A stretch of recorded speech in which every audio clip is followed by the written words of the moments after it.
Tyler's fault. Yeah. I'll take the blame. That's fine. So this should be the new stream here. You're there. Are we there? Evan, pros back on 47 fits an hour and a half. Bit of time. Trevor, yeah, the surface actually holding up really well compared to what it could be. It's holding up quite well. Drying out way more because a lot more sun and heat today. But it's less holding wind. up very well. Yeah, less wind. It was quite windy yesterday.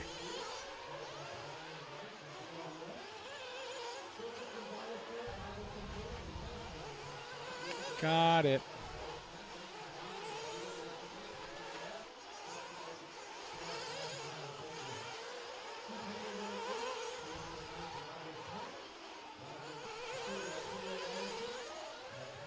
Scotty, oh, thank you. We're watching my buddy Red in this one, by the way.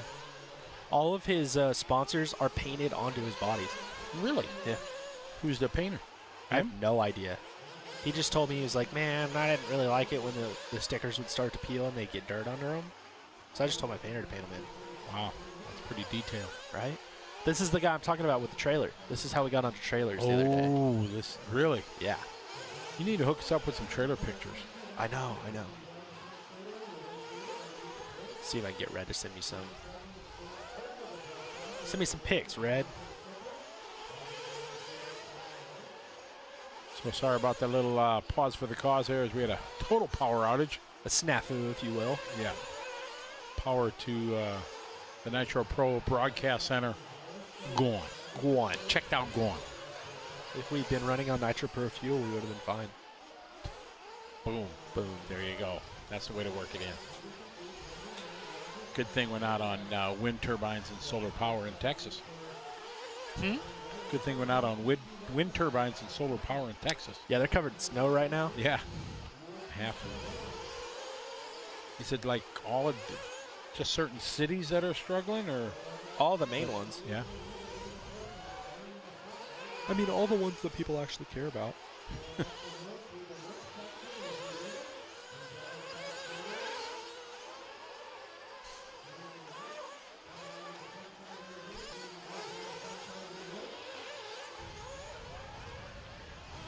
Probably need to reload my page here. You think? Oh, we're okay. Cool. We're live on YouTube as well. Hello, YouTube people. We are. Trying to get the We are 100% 100%. back. Better not than just ever. 50, not just 90, 99. No, 100. 10000.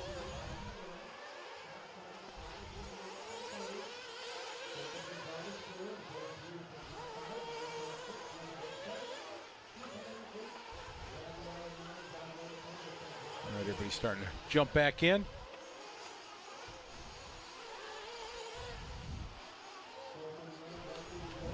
Sean says Barnstorm has got some good New York barbecue. Down for that. Jerk chicken at Barnstormers every race, Miguel says.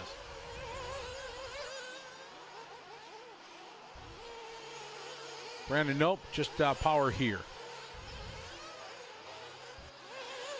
Brian Wright out front, 11 laps, 6:21.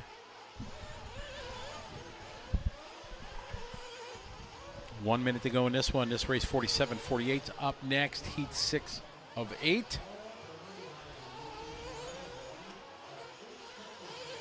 We got a 2 o'clock guest coming up. Who'd that be? I have no idea, and they won't tell me. Big shout out to Chris Matheny. What's up, Chris? Hello, Chris. I know Mr. Matheny. Oh, yeah. Cool cat. Helped me out a lot in my Nitro program. For sure. Hopefully, I want to go down to Dallas next month. I got the first series race at RCNT. One of my home tracks. Right.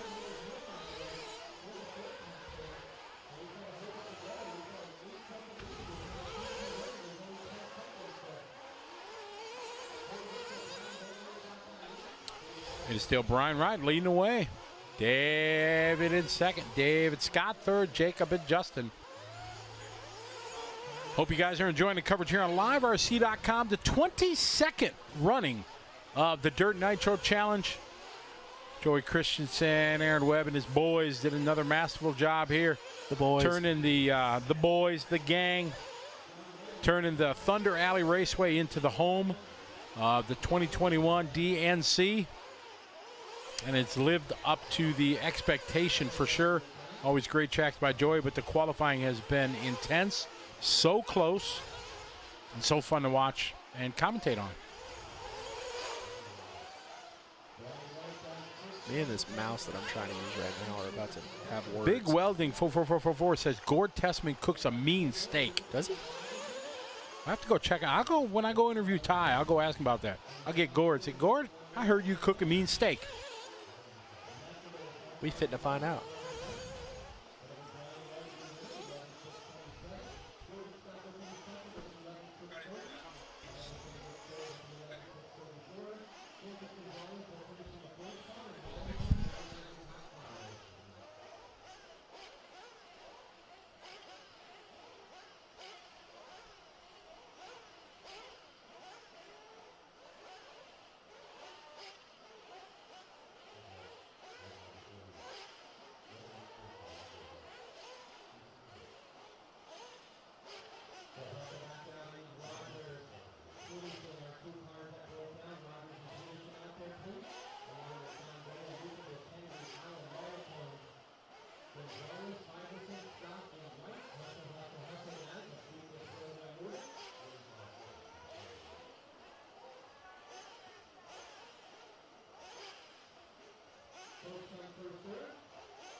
And we're back. Hello to everybody. We got race number 48 looking like it's ready to roll, and it's 2 o'clock. And I was told we have a special guest coming here, and I have no idea who it is. So I am preparing for the bus to get driven over me and back. But Brandon says I got this. He has faith in me, and we'll have to see. So, ladies and gentlemen, I would like to introduce our surprise guest, whomever it is. 1, 2, 3.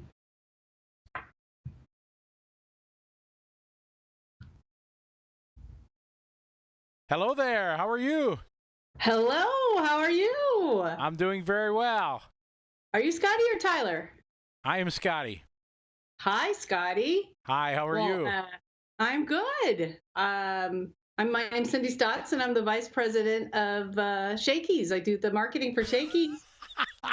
And I heard you guys have been spreading some love about our Shakey's. So awesome. Yes, yes, we have. It's every year we do this broadcast here on Live RC, and to fill some of the time, my co-host and I, Tyler, we just talk about rambling things. And last year, I don't know how it started, but we got talking about pizza, and I brought up my favorite of Shakey's as my childhood dreams when I was in Milwaukee. When my dad, when Milwaukee, yep, I'm from Milwaukee, and when my dad could afford it, he used to take my brother and I to Shakey's, and it was 2 or 3 times a year the most epic place we could go, and I fell in love with it. And as you know, a lot of places in the country have faded away, and I do a lot of races overseas, and I go to the Philippines. Shakey's is very big in the Philippines, so I always go there. And last year, I found out there was one or some here in California, and I got all excited. We started rambling about it, and that's how it's grown into this topic. And before we started this event on our first day, the first question that came up, not who's race or anything like that, is like, you guys going to Shakey's? So that's how it's happened. I love it. I love it. And I know I was looking, you're right. We have the closest one is about 30 miles away. We'll see what we can do there, but I know it's a little ways away. We've got 50 locations here in Southern California. But one of my favorite things is I've been with Shakey's for actually almost nearly 30 years myself. Oh my. I know, I barely 30 years old myself, but everywhere across the country I go, I definitely hear these memories. Even I have memories. I grew up in Denver, and I have my memories of going to Shakey's. And Milwaukee, it was we get that all the time. Come back here, and who knows, maybe, but we've been around for 66 years, so there's just a lot of memories to be had. So I love to hear where you were from and how much it meant to you. That's great. So it was just great, memorable memories, and back in the days when there was little video arcades in there and stuff. And like I said, just a memory my brother and I have that it was a great part of our childhood. Yeah, and that's the one thing I definitely hear. It's because it's like gathering and family. And so I hear the same story. We didn't have a lot of money, or it's, people just didn't eat out as much back then, right? And so those special times that just created great memories. And Shakey's throughout the years has just really changed from back in the beginning. It was a place where you could go drink beer, have a pizza, and we played banjo music because our founder was big in Dixieland music. But then as the decades go on, you shift into we had like sing-alongs and karaoke, and then game rooms, and just each decade brings its own set of family dining. And for us now, we have the game rooms and whatnot. But obviously, COVID has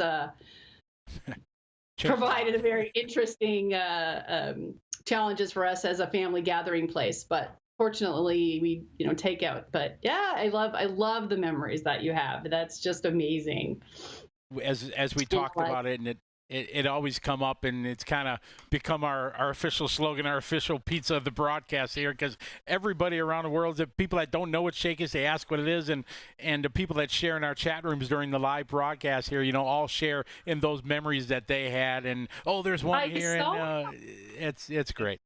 Yeah, I was watching the feed, and that was the coolest thing. Is you were talking about it, but everybody popping in and sharing a little bit of their love. And there's a million pizza places out there, of course, but we're just a little different because we also have fried chicken, and we have these Mojo potatoes. The best Mojo is the only potato, the best. Yay, yes. I'm so glad that you remembered that. So we're just a little different. Every pizza place has something different, but for us, it's just a little bit different food, but we've been around a long time, the first pizza franchise in the country. And so anyway, so it's just, there's this, when I see these like conversations like you were having and all the people piping in, it's why I've been here so long. It's just a great brand, and I personally love it. So it's fun to listen in on your broadcast. It's always fun doing what we do. Tyler and I, we just, talk about our life experience and things like that. And our viewers, thousands of people around the country, around the world get to enjoy it and listen to our banter and just tell the stories. And Shakey's has become now, in the second year that we've done this, has become one of the key topics that people expect us to talk about, become the official pizza here at Live RC. Well, we're good. Yeah, I mean, we're gonna have to figure out how to get you some for sure. But I was not familiar with this racing. It's the Dirt Nitro. I mean, what a fun event! I mean, that is awesome. It's weird that things that you don't know and you learn about it. I'm like, I've got to look more into this. This looks like a really fun event. And you go around the country with this?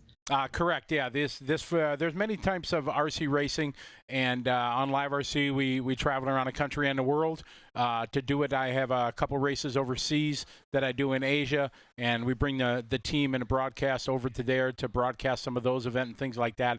So this is a little quiet sport that is growing immensely in the world as technology advances and more people find it, and there's more and more videos on YouTube and stuff. Really, people more and more see this, and we have a full production that brings the major events around the world to viewers around the world.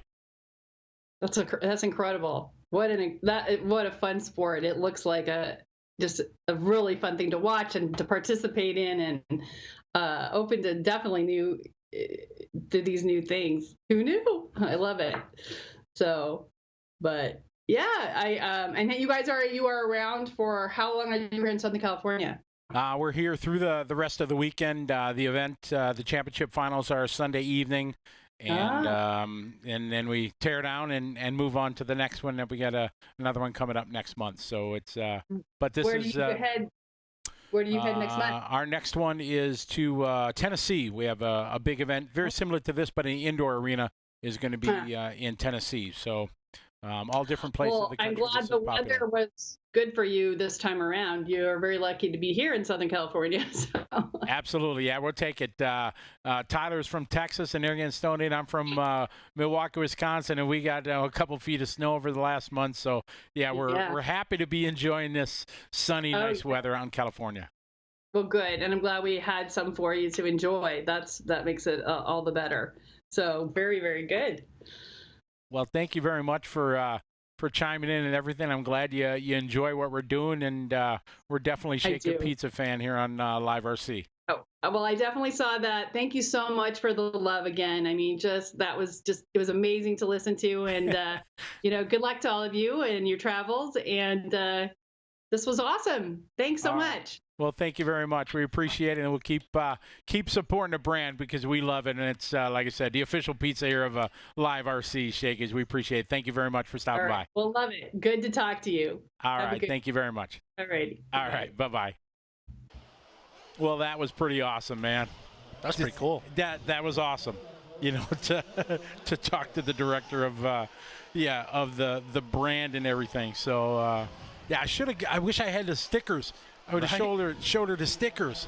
Man, that would have been awesome. So I got stickers now for my car. That was pretty awesome. So I didn't have my headset on when you started, so I just thought you were on a blind date. Oh, you don't know what was going through my mind, what Brandon set me up for. Who is this lady? I couldn't, because I was on camera. I couldn't say, Brandon, who is this? I'm thinking somebody that I met, important, that I forgot, because, I'm forgetting stuff because I'm old. Exactly. So I had no idea who this was. But that was pretty awesome. I don't think we'll ever forget that. That was neat. Yeah, that was cool. So there you go. Chris James says the most abstract but cool interview break ever. You're right. Exactly. That'd be awesome. So all I can say, if you got a Shakey's near you, don't just take my word for it. Try it out. It's awesome. For sure. Hey, Brandon, now it's all on you. We expect some Shakey's over here, bro. Yeah. She might be able to make it happen. I know she's going to make it happen for sure. I mean, to go to all this and then just tease us and not make it happen with some Shakey's and some Mojos and chicken, that would be unfair. That would be, yeah. It wouldn't stop my love for the brand, but I would leave here disappointed. You know what I mean? Or I have to change my flight to Tuesday so you and I could go to Shakey's on Monday. Right. With that? I'm not even sure I have a flight home. We canceled so many flights. I don't even know. Yeah, you got like 8 flights home, dude. You're going to make it home. That was cool. Yeah, everybody's hungry now. Yeah, for sure. That was all right. Benjamin asking if YouTube is up again. Everything's up. YouTube's up. Facebook's up. We up.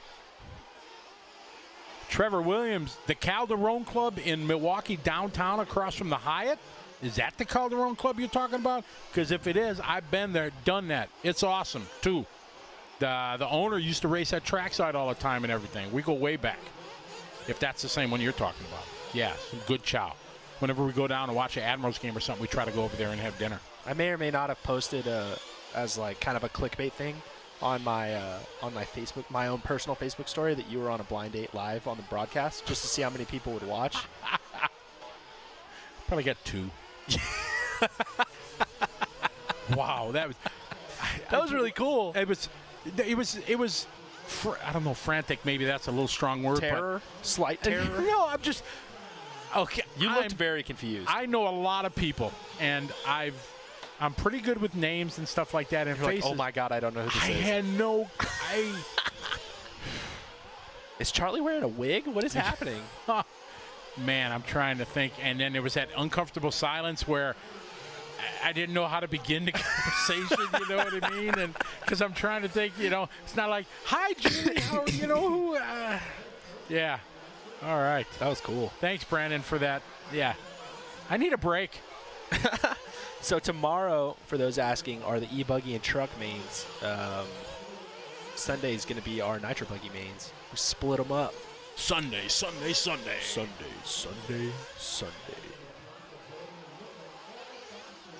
Yeah, for sure. Obviously, Brandon's got our contact information, so yeah, I need to, you know what the next level? Make Shakey's the official pizza of Scotty Ernst Productions. Boom. Dude. Oh yeah. That would be locked in. Yep.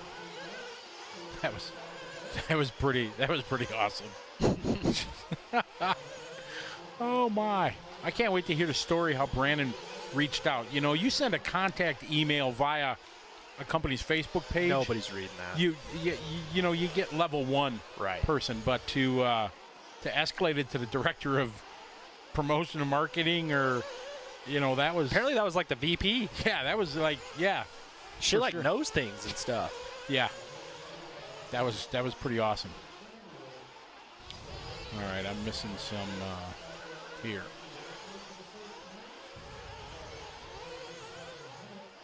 You know what I got a taste for? Shaky? Exactly. Oh, fantastic. All right, Shane leading away, followed by Bill and Francis. Settle down, Francis. La Placa. What movie? No idea. Well, I'm sorry, not settle. Lighten up, Francis. Lighten up, Francis. You're out of your element, Donnie. Which one's that from? We're going to see if the throbbing brain knows. They know all this stuff when I throw out movie quotes. Lighten up, Francis. Nope. Similar.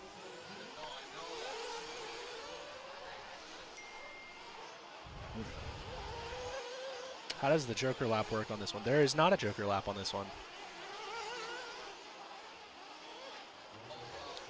Oh, I'm sure it's going to happen.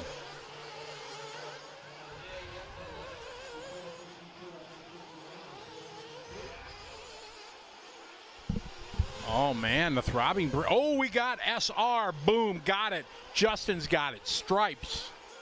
It's from Stripes, guys. Stripes, exactly. Lighten up, Francis. Boom. See? Now you got to do mine. You glazed over it. You're out of your element, Donnie. You're out of your element, Donnie. Shut up, Donnie. I got nothing. We'll see if anybody See if anybody's got it.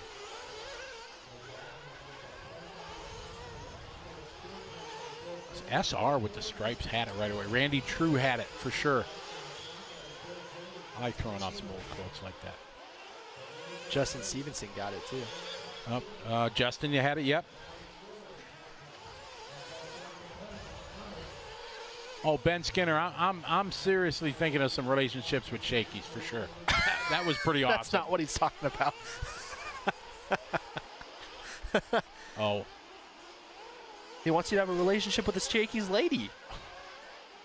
Stop it. It was so weird because I'm going through my mind, who is this? Who has I forgotten? You know what I mean? All this stuff's going through my mind. And then when she says from Shake, like, oh my goodness, how awesome is that? It's pretty neat. I can't wait to hear how Brandon reached out to them and everything. That was just, it's fantastic. Everybody knows my love is shaking, but for a brand to reach out in like a day, If that, yeah. Right. You know, to do that, wow. That was, you know, and a huge brand like that. 50 stores they have still. Ah, we got one. Big Lebowski for me. Thank you. YouTube got me. I'm going to be a fail. I've never watched The Big Lebowski. Oh, no. The internet's going to crucify you for Yeah, that. because I heard that's pretty. I got to watch that. It wasn't like my favorite movie No, ever, but pretty good. it's worth watching. Yeah. But there was another one like that they say I got to watch. Is it Kingpin? I know it's not like The Big Lebowski, but is it Kingpin, one of those cult movies you got to watch and, I don't and know. do? John Moore was all on it. Yep. Tyler, have you ever been to a race with the Joker Lane? Yes. What are your thoughts? Because I think it's awesome.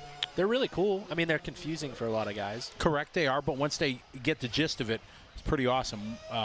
There was a track in Rockford, Illinois that had a big race, and they had a Joker Lane, and majority of the guys were poo-pooing. Oh, this is stupid that they're doing.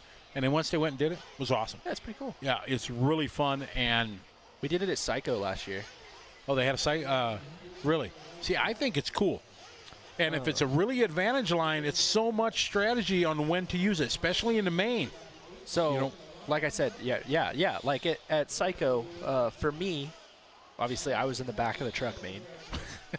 Yeah, so your manager reminded you, right? Right. Yeah, And we could take the Joker lane 3 times, and it was like 30-minute main. So I was going to do 3 pit stops. So every time I came out of pit lane, I just took the Joker lane. And I just took all the guesswork out of it. How many Didn't times worry could about you use it? 3. You could use it 3. Yeah. So 3 pit stops. Every time I finished my pit stop, took the Joker line. Huh. How'd that work out for you? It worked fine. Easy.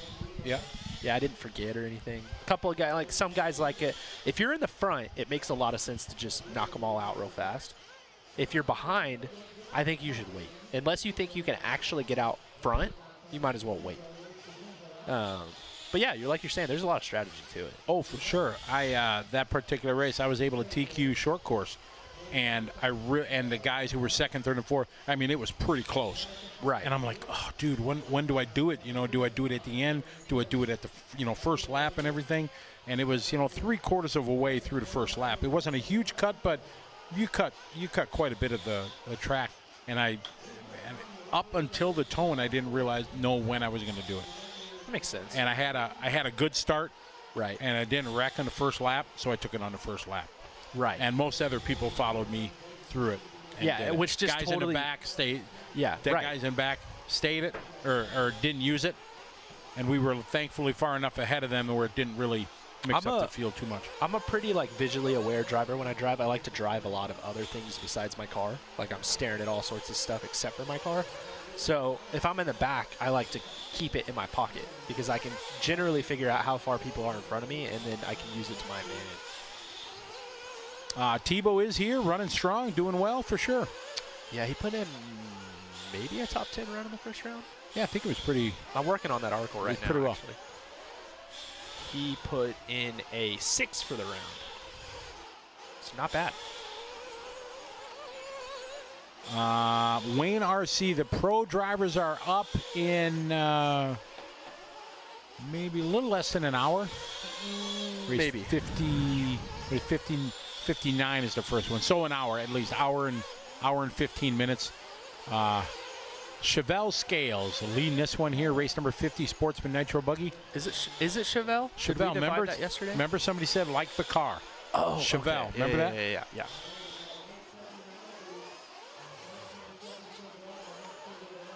Tim Barth. No, there was an indoor track called Racem in the general Rockford area. I don't know if it's Rockford or Loves Park or wherever it was, but it was in that neck of the woods. Right. You said right, like you know where that is. No, it just felt like the thing to say. That's awesome. Anyone here does 110 scale? Not at this race, but I race 110 scale. Scotty races That's 110 mainly scale. what I run, yep. I don't get to do it enough to where I ever feel comfortable actually going to a 10 scale race, but I'll still go. Oh, I run 8 scale. I run a lot of 8 scale this last year. No, but I'm saying I don't feel comfortable when I go to 10 scale races. I go, but I just don't feel ready ever. You looked pretty comfortable at the RC Chili Bowl last year. Well, 10 scale. oval's a little bit different, but like a 10 scale off-road race. Sure. It's hard to find a 10 scale clay track where I live. Now, Thornhill, they have an indoor carpet or turf, is it? What Turf, yeah. So they put a cover over it or something, or they did that to the 8 scale track, right? Yes. The 8 scale is covered now. Right. Okay. Is it much smaller than it was originally out and when it was outdoor, or is it the same?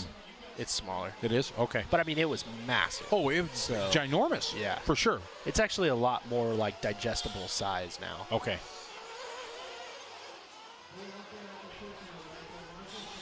Jason Smith moving to the top of the board. 32.9. That lap is hot lap. Chevelle Scales still with the best lap, though, 32.2. Right there on lap number 4. He's on 11 laps, 6:05. Jason Smith right now on a TQ time. This is Heat 8. This is the top heat of our Sportsman Buggy. Shane Gagnon at the top right now, 11.619. But we are well under that as Dylan Wetzel, Zach Casella, and Chevelle Scales try to put it under that TQ time. Zach Cassell is looking to take the TQ for the round.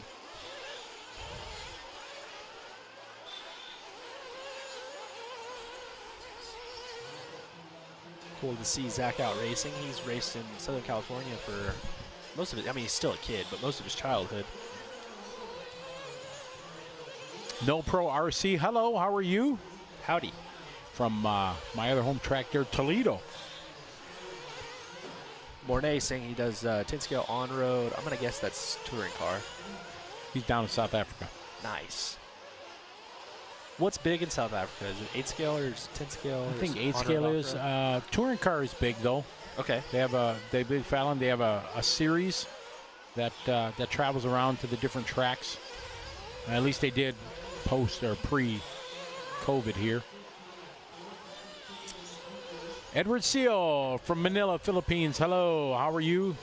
That's your guy. That's it. He's the one that makes the track happen, and him and Ricky and a couple other guys, they all from Dogbone RC, they all make it happen. So, Edward, that video you posted the other day looked good. When's your first club? Well, that's right. OG was online. He said I think 2 weeks is going to have your first organized race. That's at that new location, right? Correct, yeah. It's on the same property, so we can do much of the same thing, use the same hotels, and it's right in the heart of a really nice place of the city by a mall, so there's lots to do. So we're going to be able to do that when we get the Masters going again. So kind of like what we were talking about with that A1 air track where they're just moving across the Yeah, we were talking about that, and then we got sidetrack and everything. That sounds pretty amazing. Yeah, it should be fun. For sure. I don't think they're going to cover it, so it's still going to be all outdoor. But yeah, but it sounds similar, like where they basically just move it across the property, start it over.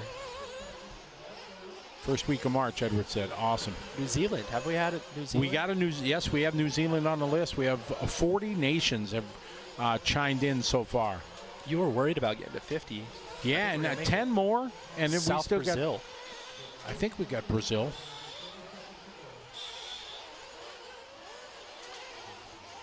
I'm pretty sure. Yep, Brazil. We had Brazil Nice. yesterday. Sorry to cut you off. I just saw Brazil. No, and it's I was okay. Like, I remember hearing that one.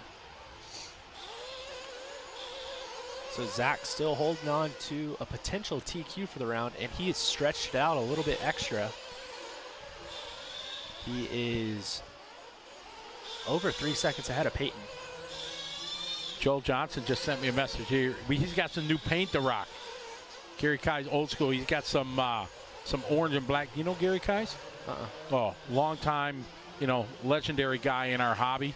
And Joel's got a Keep on Trucking 70 special. Got purple and gold metal flake in it. So that looks pretty sweet, Joel. Cool things. Nice setup wheels, too. You don't tease me like this. I'm supposed to be racing in Florida at the Winter Nats. That's awesome. Have to text the boss man and be like, how's it going out there? Thanks for letting me know what's going on, boss. Tyler's doing a good job. He's staying out of trouble. He's behaving. Zach, Peyton, Jason, Vince. Top 4 here in this one. And Zach Casella is going to go faster than Shane's time of his 6:19 by about 5 or so seconds. Peyton Heiser going to get 2. Jason Smith going to get a 3 for round. Shane going to fall down to 4, but still a solid run for him. Francis going to get a 6, it looks like, followed by Bill, Dylan, Vince, Chris, Brian, and Jason Sacchetti. So congratulations to Zach. Good run. Q2 in the books here for our Sportsman Nitro Buggy Division. Race 51's up next. Intermediate time. Wiggity, wiggity word. Hungry. Oh, Daniels, that's a new one. That's 41, buddy. I thought you were saying you were hungry. Oh, I am hungry because we were talking about Shakey's, but Hungry the Nation is checking in. Nice. Daniel Zanto, how are you?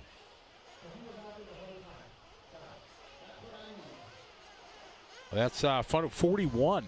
41 nations now. Sweet.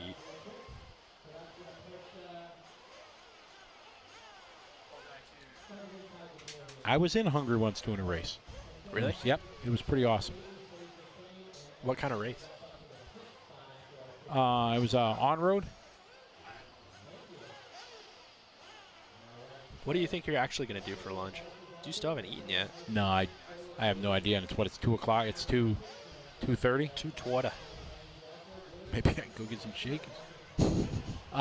Yeah, I don't even want to. Yeah. I see Dylan, Brandon rocking a quesadilla over there again. They're good. Mm-hmm. 3 days in a row. Probably not good. Probably not. I mean, they're good, but Not that good. oh no, they were that good. You know, you had one. Yeah, I don't know if it's 3 days good though. Yeah, I don't know. But the burgers were good. Malcolm's asking about Shakey's. They don't have Shakey's in New Zealand. Oh, man. It is a pizza place, kind of with old school, real thin crust and real good fried chicken and these potatoes that are really good and just a cool little kind of old school atmosphere. Yeah, we got to play games. Yeah, they had a game room there. When I was a kid, they had a cool arcade-like game room. And now it's more, still got arcade games and stuff like that, but a lot of the ticket games and stuff like that. Right. Brandon was at heaven. Brandon's a machine on those ticket games. I think I gave mine to you so you could beat it. I was really tired that night. I was ready to go. Yeah, that was a long night. All right, our first heat of intermediate buggy, race 51. Jorge Munoz, I don't know how I remember all the races. I guess I'm just blessed that I really enjoy what I do and being able to meet people and share in this hobby that is unquestionable a part of my life since the late 80s and early 90s. And this is kind of the only thing I have no skill set, so besides blah, blah, blah. So I was, during this last year, I've had no job. So I really, really considered going to get a part-time job during this. And the only job I thought that would work for me would be a greeter at Walmart. Oh, stop it. That about all I'm good for. Stop it. Hey, welcome to Walmart. Oh, my goodness. I'd rock that job. Wouldn't I? I'd be good at it. Yeah, but you would be fine. CBS would be coming calling. CBS, right, yeah. Oh, no, dude. I got the perfect face for radio, man. Ain't no TV gigs. Got that track announcer job. I did, yeah, but nobody's racing. That's true.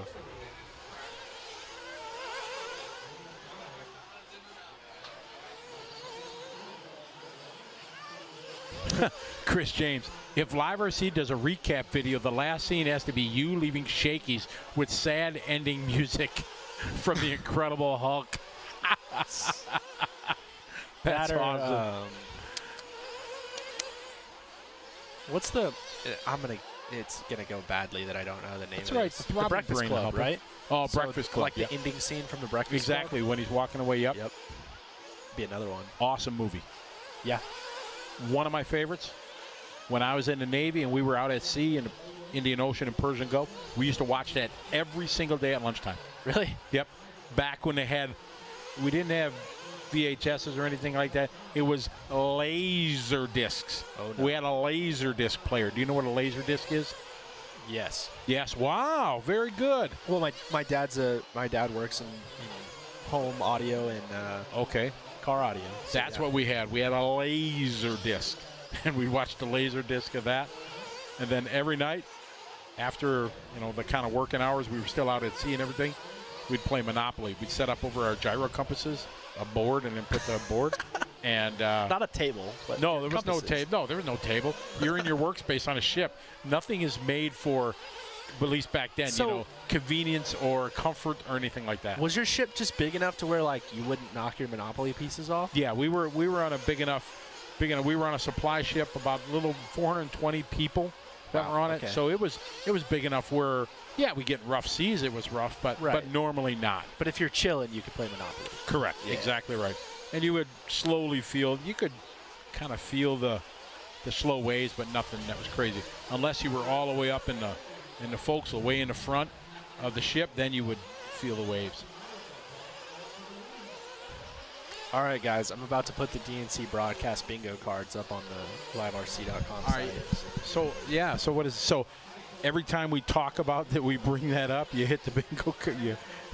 No. There's just it's just a bunch of different topics. So yeah. If we say one of the topics that's on your bingo card, don't cheat and start.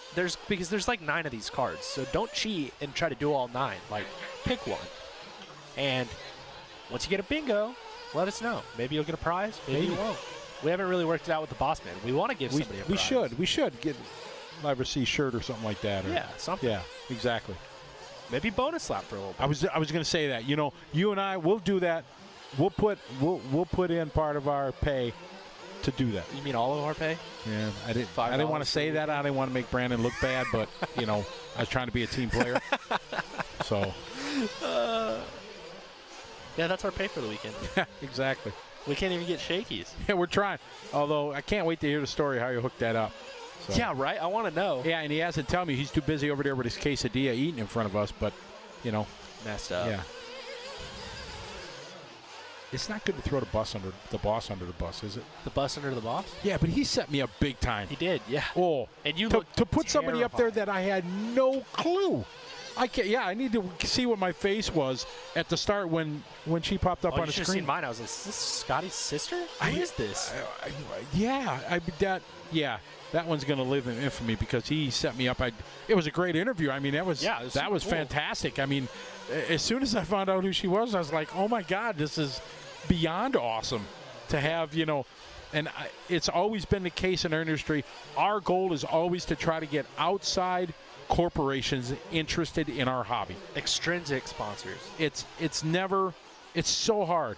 We for the Philippine Masters, we got one of the guys that races is a captain for the airline, and he got Philippine Airlines to get involved with our event, and it was like epic. To have an event sponsored by Philippine Airlines, that was neat. Oh, it's fantastic. You know what I mean? So it's always the goal. So when she said she was from Shakey's, I'm thinking, oh my goodness, what a great thing to have somebody in her position at a major corporation take the time out of her day, have just some interest in doing this. It's pretty awesome. And you heard her say it too. She's like, I had no idea this existed. Exactly. It's pretty neat. So for sure. So and it talked. It's a perfect thing about branding. You know what I mean? We've talked about it, and people talk about it, and then they think about it and stuff. And maybe the next time they're driving down looking for something to eat and they see a Shakey's, hey. Oh, it's happening. Yeah, let's go there. That's the place Scotty and Tyler were talking about. Yeah. Let's do it. So for sure, it's going to generate. Same thing when we talk about our sponsors, A-Main and Proline. We had the guys that were in the chat room earlier. You mentioned A-Main. I'm sitting here watching the broadcast. Boom. I went over to the website. I bought some widgets and some servos and everything like that. And that's how marketing and branding works. Well, and I heard somebody say earlier, and I have a totally different stance, but it's also like working a little bit in marketing. You just learn to understand more. But somebody was like, man, because we were talking about stickers on the side of cars, right? Mm-hmm. And somebody was like, well, I've never bought Tide because it's on the side of a NASCAR. It's like, no, that's not the point. Correct. So, that's right. So there's Tide on the side of the NASCAR. Cool, whatever. Tide is paying to be on the side of the NASCAR, and they're branding there. But then on top of that, at some point in the broadcast, you may see a Tide commercial.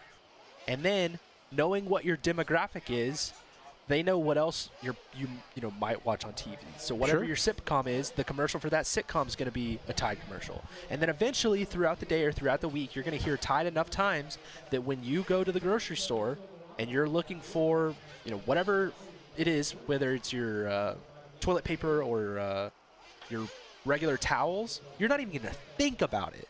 And you're going to grab that Tide and you're going to walk out the store. That's exactly how branding and marketing works. Right. Exactly right.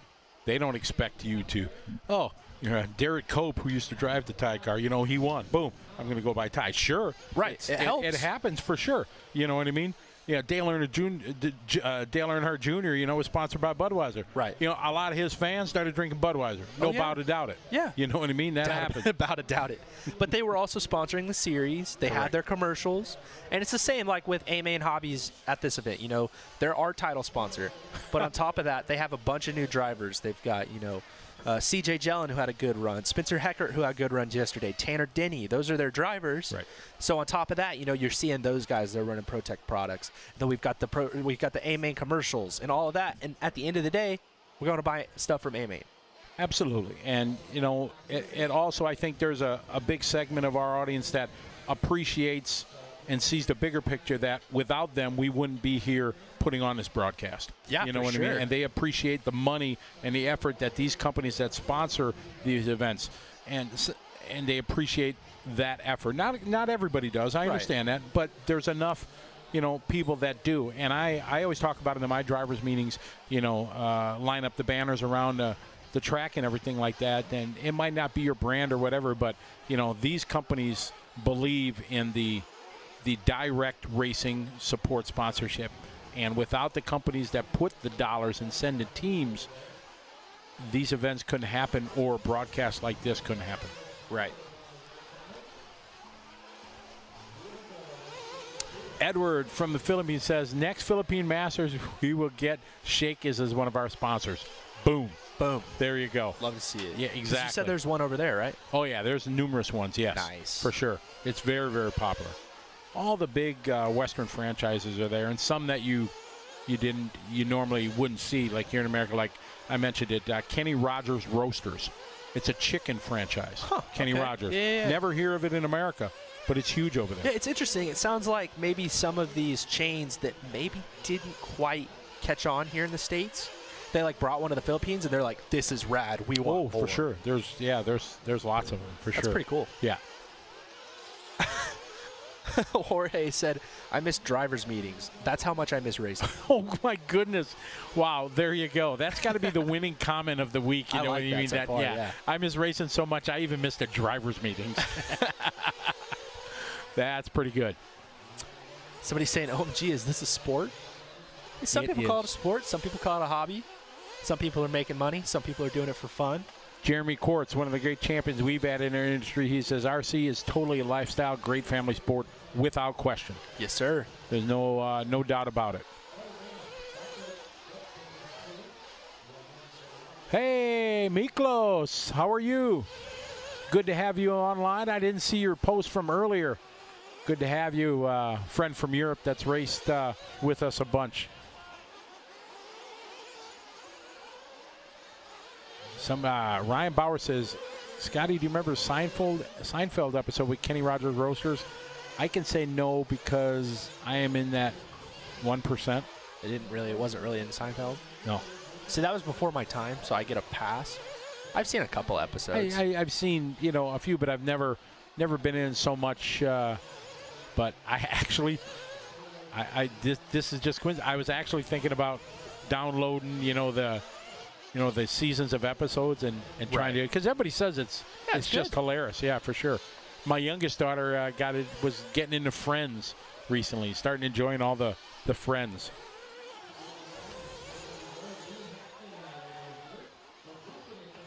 You're young. Did you watch Nickelodeon when you were younger and stuff like that? Of course, yeah. iCarly? Yes. You remember that? See, I grew up watching that only because my kids.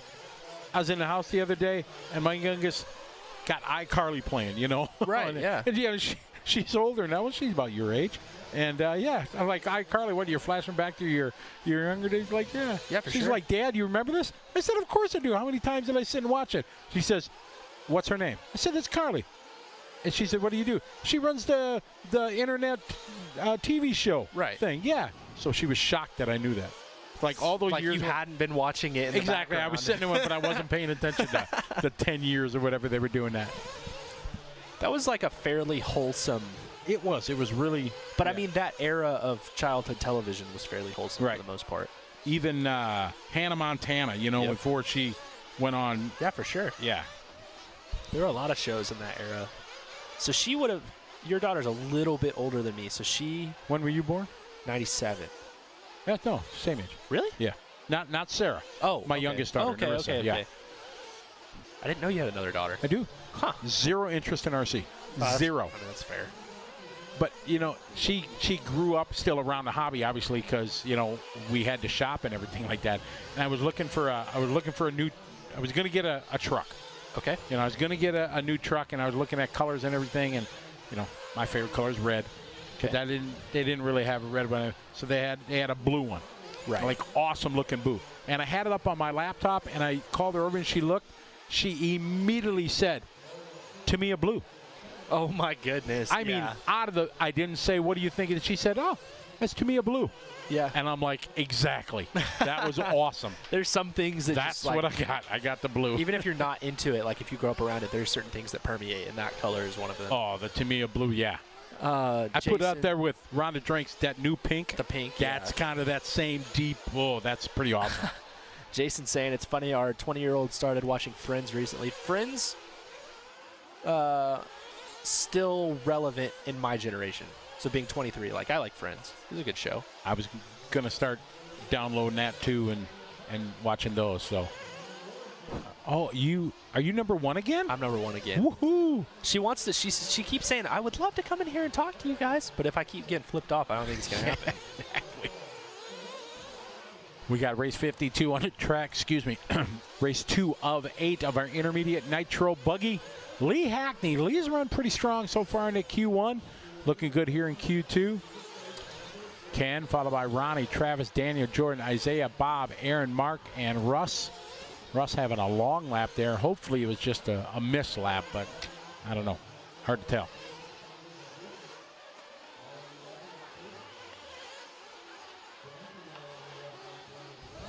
Lots of chat room from all over. We're chatting. We are enjoying some racing out here in beautiful California.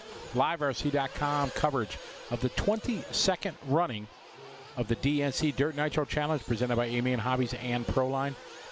Tim Jansen wants to race some EOS and ETS soon again. Hey, how you doing, Tim? Yeah, we missed that for sure. Those we've had to cancel pretty much everything now, and everything we had scheduled for April and May is canceled, and we don't know when we're coming back. Sounds like our beatbox is back. Oh yeah, our buddy with the bass. Yeah, got the bass pumping outside. So I don't know when we're going to do it, but good to see you online, Tim. Hope you're doing well. Is Wally running the new car or just his JQ? Wally is running the JQ today.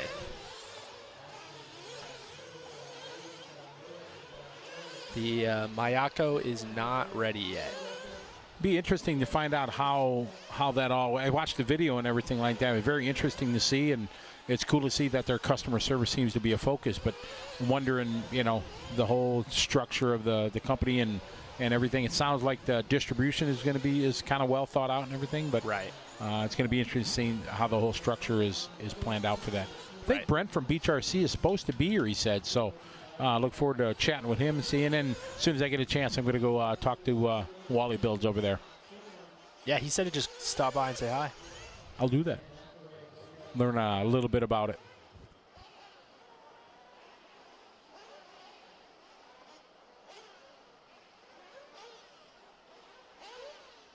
What do we got for view? We got 600 people on YouTube and probably a couple hundred here on 150. 150 here on Bookface, and we can't see on there. We don't know how many are watching on regular Live RC. No, that's right, we don't. Will we do a live pit walk? You might. I don't know what our signal is. Oh, right, if we're going to be able to do that, but oh no, you should, because your live interviews were fine. Yeah, but I mean pit walk and stuff like that. I don't know if it's going to be point to point and things like that. But after we only got a few heats till the pros are up, and then after the After the pros are done and I do the interviews, then I'm going to go do some other interviews and stuff like that. Zach, I'm not going to answer that comment, but that's really funny. Premium viewership. I don't know what that is. Malcolm asking if JQ is racing. No, JQ is back home, I believe. He Not checked here. in our chat room yesterday on YouTube. He was. Only throwing out positives. It's the new JQ. Super positive. Super. Everything he posted was positive.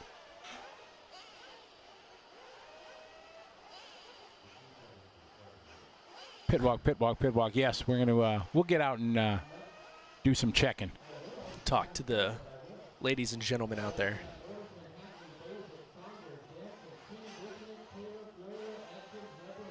So race 53, getting rid of the rollout. Pele, come say, how are you?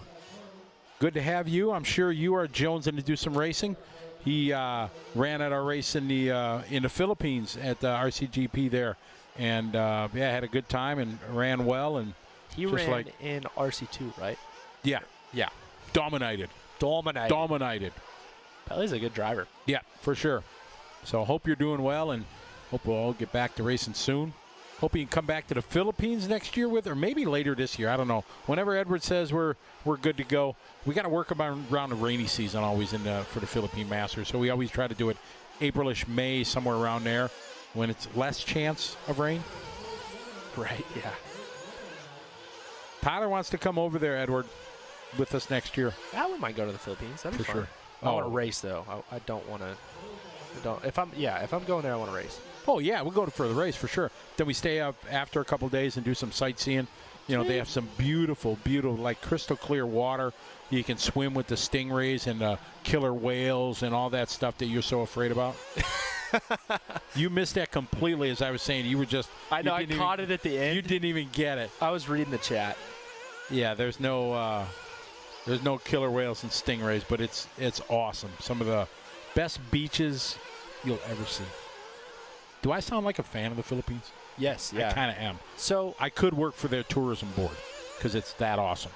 Somebody said yesterday that you're on the Australian tourism board, like you're paid. Oh, dude, it's awesome there. And I have a goal in life now is to get you to go to Australia with one of our events and everything, because it's not as bad. It's zero fear. What do you fear about? Yeah, zero fear. Okay. Do you really think that the demise of Tyler Hook is going to be putting on your boot and a spider sitting in your boot? I don't wear boots. See? Then you got nothing to worry about. I have a question for Frank Root, because he's in our YouTube chat room. They just came out with like a roller version of the 22 DC buggy. Okay. Do all of those DC buggies come with a plastic front shock tower, Frank, or do they normally come like with a carbon one? Like, is this DC roller that's coming out, are some of the parts scaled down from the kit, or are they exactly the same? You know, we're going to find out very soon. I hope so.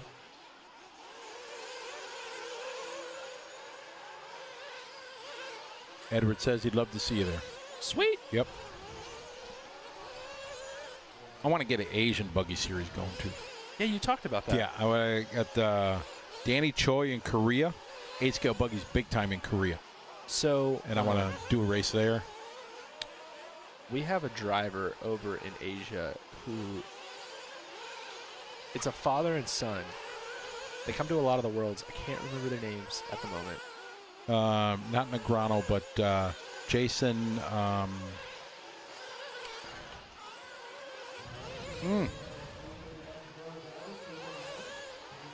I got nothing. I'm blanking so hard. Wow. Yeah. I'm so rusty. But they race at this covered track somewhere in Asia. It's the real light sandy looking dirt. Maybe. Joe Bornhorst just checked in and said these things are cool. How fast do they go? How fast are they going, or how much do they cost?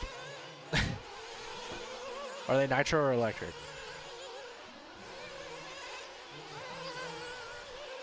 Waiting for Frank's response. Got nothing.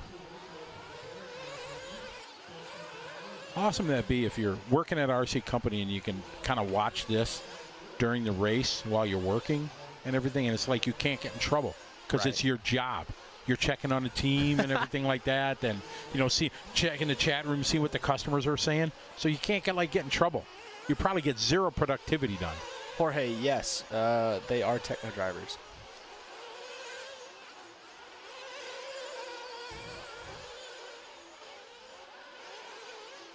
Well, I'd love to do that, but there's so many 8-scale buggy races going into Europe. I couldn't do that. I couldn't make that happen.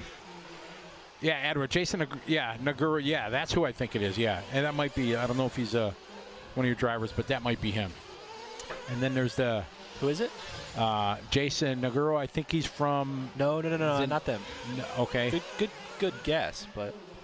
Then it's... the name escapes me. Father and son from China. No. Just somewhere in Asia. I don't... China's in Asia. Right, but I don't know if it's China. Yeah, I'm just trying to think of their name. They do a lot of posts on Facebook and stuff like that. Yes. They also race a lot of ERC. Jonathan Young. Thank you, Joe. There we go. Who put that out there? Joe, Born Horse. Oh, thank you. Yes. Texted me. But whatever track is their local track is this covered one. And it looks sweet. And that would be a good place to have your Asian series at one of the races. There's so much to think about. First you need enough local support to be able to do it. You got to have minimum 80 entries, because the cost of putting on a race from somebody flying in, Right. You got 2 flights, hotel, all the fixed costs that you have to be able to do it before you even have a race. So there's quite a bit to do. But 8-scale buggy is big. I want to do a race up in Australia. I want to add Australia to the circuit, to that. And Kyle McBride has a really beautiful track up on the Golden Coast that would be perfect to do this. That would be your key. There's your chance to go to Australia. I'm good. If you go there and race, you wouldn't even go there and race. That'd be my throw-out round. That'd be throw-out round. Oh, my. So Frank replied. He said that the Elite buggy comes with all the carbon and aluminum parts. The DC roller has the molded tower, hexes, and ball stud watchers, hence the lower price. So thank you, Frank. There you go. Boom. Ask and you shall receive. The throbbing brain is there to help us always. Says Heat 3 of 8. Intermediate Nitro Buggy Race 53. Round 2. Man, the time flies. It's 3 o'clock already, bud. Woo, man. Probably should go have some lunch. That's a good plan. We didn't eat breakfast. I did. Well, I ate lunch, but yeah, you haven't. Well, I had my Lunchable. That does not count. I would recommend getting real food.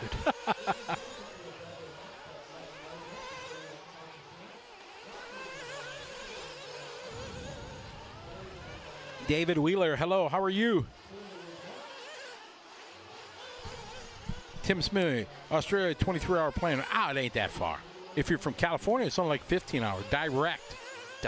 Exactly. So the best way to do it is you fly to L.A., you overnight so you can relax and rest and chill, and you just get on a plane the next day, boom, done. Boom.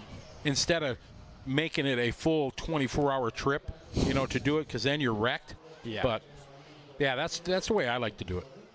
So you'll fly to, like, a coast. Yeah, and then you can overnight, because, depending how it is and what your day is, most Australian flights leave L.A. at night, 11, 12 at night. So, it can work in that you're already exhausted from the day, and then you just sleep on the plane. Right, so, that makes sense.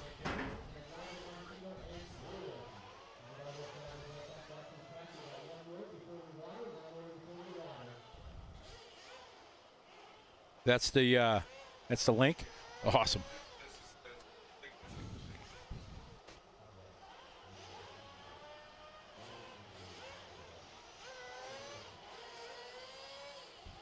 All right, so we're moving into Heat 4 of 8 for Intermediate Nitro Buggy. Scotty's stepping out. He's going to get some lunch.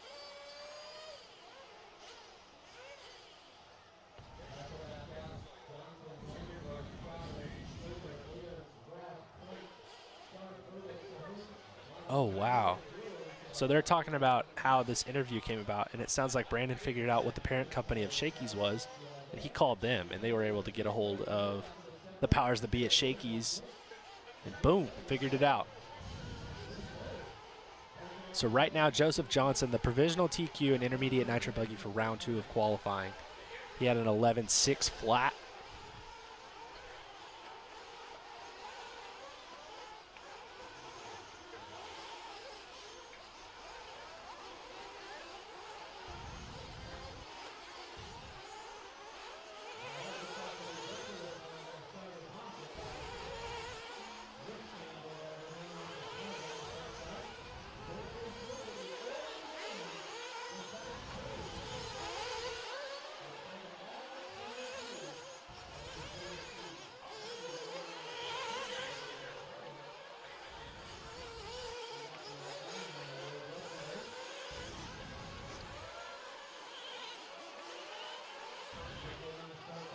Got a beachRC.com instant replay coming.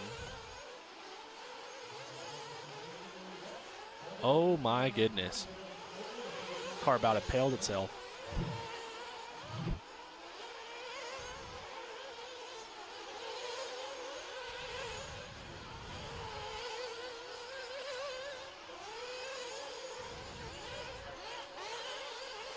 Watching these cars go around. Thought I saw BT over on the left side cheering somebody on. Brent Thelke. You know how you can tell where Brent Thelke is on the track? He looks like an Angolian giraffe. He's a very tall gentleman. BT is the ultimate team manager guy. Very helpful guy. He's actually letting Aiden Horn run his e-buggy this weekend. Aiden wasn't quite having a good weekend with his own. Switched over to BT's and had a much better run in round 2 and round 3, or at least round 3 for sure.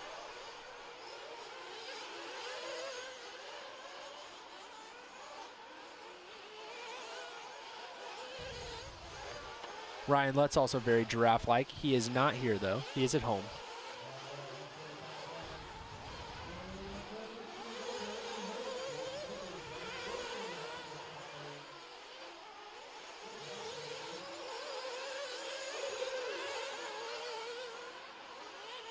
So Anthony Hoarth out front in this one. Ran a little bit earlier today in the 40-plus class. He was in the lowest heat, which makes me think maybe he didn't run seating in intermediate. Or, sorry, he didn't run seating in 40-plus. He did run it in intermediate. Anthony looking to go 5th for the round right now.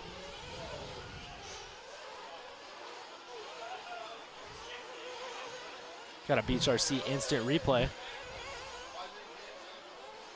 Oh, my goodness. It's tough when you throw the car upside down like that and just totally lands on the engine head.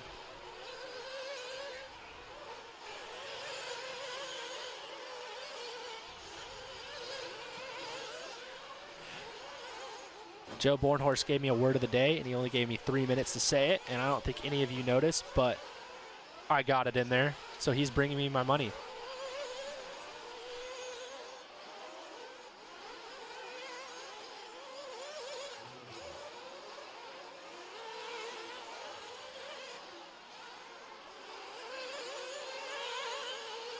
All right, Joe said he's going to come in later, but he did pay me. So for those of you that are unaware of what word of the day is, if you watch Pro Motocross, Jason Wygant is the announcer on TV for that, and his buddies on the Pulp MX show, they give him a word of the day every week, and it is something outrageous, much like Angolian giraffe, that should not be said in any reason at a dirt bike race, let alone a remote control car race. And it is our job as the announcers to work it in without it sounding super uncomfortable sometime in the middle of the broadcast. Now, for me, it's not that big of a deal because, you know, I'm not saying that's something that I'm going to get in trouble for, and it's just you guys, and y'all just already think that I'm kind of dumb anyway. But, like, for him, it's a big deal because it's on NBC Sports. Like, it's on TV, and he's having to say something dumb like Angolian giraffe. Well, we made it happen. So I have $3 now. He said I'll get another one later. So see if you guys can catch it out next time, because nobody caught it this time. All right, yeah, next time I'll let you guys know. See if you guys can tell. Joe said that I'm going to have to give y'all a little bit of a head start.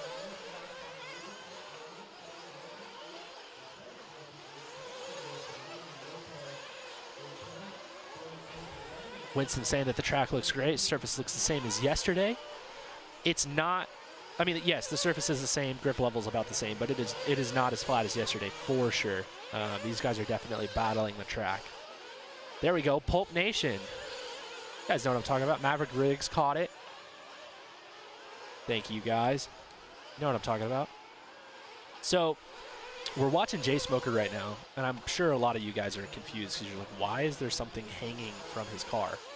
And at any RC race, they usually give you like a bracelet or something, you know, something to hang off your hand to let you know that, hey, I've signed up. I'm going to go get practice. And Jay doesn't like wearing it, so he hangs it from his wing at every event. So there's usually something flopping off the back of Jay's Nitro car, and that's what it is. Did they fill the giant hole? Yes, the hole just after the bridge was filled yesterday. It's starting to blow back out again, but it's taking a lot longer than I thought it would. This track definitely holds together better than the last 2 years at the other location. Obviously, Thunder Alley dirt is, you know, normal RC dirt that stays here the whole time. It is always used for RC, but it holds together better for sure. Chase Smoker for life, ridiculous. Yep. Yeah, Lutz is going to be racing on the East Coast, I believe, this weekend. He's not here at the Nitro Challenge.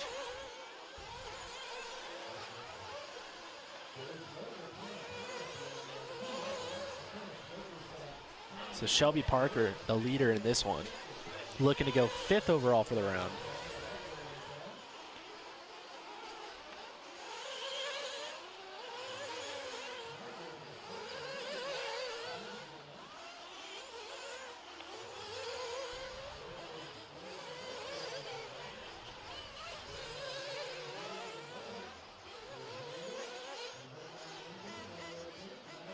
How much repair do they do overnight? It really just depends on the track, like what location we're at. Here, it doesn't look like they're doing all that much. They filled the big holes, which were generally just the one after the bridge.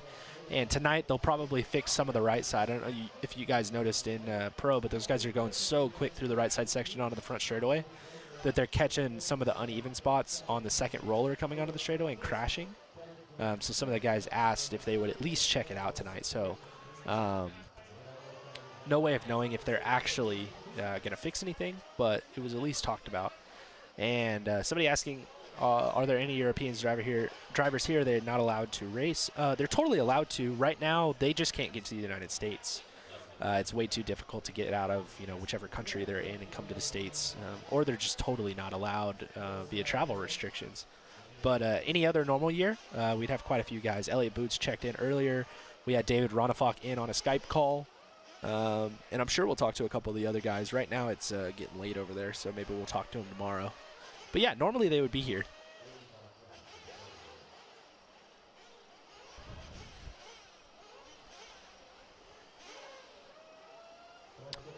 Those asking for Dakota to post a setup from the event, I'll talk to them about it. I'm sure, obviously they're going to wait till after the event is over. So we'll either get it up on Dakota's Facebook page or, as somebody else said, Dunford will post it up.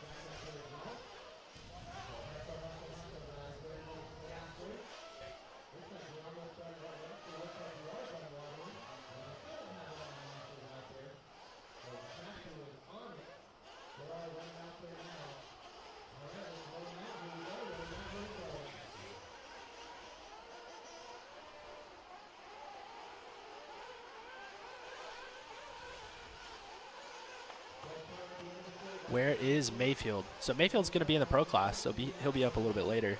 He finished 3rd in the round, last round for Nitro Buggy.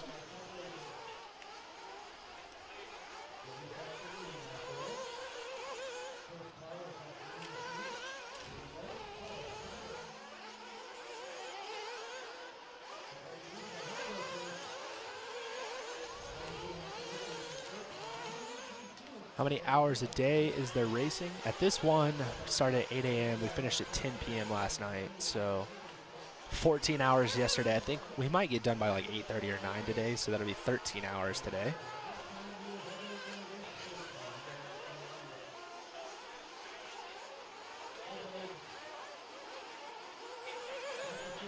Ronafok is defending Buggy Champ. If he was here, he would be defending his Buggy Championship, but yes, he is the winner from last year.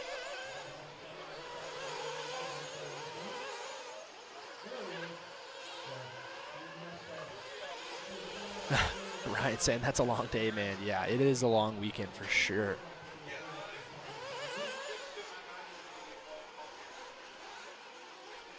Thank you for the compliment, Scott. Out here now we have heat number 5 of 8 of our intermediate Nitro Buggy class. So, as the name states, this is the middle class. We've got our sportsman class and our pro class, and in the middle is the intermediate. What kind of treads on the tires are working? We've been talking about this occasionally. We actually have the Pro Line representatives right outside talking to the boss man right now. And those guys are using buckshots. And right now they're probably using S3 buckshots, maybe M3. For our J Concepts guys, J Concepts being our pit cam sponsor, those guys are running green reflex or hybrids. The AKA Products guys, they were running just super soft longwear grids yesterday, but I saw both Jared Tebow and Jared Wiggins were running double downs on the front, gridiron on the rear in super soft longwear. And the hot race guys, yesterday they were running, or not yesterday, well yeah, yesterday, but also I believe today too, they're running Bangkoks in silver.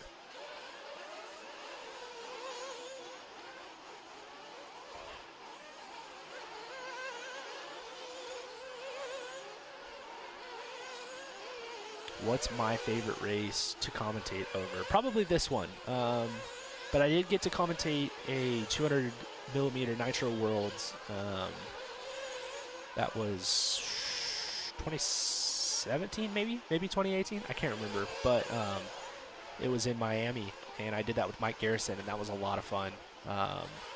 Learned a lot about Nitro on-road racing that weekend. The pros are going to be up next after these intermediate races. I believe they start with race 58. It will be race 58 is when they start.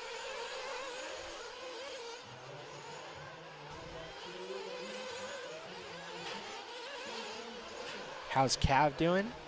He's had up and down days so far. A couple of good runs, a couple of bad runs. Give me a second and I'll let you know where he's sitting overall from yesterday.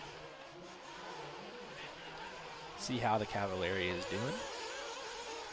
So in Pro Nitro Truggy, Cavalieri is 8th, so he is locked into the main, ready to go tomorrow. And in Pro E-Buggy, Cavalieri is 19th, so he will be starting 9th in the B main tomorrow. So one good class, one bad class. Let me see how he did in the first round of Pro Nitro Buggy earlier today.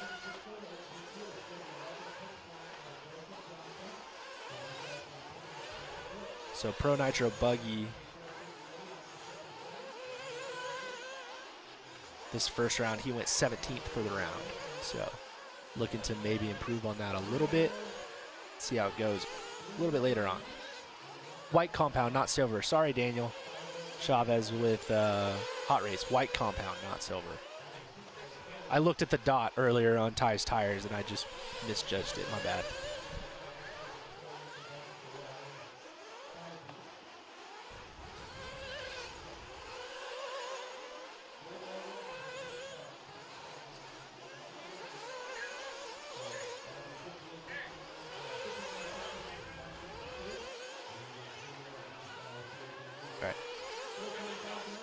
Are Wantinsko gas trucks making a U.S. comeback? Not a full comeback, not all the way nationally, but here and there they are.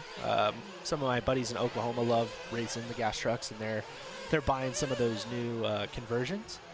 The Ignite RC conversion for the T6. Guys are really into that. So certain parts of the country are doing it, but obviously not all of it. Hello. I'm back, just in time for a commercial. Yes. I was out there talking to Matt from Proline and Eric from Protoform. Eric Epp, Matt Wallace. Yep. Yeah, we were out there chatting and everything, and they were wondering, what's this shaky stuff going on? Hey, what's the word of the day? Oh. What's this word of the day that we... It was... I got to check my text messages. I knocked it out really fast. Oh, did you? You worked it in? Angolian giraffe. Angolian giraffe. Yeah. I didn't see one of those when I was in Africa. I could have worked that in easy. That was good. Well, I basically, because he said, you have to work it in smooth. You can't just say it. angle Sure, your of draft, course. right? So I said, does anybody see? I thought I saw BT, on the side of the track. You know how you can see? You know how you know if you can see BT? Sure. Because he looks like an Angolan giraffe. There you go. Boom. And I said Ryan Lutz is also very giraffe-like. Yeah, exactly. Pretty smooth. Joe Bornhorst kind of too. He's tall. Kind of. Yeah, exactly. Not exactly skinny, but he's tall. You're not going to go there? You're going to let that one go? No, I got nothing. I was just reading more chat. Yeah, Eric Epp still works for Protofarm, yes. I didn't see Joe Eric out Cute, there. what's I up? haven't seen Eric yet. I like him. He's cool. Former Canadian. Not former? Yeah, because he got his U.S. I don't want to say citizenship, but he posted something. Probably citizenship. Was it citizenship? Maybe. I don't know what it was. Maybe or dual just citizenship? I don't know, green card or whatever. You can stay here after your work visa. After you're here for work, you can. Oh, you can stay. Okay. Yeah, okay. something like that. It's not asylum. It's something Silent. No, more chill than that. for sure. All right, and now we have a commercial coming up.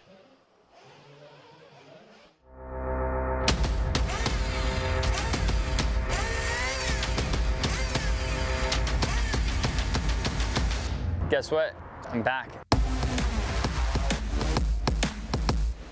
Overall, I saw the big picture. I mean, Proline's obviously still here. They're expanding. Honestly, probably the biggest company in RC for tires. I always see Proline as the innovator of RC and the tires and with compounds, just new stuff. They're always willing to kind of push the envelope, and that's what I'd like to do.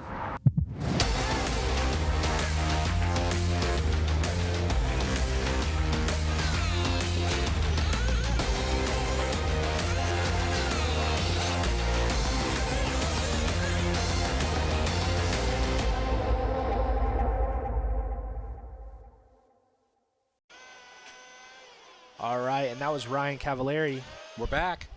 and he has an Axis truck body this weekend. That's All what he's new. been rocking, the new Proline body. Yep. I need to post a photo of it because nobody's seen it. He's the only one who has one. Hey, why don't you post a picture of that so everybody can see it? Well, you see, I was going to post the bingo stuff, and then I got distracted. So now I got to post the bingo stuff, and then I'll get to that. I gotta look something up real quick. Take the broadcaster. I gotta look something up. Yes, sir. Yes, sir. So we've got Heat 6 of 8 for Intermediate Nitro Buggy. Andrew Swanson out there. Cody Grahams, Bryce Beaver, Eric Wetzel, Jeff Glindish, David Carrasco Jr., Jeff Gee, Cody Thompson, Shane Flores, Rhonda Drake, Brad Nibelink.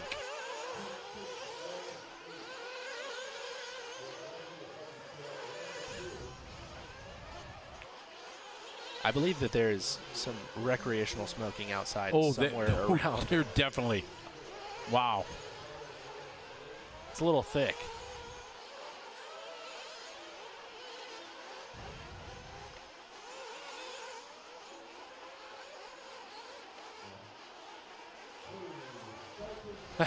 Somebody's saying the anodized green parts looked really odd on the car in the commercial. It's because it was done for its car that Cavallari was driving. They were setting him up just to run a test weekend before he had his stuff.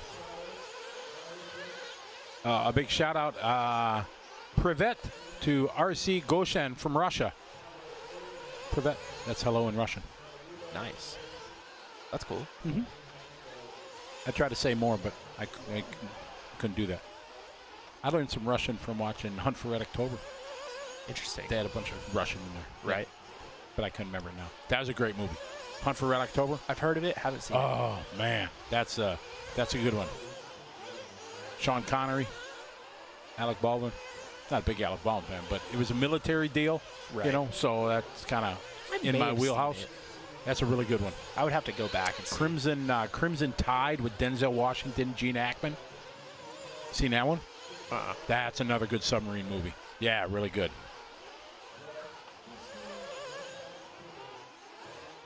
Where is this race going on? Beaumont, California. We are at Thunder Alley Raceway. A beautiful place. Beautiful. This is the 5th location in the 22-year history of the Dirt Nitro Challenge that Joey and his crew, the Dirt, as they're known by, have hosted the event. We're rocking on a track. Miss Rhonda Drake, ladies and gentlemen. world famous. Maybe officially the first lady of RC. Oh, yeah. No, for sure. Yeah. Not even unofficial. It's Unofficially, totally official. She's been doing this racing career for a long, long time. And I don't know how long her and Adam been married now. Not as long as she's been racing. No, for sure. She's been racing since the 90s. She's been racing longer than Adam. Yeah, that's right. That's not a joke. No, she actually has. That's legit.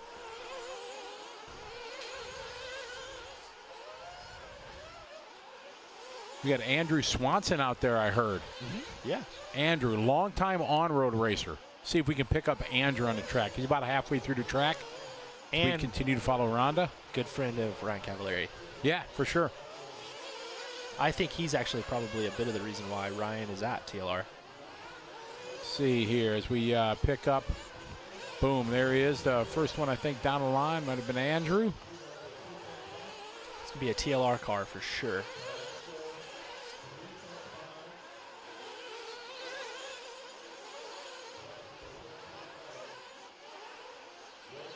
Bryce Beaver out front as well.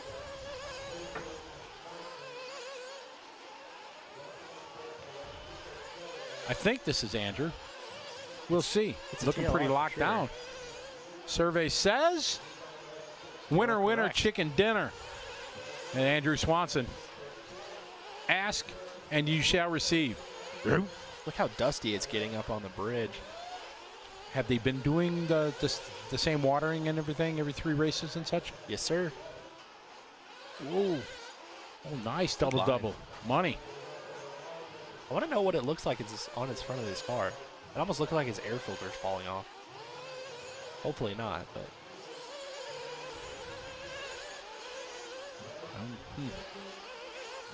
You see something I don't see? It just, there's like a. Yeah, like a kind of bulge on the pinkish front, yeah. looking thing. And like I run a red air filter, so that's why I'm like, Yeah, I hope that's something. not the air filter. Trying to zoom in here. I can't.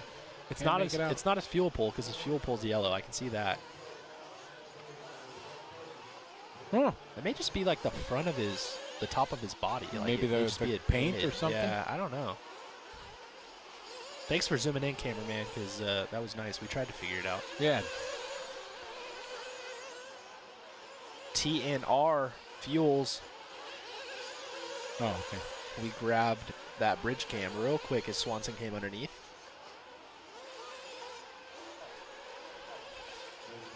Oh, it's Lucas. Thank you, Lucas.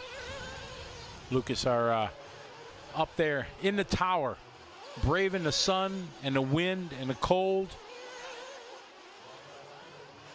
We get all the FaceTime, Tyler, but they're the cameramen. They're the true heroes of it. They're the ones that make this all happen. Bob and Lucas up there, braving the elements. And I can say that I've done it, so you know, like I feel comfortable talking about it. And yeah, it is not my favorite thing at all. Whoa, big trip. Reaching for that one. Yeah, it looked good though. So Joseph Johnson actually, it looks like he's going to hold on right now by about a second over Bryce Beaver, who's the leader of this race.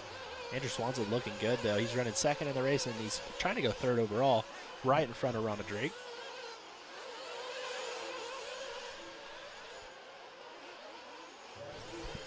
Winding down here, final lap or two for these guys. Bryce, he's making a run for that TQ, though. If he has a money last lap, he's going to do it. He's 0.1 behind the TQ, Joseph Johnson. Let's see. Swanson coming across. He's done with the 6:03. Solid run there. We need a 1/10 of a second for Bryce. Is he coming to the line? He looks a little bit behind the mark. 6.203. Got it on the last lap. Wow. Wow, he got it by 4/10 of a second over Johnson. So a very, very good last lap. 32.1 made it happen. And Andrew Swanson, best lap, his last lap to put it third right now. But still got about 20-some drivers yet to play. We'll see if they're going to be. Frank. Thank you, Frank. Right. He has the JBRL #1 champion plate on. That's what the red thing is. I was like, what is this? He's a JBRL champion. Yeah, good pull. I would not have thought of that. I didn't know such thing existed. Yeah. They have like Supercross. You get the red plate if you win. Yeah, They have so the it's a stickers for sticker? 'em. Yeah. Oh, sticker, okay.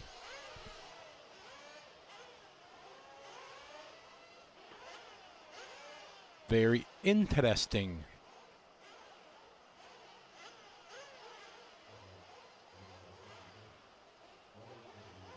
That is cool.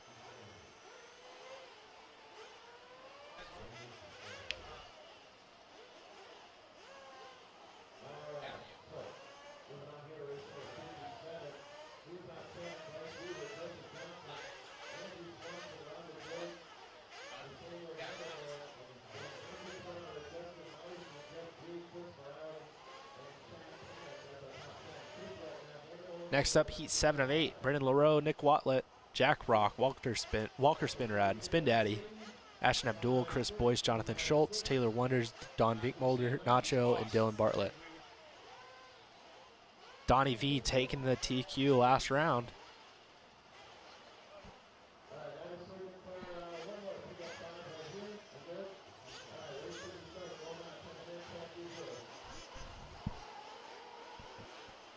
Got some Cool, Wally fans in here. Cool shot of the pit lane there. JC stepping up, helping us out in the pit lane cam. Appreciate J Concepts. Sean Kirkman right there. Wearing a techno shirt? Yeah, he was throwing down Taylor Wonder's car. Ah, okay.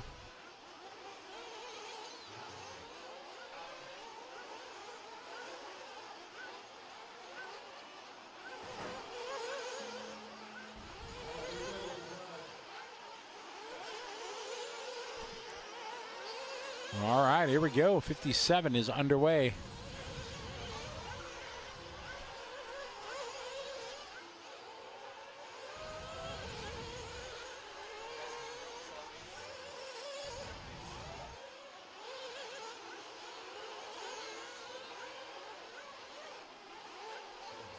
This is Heat 57, the race 57, Heat 7 of 8. This is the B sort of our intermediate nitro buggy.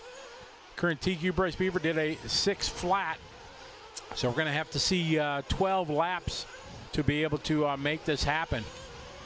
You see a couple guys there. Wally World, Wally builds here. I'm giving him this is Watlett's race. Come on, Nick. Whoa, big air. Daryl Turner, we're this race and another race away from the pros. Correct. So just a couple races, and then what is there, 3 heats of pros or 4? 4 heats of pros. So Ty, I think, is in second or third. No, third one. I think he's in the B sort. Was he? Ty's in the A sort for He's Nitro. in the A sort for buggy. Yeah. It was the B. He was in. I don't know. I forgot. I often do.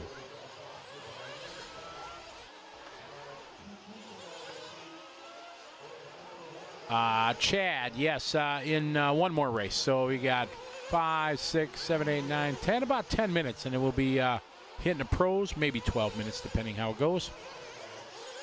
If you put a stopwatch on me. Somebody's asking me why the timing and scoring isn't updating on the website. Yeah, that's happened a couple times. People have asked. I think they're just not looking correctly. Yeah, it's because of the way we're doing around. Right, it's confusing because we did 3 rounds of qualifying yesterday for Pro Nitro Truggy and Pro E-Buggy. So those are going to show up no matter what. So if you're looking for the results of what's happening right now, you need to go back to qualifier number 2 instead of the top. You'll have to scroll down to qualifier number 2, and you'll see all the results from this round. Mike Hot Dog made a post. I can't believe the Europe guys aren't here. Well, unfortunately, you can't fly to the U.S. or we can't fly outside the U.S. There's lots of rules, and they'd have to do 2-week. Some countries 2-week like in a hotel. You can't even go to your house. Right. You have to quarantine. Yeah. They have a quarantine hotel. Boom, you go here and you sit there for 2 weeks. So, who's got that kind of money to? 2 weeks just sit in a hotel. Yeah, it's tough. Looks like we're checking up with Wally. He's got his, he really likes this color that he's running, this blue. He's got this blue color, and then he's got another silver color that he really likes. Not running his factory colors? Nope. I'm not sure he has factory colors right Oh, now. yeah, he usually does. But no, but I'm saying he may be changing it up because he hasn't ran them in a while. You know, he's got this new deal with Mayako, and right now, obviously, he's running the JQ car, so maybe he'll change his colors up to match Mayako, you know? Does he do more wheel whips than anybody? He does a lot. He does. He posts more videos doing the whips. anybody. But it's like every time, his wheels are never like Billy Fisher. Do you remember Billy Fisher? Yes. Yeah, Billy Fisher. He would drive dirt oval and do wheel flips. His front wheels were like that. No joke. I'm Legit. the same way, though. I have a lot of wheel input in the air. A lot of English, if you will. Yes. I can't do that. It took me a lot of practicing and a lot of my dad yelling at me to stop. But Stop doing it. I had a conversation with him recently, and he's like, wow, you know, now that you figured it out, it actually looks pretty good, and it makes you go faster, so I'm going to leave you alone. Well, yeah. I mean, if you can do it right, you can obviously position a car at the face of the jump going up to position it for the exit, you know, or for the lander. Excuse me. Just trying to be able to do that. That's tough. Well, there's two different ways to do it. You know, you can turn the wheels off the face and kind of like get the car going in a certain direction off the face of the jump, or you can, you know, turn the wheels once you're in the air, and it creates a whole different input. So it's like two different things that you kind of have to learn how to try to do. Like this triple, it's a lot easier to turn the wheel off the face than it is to whip the car once it's in the air. Sure.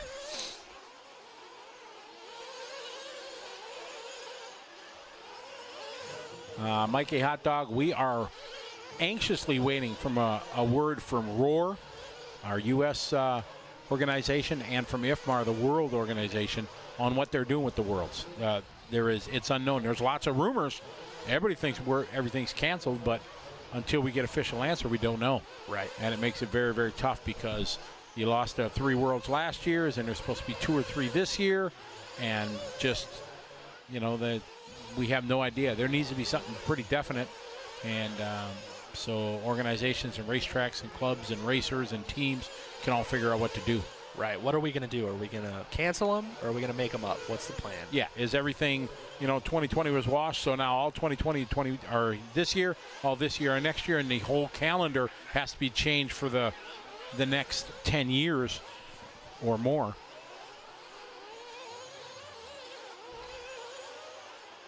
Mikey, rules were meant to be broken. Yeah, for sure. Look at me. I travel overseas a lot, and I haven't now in over a year. Yeah, it's tough. I mean, you really don't want to get in trouble and then end up in a much tougher spot. You know? Exactly. Thank you, Mikey. Glad you're enjoying the show.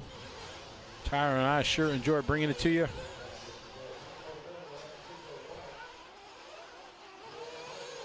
Roger Seraphin, how you doing? Roger, you missed it. They had a surprise. We had a surprise guest.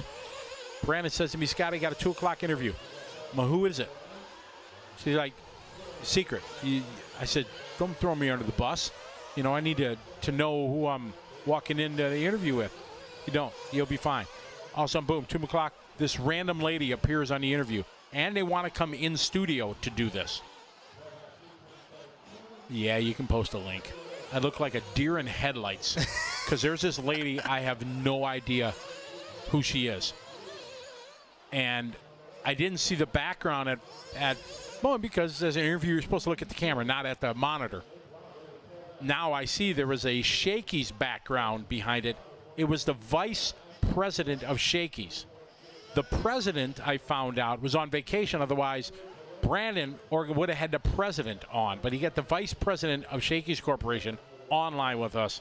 And they were absolutely impressed in our chat yesterday. And Brandon sent him a snippet of our talk in the chat room and everything like that. So it was that was pretty awesome. You're right. It was nice. Nice. Not nice. Nice. That's all right. There you go, Jorge. Shakey's called Scotty. I like that. Yeah. We're rolling with that. That's right. Shakey's called me. Exactly. So it was pretty awesome. And I got I'm not kissing up here by any means, but you reach out to the president of a corporation like Brandon did, and he said he had a phone call back in 25 minutes. That's quick. Well, he said he got a hold of their parent company, right? Well, no, he said he found out who the parent company was and then looked at the board of directors of the parent company. Oh, my goodness. And one of the board of directors of the company was the president of Shakey's. He called them, spoke to the secretary or whatever. He's on vacation, got his email, sent the email, got a response within 25 minutes of that, and the president said, we're going to get you in touch with the vice president. That was pretty epic. So it was correct, Mikey. You got it. Nice. Exactly right. So that was pretty awesome. So it was neat. And you guys were a big part of it, though, because if you guys didn't have the interaction with us and talking about your love of the brand and experiences, or people saying, I don't know what Shakey's is, was it? That was all kind of part of it. So. Oh, look at that. The TNR bridge cam. That is awesome. With the shadows, and when they go to the step off and underneath. Look at the holes under that thing. You know what that is? That's nice. That's nice. Crikey. Oh, we're back to Australia again. Oh, that was you. You started it. I know. That was all you. Do we stream things to other platforms or just YouTube? We are also on Facebook right now. And we have our own website. Exactly. Trying to stay on Shakey's biggest customer. No, I rarely get it because we don't have them in Milwaukee. When I go to the Philippines, I have them. And last year when we were out here for DNC, we got to go and do it too. So I'm hoping we can get free and go get some. The best. Thin crust pizza. Forget about it. Forget about it. Oh, the roof on Swanson's car is also just bright red. Okay, all right. Thank you, Zeke Bellinger. Boom, Zeke. See, look at, bam. Throbbing Brain is like there. Oh, yeah. Man, I was so confused. I thought something was going wrong. Whew. Looking out for Andrew.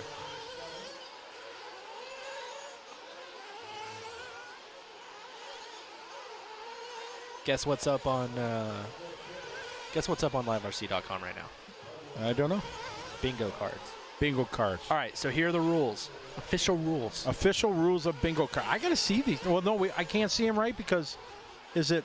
Oh, you can. Oh, okay. We're not eligible. No, but it's like when we talk about topics, so I don't want to know what's on there. Oh. I don't want to know what's on there to influence. Right, you don't want to influence. Correct. Okay. So. All right, guys. So the DNC bingo cards are up on liverc.com right now. I'm going to post them on Facebook and Twitter. Awesome. But there are rules.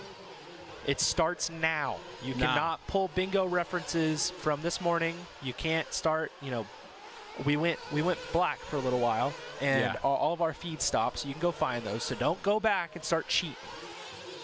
Pick one bingo card, and it starts now, and anything that we reference, if you get a bingo, send us a Facebook message. I'll go back through the Facebook messages probably tomorrow.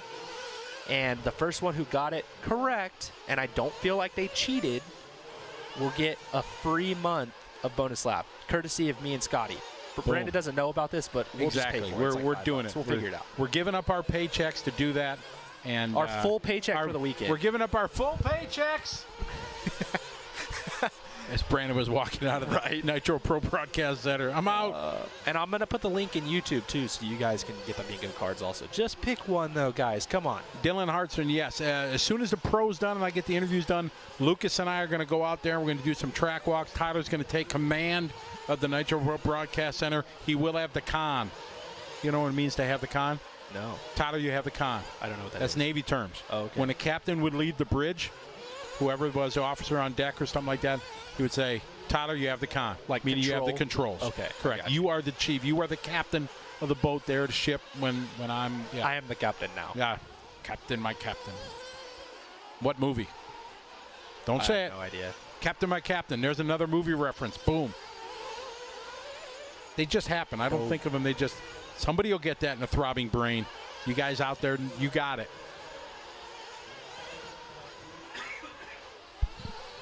Who's going to be first? Are there any other new rides on the track this weekend? Techno Truck. That's pretty much it. Boom. John Moore wins. What does he win? Dead Poet Society. Oh, there you go. Captain Phillips, nope. Aye, Cap, nope. Dead Poets Society. Robin Williams, awesome movie. You ever seen that one? Which one? Dead Poets Society. Yes. Good movie. That's a deep movie. Yeah. But it's awesome. Good one, though. Yeah, for sure. Travis Saunders, you were there. Yep. Scott Broadbent. Mere moments before the pros are up. Mere moments. Mere moments. Sean Gramick. Sean's got it. Moon on 6. Got it. Roger Seraphin got it. Nice. I'm sorry, nice. Noise. I got to get that right. Nice. Noise. Carpe diem, exactly. Carpe diem means what? Oh, I can't remember. Oh. Our Dead Poet Society people will know, because that was like the theme of the movie. A very sinister message, Dead Poet Society. I suppose you could read into it depending how you look at it. I think it's I think it can go both ways. It's for sure a deep movie that talks about aspects of the movie, and it could go. John Jennings winning. Oh, look at boom, boom, boom, boom. See, there you go. Everybody's got that. BJ's got it. RC must see. Jorge, Sean. Everybody sees the day.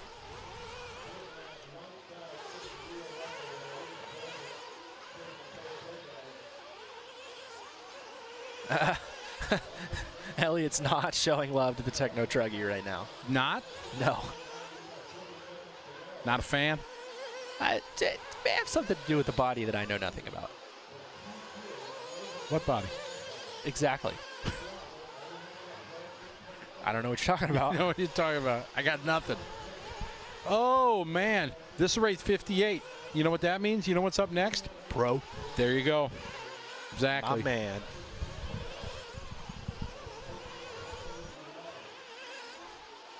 RC Mussy, yeah, for sure. No Motorama. That was disappointing for sure. Diego said WTF. So glad this is a thing. I love Nitro RC. Same. Me too. Diego, where are you from, Diego?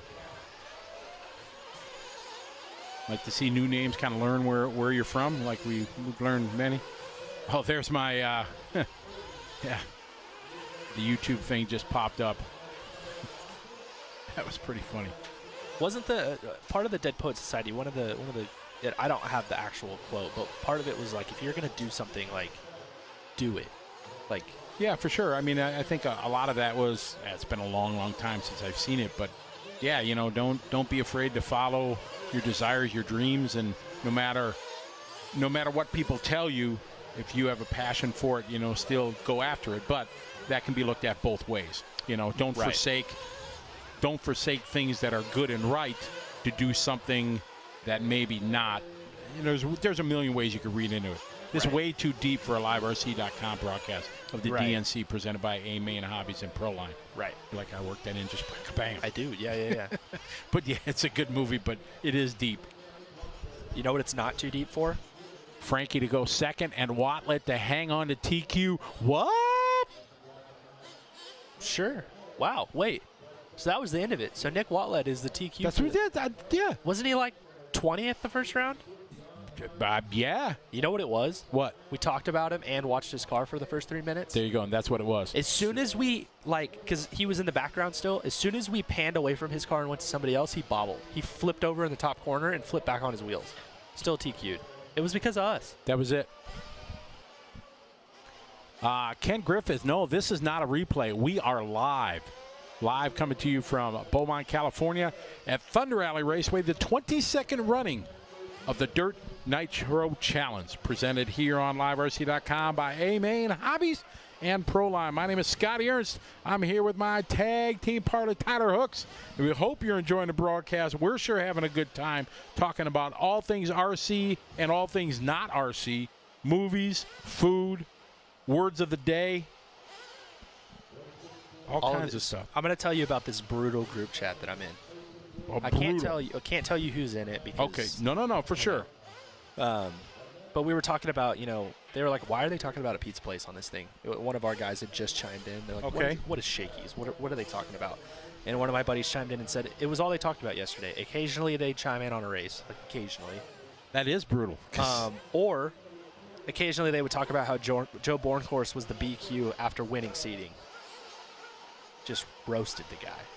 I think we brought it up maybe twice in a 14-hour broadcast. We actually didn't even bring it up at all. He just wanted to roast Joe because Joe is in the group chat. Wow. Man. Yeah, so unfortunately Joe did a top seed truck, and then now he is the BQ. So we'll pour one out for the homie. Jay Burns, yes. I am Scotty from Trackside. I am Scotty. And that's Tyler. We're on our second date. Courted at the Chili Bowl. Yeah, exactly. All right, this is race 59. You know what this is? Pro? It's pro. Steve Harris, Dean Rock. Little bump, they call him. Pheelong Nguyen, Caden Fuller, Greg Degani, a.k.a. The Toe, former world champion. Paul Ciccarillo from the Midwest. Tyler Brown, Drayton Staub, Bryce Butterfield, Nitro on-road ace, Cole Jensen, and Scott Bell Castro. I don't even think you remember this, but you were the first person that I ever heard say downtown Tyler Brown. Really? Yeah, last year. I like it. It stuck with me. Really? But yeah, it was you. Yeah. We like things that rhyme here. We're simple gentlemen. Exactly. We're not, yeah. Uh-oh, somebody coming in for a pit stop. That's not good. Yeah, pit stops in the middle of qualifiers, not the move. No, but Oh, it says it still hasn't started yet. Are we live? so Haven't started the race, so that's why people are going. hey, it must have started the race. Nobody gets warm-up Oh, laps. also, yeah, I not calling you out, but you are pronouncing Fee's last name wrong. It's not Nguyen. No, it's just Win. It's Win. Ah, okay. I had a long-time friend with the same name, and that's It's Nguyen. Yeah. Nguyen. Okay, I but asked it's him, Win. but it's just Win. Ah, yeah. so That's sorry why about I just that. call him Fee. See, call him Fee. Yeah, Fee. Fee Long Win. All right, I'm on it. Thank you. And typically at a Texas race, Fee Long is winning. So, you know. Really? Is that where he's from? No, he's from Louisiana, but he'll come From over and race Louisiana? with us, yeah. Got it. He was a local to Flowwood, and the last race that we ever had at Flowwood was an RC Pro race there. And I've never driven so hard in my life in an e-buggy race to beat an 8-year-old. He was flawless for the full 10-minute main. Just worked me. Really? Yeah. Did he beat you? Oh yeah, he won. I did not make a mistake the entire main, and I was driving pretty well. My laps were good, and I got beat by an 8-year-old. Wow, that's epic. Did the boys bust your chops when you got done? Or did They all got beat too. So Well, yeah, no, but your homies that are on the sideline or whatever, or they just respect. Dude, No, you drove great. There's nothing you can do. Fee owned it. This was pro e-buggy, so all the homies Wow. were in it, and we all got beat. Impressive.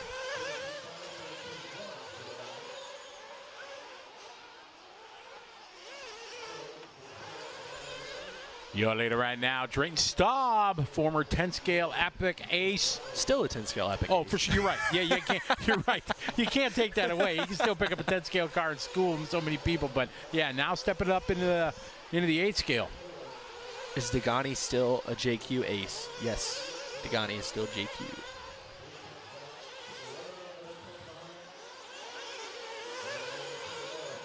Drayton Staub out front. 2 down, 4 to go. Staub across the line. That time by with a 31-2.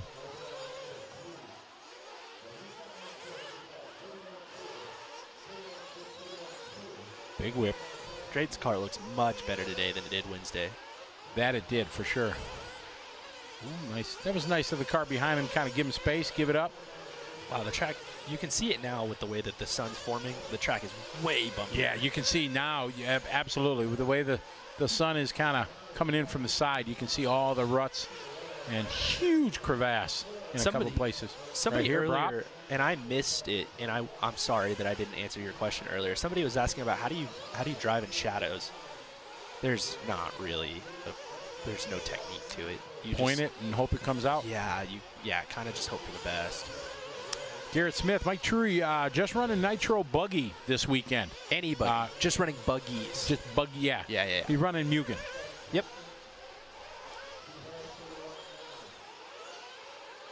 What color is Wally driving? Yeah, JQ. Yep.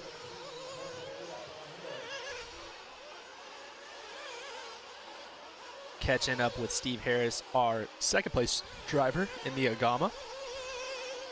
That is not Steve Harris. That is, that's Butterfield. We'll see. In 3, 2, 1. Nailed it. Boom. So that's the Oh, yeah, green. I see the green. Yep, that is.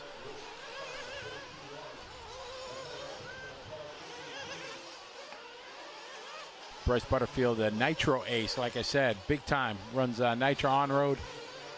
And him and David Blake, and he said, you know, this race is close to us, not too far.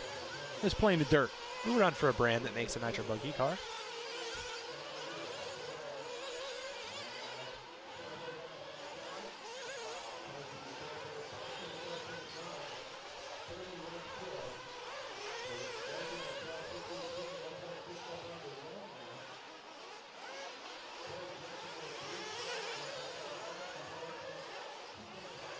Got a minute 30 to go. But minute 30 left, Drayton, Fee, followed by Cole, Steve, Tyler, Caden, Paul, Greg, Dean, Scott, and Bryce. This is our first heat of 4 for our Pro Nitro Buggy. So Drayton staying calm, cool, and collected like he did in the last run. Looking to run pretty much the same time he did the last time. And that's not a bad thing or a good thing. Should be pretty solid. He's got a pretty dry track this time.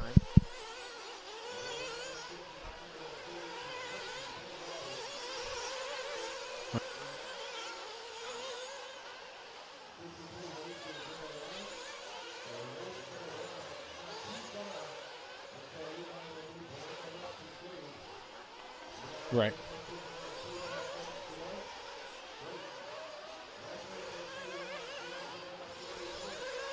How far can Luke, how far will that? So Drayton's out front still. Hot lap of the race, though, is Dean Rock sitting down in the 8th place spot. Drayton's on a 12.6.18, working his way around to the front side. There's Fee. So Fee running in the 5th spot. He was all the way up to 2nd. Made a bobble. Fee, an HB Racing driver, running the Performa engines. I'll be back. Scotty's out. What were you doing when you were 9 years old? Were you running the Pro Class at Nitro Challenge? I wasn't.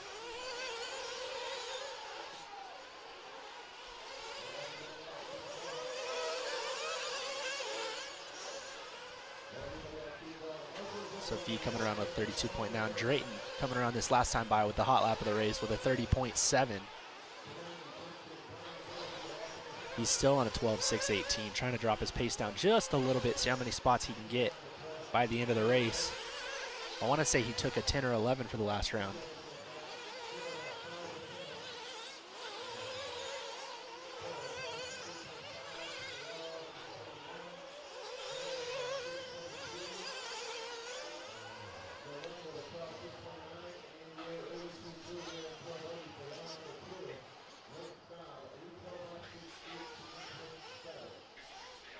And somebody making a good statement that I like to see. It's nice when the intermediate Nitro buggy guys in the top heat, like the TQ, like Nit Wallet, is not going faster than even the bottom heat of Pro Nitro buggy. So the top 3 guys in the D heat went faster than Wally. So it's good to see when you've got that separation and it doesn't make it seem like guys are sandbagging or doing anything like that. So Caden Fuller, for example, was an intermediate driver all the way up until this race. He ran all of the East Coast races in intermediate. Now he's bumped up to pro, just slightly faster than what Wallette ran in the intermediate Nitro buggy for the TQ for the round. So that's showing that the way that we're doing things, the process is working, and we're going to throw it down to Scotty with a Pro Tech race report. Drayton Staub are kind of tucked into the corner here. Drayton, that was a pretty good run. You got to win a heat race here. Your car looks way better than it did on practice days. Yeah, we put a lot of work into the car. Changed a lot on the rear end to calm that down. That helped a bunch. Still working on some speed, but I can run the car for as long as I need to consistently. No bobbles. I guess a little bit of traffic kind of slowing me down a bit. Just they're upside down trying to dodge them, but nothing major.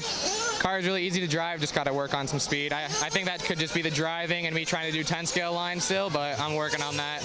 We've been talking about you, Aiden Horn, Davey Bata, 10 scale guys here stepping up into the 8 scale. What is the biggest challenge of going from what you know is a great 10 scale racer to 8 scale? For me personally, I rely on corner speed a lot to make up time, and in 8 scale when the track's kind of blown out and bumpy, I can't really hit the apex in the corners the way I like because the tires will grab and I'll flip. So really I'm just trying to hold the inside line and go slow through it so I can run my line that I want to run. It may be a little slower, but it's easier for me. And then obviously the grip in the bumps and all that is so much different and a lot of challenges out there. All right, well, good job here and best of luck in Q3. Thank you. All right, back to you, Tyler, in the Nitro Pro Broadcast Center.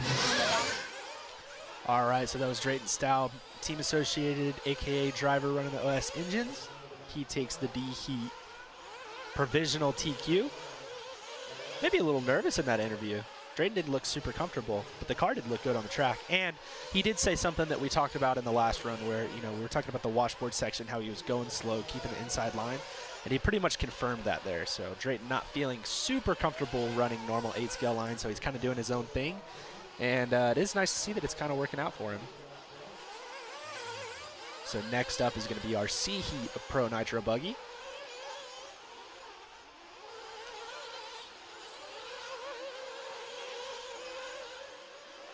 Aiden Horn going to be the fastest one after lap 1. CJ Jellin slotting into the 2 spot. Austin Pannone in 3. Mike Morales in 4. Jacob Hardison in 5.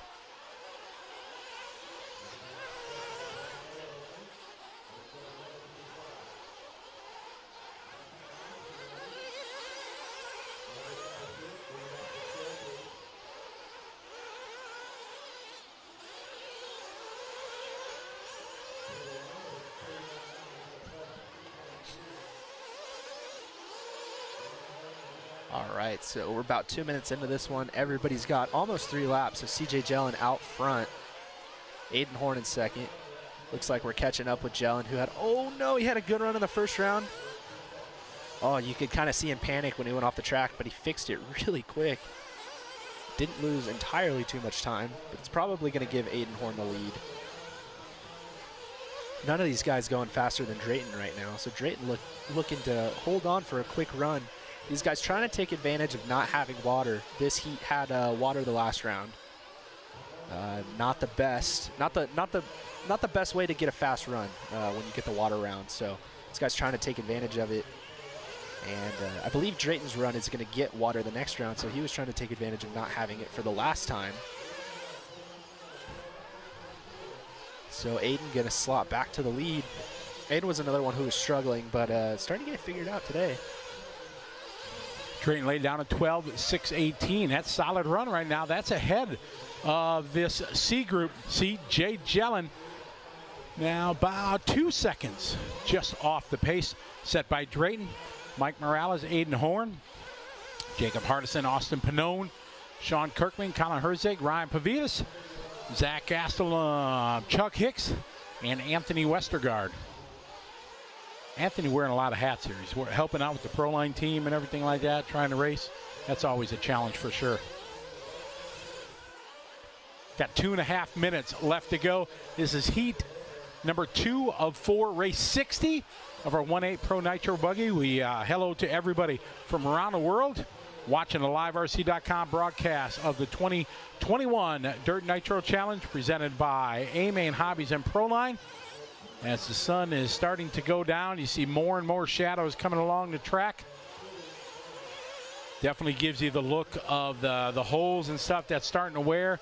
That was my first time being able to really walk on the track and seeing exactly what's going on. And man, you can definitely see what's starting to shape up. And you see more bouncing and bumping around.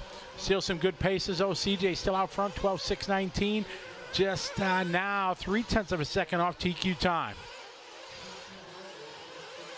Minute 45 on the race clock here as these guys, Mike Morales, not that far back, a couple seconds off that. Aiden Horn, another youngster that's known for 10 scale racing, now stepping up to the 8 scale. And Jacob Hardison round out your top 4 with 1:30 to go.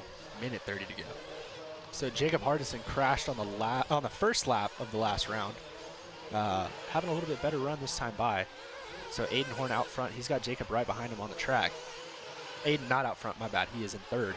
CJ Jellin out front, and he is looking to take a slight provisional TQ over Aiden, or over, oh my goodness, Drayton Staub. You had it. You were working there. You were getting there. Hey, it's been a long day and a half. If I'd been walking, I would have hit my face so hard on the ground tripping over like that. CJ now stepping up with some good lap times. Just a couple ticks underneath Drayton Staub's time to hold, as you said, a provisional TQ. We still got, what, 22 guys ahead of them. Some of the best in the world that are going to make a run at whatever time these guys lay down. But Drayton laid down a 6:18. CJ on a 6:18.5 to Drayton's 0.7, and Mike Morales hit a 2, Aiden Horn 3, Jacob Hardison 4, and there's a name we're familiar with, Pavitas, Ryan Pavitas, son of world champ Mark Pavitas, sitting in the 6th spot. I used to call him Fetus Pavitas because he was just a child and it rhymed, but he is no longer a child. No, he's quite a wheel for sure. Holding his own here in the Pro Division. Now CJ has fallen off the TQ time. So he had a 33.3 lap, not unfortunately a great lap for him. He's still got, and he's got no time to make up them 2 seconds. He's going to have to try to hope for a top 10. Got a little bit of traffic for him still in front of him. See if he can get through it. Looks like going through nice. Oh, Lucas there on the mobile cam there, looking good, getting a good shot there. Over the hip jump he goes. As we are into our final lap here of race number 60, heat 2 of 4. CJ, still a couple seconds, not going to be able to make it here in this one. So his time is a 6:20. So Drayton Staub going to hang on to that TQ time for now. Like I said, 22 more guys going to have some say about that. Aiden Horn going to be second. Mike Morales going to round out your top 3. All right, so Drayton, as Scotty said, going to hold on. Scotty's out. He's going to go get some more interviews, see if he can find CJ Jellin. Or maybe Aiden. He caught CJ last time. Maybe he'll catch up with Aiden Horn. I don't know what the plan is.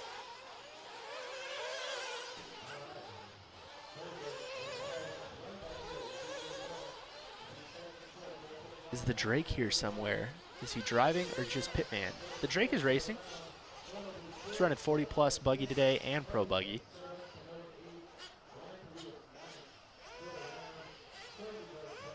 What's up, Tony? Saying you've joined late. But you're here. Ronnie checking in. Justin Millie talking about Super D and Aiden Horn. The boys are going fast.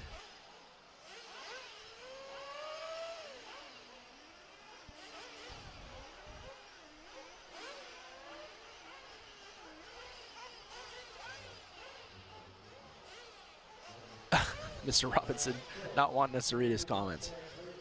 Too late.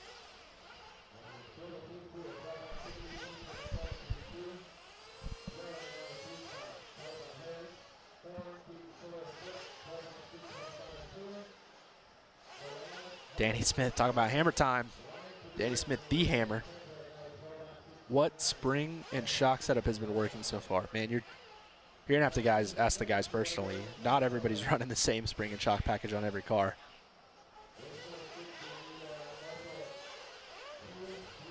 And we're going to throw it down to a Pro Tech RC race report with Scotty Ernst. All right, CJ, I know I'm holding you up from getting you marshal. We don't want to get you in trouble here, but that was a good run. Just one little bobble there at the end. Yeah, I don't know what was going on with my car. I'd land and it spin out, so I got to go fix that because it definitely hurt my run. So. Did you change anything from round 1 to round 2? I went different pistons. I went back to a 6-hole, try to get it to land better. And it seemed it was fine, just it would spin out randomly, so I got to go fix that, and then I'd be fine. All right, best of luck in Q3. Thank you. All right, there you go, CJ Jellin. Got to get out to Marshall, made a little bit of change. Happy with it sounds like. Back to you, Tyler, in the Nitro Pro Broadcast Center. We're back. And somebody asking if anybody hit a 28 in one of the qualifiers today. Nope.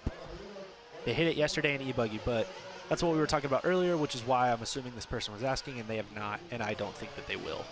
If they don't do it in this round, they're not going to do it at all today. The track gets a little bit slower at night, it seems like, and I don't believe so. So CJ having a solid run, Drayton having a solid run, Aiden having a solid run, Steve Harris having a good run. All those guys super young.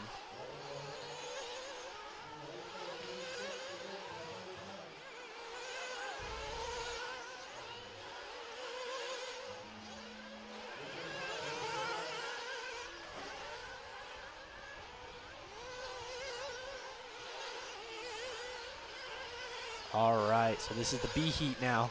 See what these guys got.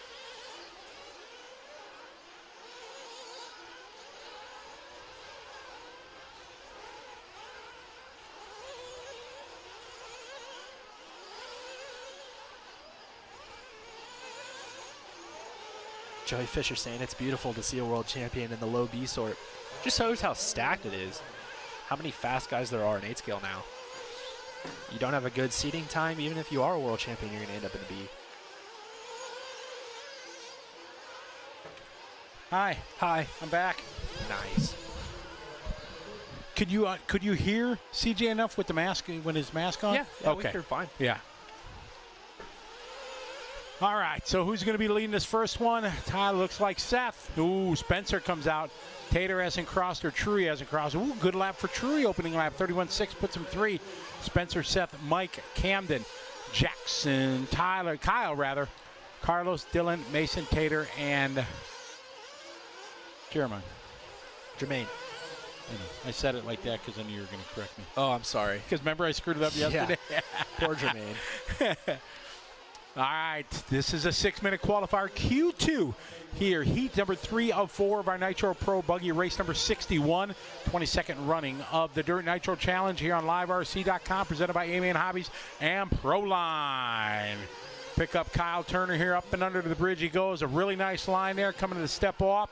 Kyle had an 8 for the round last round. Oh, really? That was really good. Solid. Top 10 make it. 10 and bumping 2. Which is definitely not a lot for a Nitro race. Normally there's, bumping a few more and taking a few more, maybe a 15-car field or so, 14. But so you're going to have to make it happen in qualifying. You don't want to be that guy in the B main because, man, the quality of drivers in the B main is going to be stout. It's rough.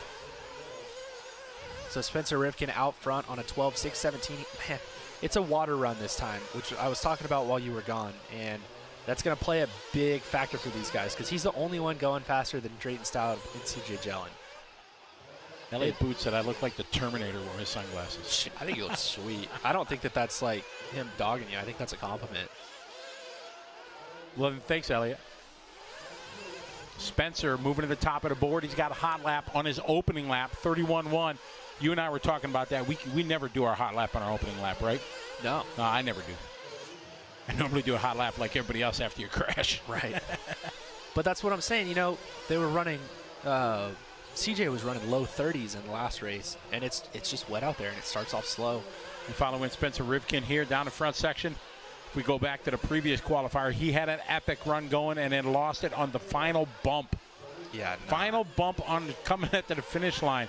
Got off track and then just punched it, tried to punch it, and went from a 31-second lap to a 40. Here's a great shot of the live RC cable cam. That was sweet. So Spencer running that team associated car with the J Concepts tires, MX Power.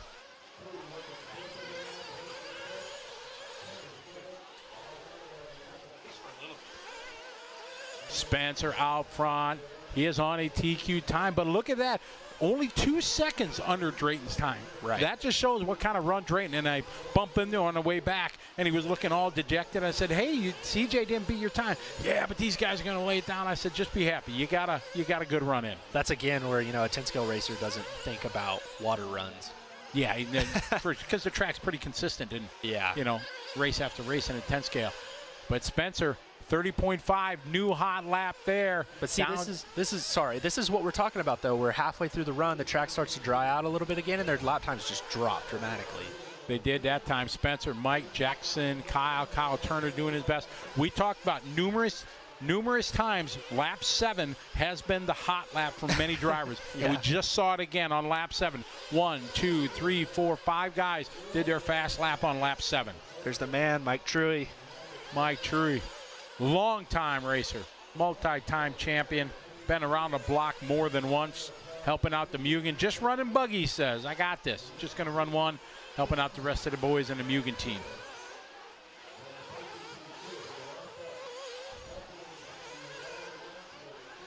Spencer Rivkin, Mike Truey, Kyle Turner, and Jackson Brunson. That's your top 4 right now. Drayton stop time still holding for a second as Spencer had a 33-second lap there. That was not good. Gave up all that time he had. Mike Truey just doing his hot lap there, lap 8, 30.6. Rivkin back with a just about a second under the current TQ. We follow Truey up and under the bridge. And the bottom right corner of your screen there in that cool picture-in-picture. That is Rivkin. Over the hip jump he goes. Lands it nice, doing double-double. Nobody's really even thinking about triple-single anymore. Maybe that'll happen at the nighttime run, but now in the first qualifier this morning and today, it's all been double-double. Jackson Brunson holding down the 3 spot. Kyle Turner and 4. Carlos Arredondo having a good run up to the top 5. Again, Spencer still, Mike Truey moving ahead of Drayton Staub now. Truey on a heater run. How would that be if Truey can lay down some magic here and put it in? That would be outstanding. In the parking lot. It's going to be rough, though. I mean, you have to have realistically, you need to have like 2 8s to even think about getting it. Right, exactly. I wonder what he had in the first one was no bueno. Not good. It was no. Not good for either of our 2 leaders. And Truey taking over the lead. Oh, and dropping it back. So our 2 leaders right now with 32s for the both of them. Drayton got a chance to hang the TQ. Sorry for cutting you off there, buddy. But, yeah, depending what Spencer does here in the last lap, he is only 0.7 in front of Staub. And Truey right there, 0.5 behind Spencer. Come on, Truey, old school. He's still got skills. Tyler Vick saying this looks like a good last lap. Tyler Vick saying you can make the main with a 20-ish, but that's... Truey sends it. Did he get scored? Oh, he got it. Yes, he did. If these guys are consistent, it's going to take a lower score than that. Man, I got to go track down Truey. I'll be back. All right. So Spencer Rivkin taking that one over Mike Truey. Mike Truey going to fall back behind Drayton Staub. So Spencer going to take the provisional TQ right now on a 12-6-17. Drayton going to be in second. Mike Truey going to be in third. CJ fourth. Kyle Turner fifth. We have over 1,000 people watching with us on YouTube right now. 240 people watching on Facebook.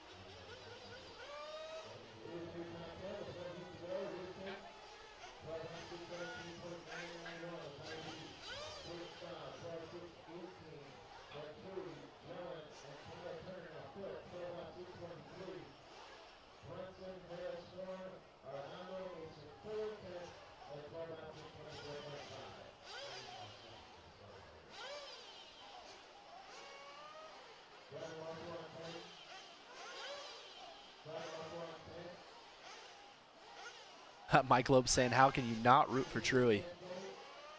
And now we've got a ProTech RC race report with Scotty Ernst. All right, we're here with Spencer Rivkin after his second round qualifying. Spencer, tell us about the run. Yeah, I mean, I thought the run was average at best. I mean, I really thought I left a couple of seconds out there from driving. When you're in the B heat, sometimes you kind of get a little traffic issues, but I paid the price in seating.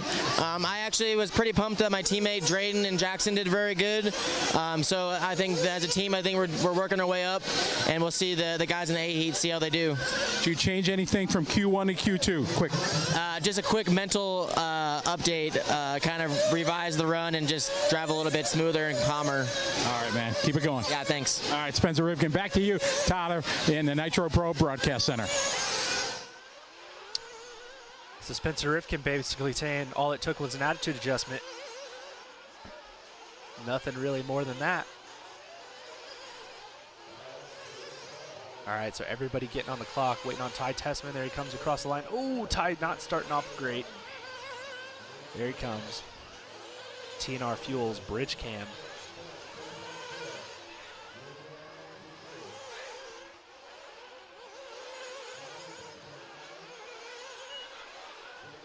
Tessman having a little bit of a sketchy first lap. Oh, no.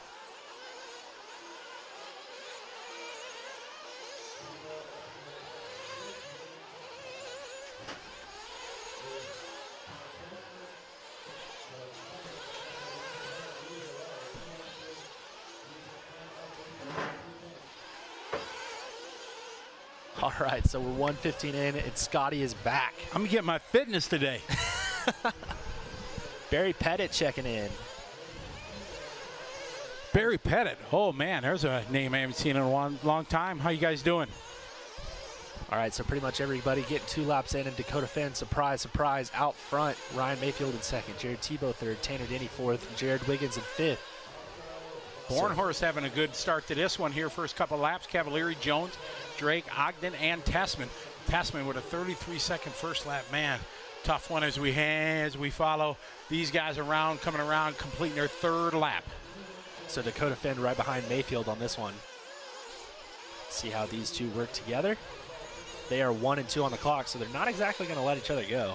No, not at all, but you know, does it help pacing each other? You know, we always wonder, you know, what's better? Do you want a clean track, or do you want to be with the fastest guy leading or following? It's 100% easier to be Dakota Finn right now. Because you know Mayfield's pushing it to the maximum because he wants to stay in front. Beautiful there, over the hip jump. They come into the 4-pack, double, double. Nobody thinking about triple, single anymore. Maybe tonight they'll do it. Through the AK washboard section they go. Oh, a little traffic, but luckily puts it right where it needs to be. Lost a little bit of real estate, still on point right now. His time on a TQ time a tick before in front of Mayfield. You know how you just said traffic? That traffic was Ty Tessman. Ooh, really? Oof. Man. When was the last time you said traffic and Ty Tessman in the same sentence? I don't think ever. So yeah, Ty he down had in the 11. 2:33-second laps. Oof. Oh, tough luck for Ty. Like you said, if he has bad luck, he's in a B. Just look at the field in a B. Yeah. My, oh my. He'll get it figured out, just like they did with their truck. So Ryan Mayfield popping out to the lead. Ryan's one of those drivers that can be out front of somebody who's just as fast as them, and it doesn't faze them. I am not one of those people. Followed Dakota Finn there with a double-double. Mayfield on the top of the leaderboard right now. These guys well under the TQ time set by Spencer and Drayton. Dakota Finn that time 30.6. Mayfield just thrown down his hot lap, but Mayfield that time 33.9. Tough lap there for Mayfield. That moves Fenn to the lead, and Jared Tebow, and look at there, Tyler Jones in a 3 spot. So Dakota Finn now has track position on Mayfield, so if Mayfield wants to take the 2Q, he's got to get back by Dakota Finn. And Dakota's been making that difficult on everyone. He's been laser consistent all day. So Jared Tebow moving up to the 2 spot. T. Jones to the 3. Ryan Mayfield to the 4. Cole Ogden the 5. Then it's Denny, Drake, Wiggins, Bornhorst, Cavalieri, and Tessman. We got a $1:45 left on the race clock here. Final heat. Heat 4 of 4, race 62. Q2 here of the Dirt Nitro Challenge 2021 on liverc.com, presented by A-Main Hobbies and Proline. We follow Dakota Fenn with 1:30 to go, 8 laps in the books. He's circulating to complete lap number 9. We follow Jared Tebow, pick him up down the front section under the bridge and up and down, a little bit of sideways there as he goes through the big crevasse there, squaring up for the triple. No whip, just nails it solid. Coming up to the step up. See how he does here, up and over. Very nice here. He's going to do double-double just like everybody else. So a good solid lap coming here for Tebow. Tebow, one of the most efficient drivers when you're watching him drive. Not much wheel action, not many whips or anything like that. Likes to keep the car on the ground, likes to use inside lines. He's going to have to make it by whoever that is on the outside. Oh, Spencer Heckert. So Spencer letting him go. So Tebow on a good run right now. His pace a little bit behind Dakota. Dakota with a solid lead right now. Looks like about 2 seconds to the good over Tebow. Mayfield has worked his way to the 3rd spot. Cole Ogden to the 4 as we are back with your leader, Dakota Fenn. 30 seconds to go. We had the Phenom, now we've got Ryan Mayfield.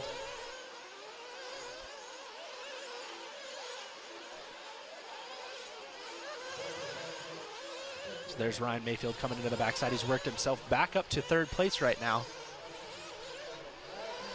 Fend across the line there, lap 11, hot lap of the race there, 30.0, fastest lap here, puts him on a 12.607, shows him about 4 seconds to the good of Jared Tebow. These guys on, most of them on their final lap. Jared Tebow still.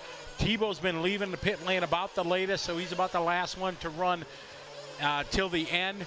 As Jared's coming around for lap 11, that time 31.2. Cole Ogden just doing his best lap. So these guys are around. Dakota Fenn looking solid right now. So Dakota Fenn going to finish it off with a 12.608. That's going to be enough. And there goes Cole Ogden. Cole Ogden potentially to the 2 on a 12.611. Waiting for Jared Tebow to come around. Mayfield's going to finish 4th. Denny 5th. So Denny with a top 5 run again. That locks him in. Let's see what Jared Tebow's got. Jared Tebow going to go 3rd for the round. So Cole Ogden going to get just past him right at the end. Then it's going to be 6th, Tyler Jones, 7th, Ryan Cavallari, 8th, Adam Drake, 9th, Joe Bornhorst, 10th, Jared Wiggins. Those guys are going to go top 10 for the round. So the 10 guys were faster than Spencer Rivkin's B-seat time. Drayton Staub going to go 12th for the round. Truey going to go 13th, Ty Tessman 14th. So Ty battled back at the end, but it's just not going to be enough. CJ Jalen going to go 15th for the round. Man, that was a barn burner. So Tessman just showing his dominance. Cole Ogden going to take a 2nd, though. Strong run from the Ogden. Jared Tebow popping out 3rd with the Techno ride. Ryan Mayfield 4th. So Ryan Mayfield and Tanner Denny basically flipping spots this time around. Going to lock themselves into the main. Tyler Jones rebounding after a really tough first round. Going to go 6th for the round. Cavallari also rebounding. Going to go 7th. And we're going to get ready for round 3 of qualifying. But before we do that, here shortly we're going to have Scotty.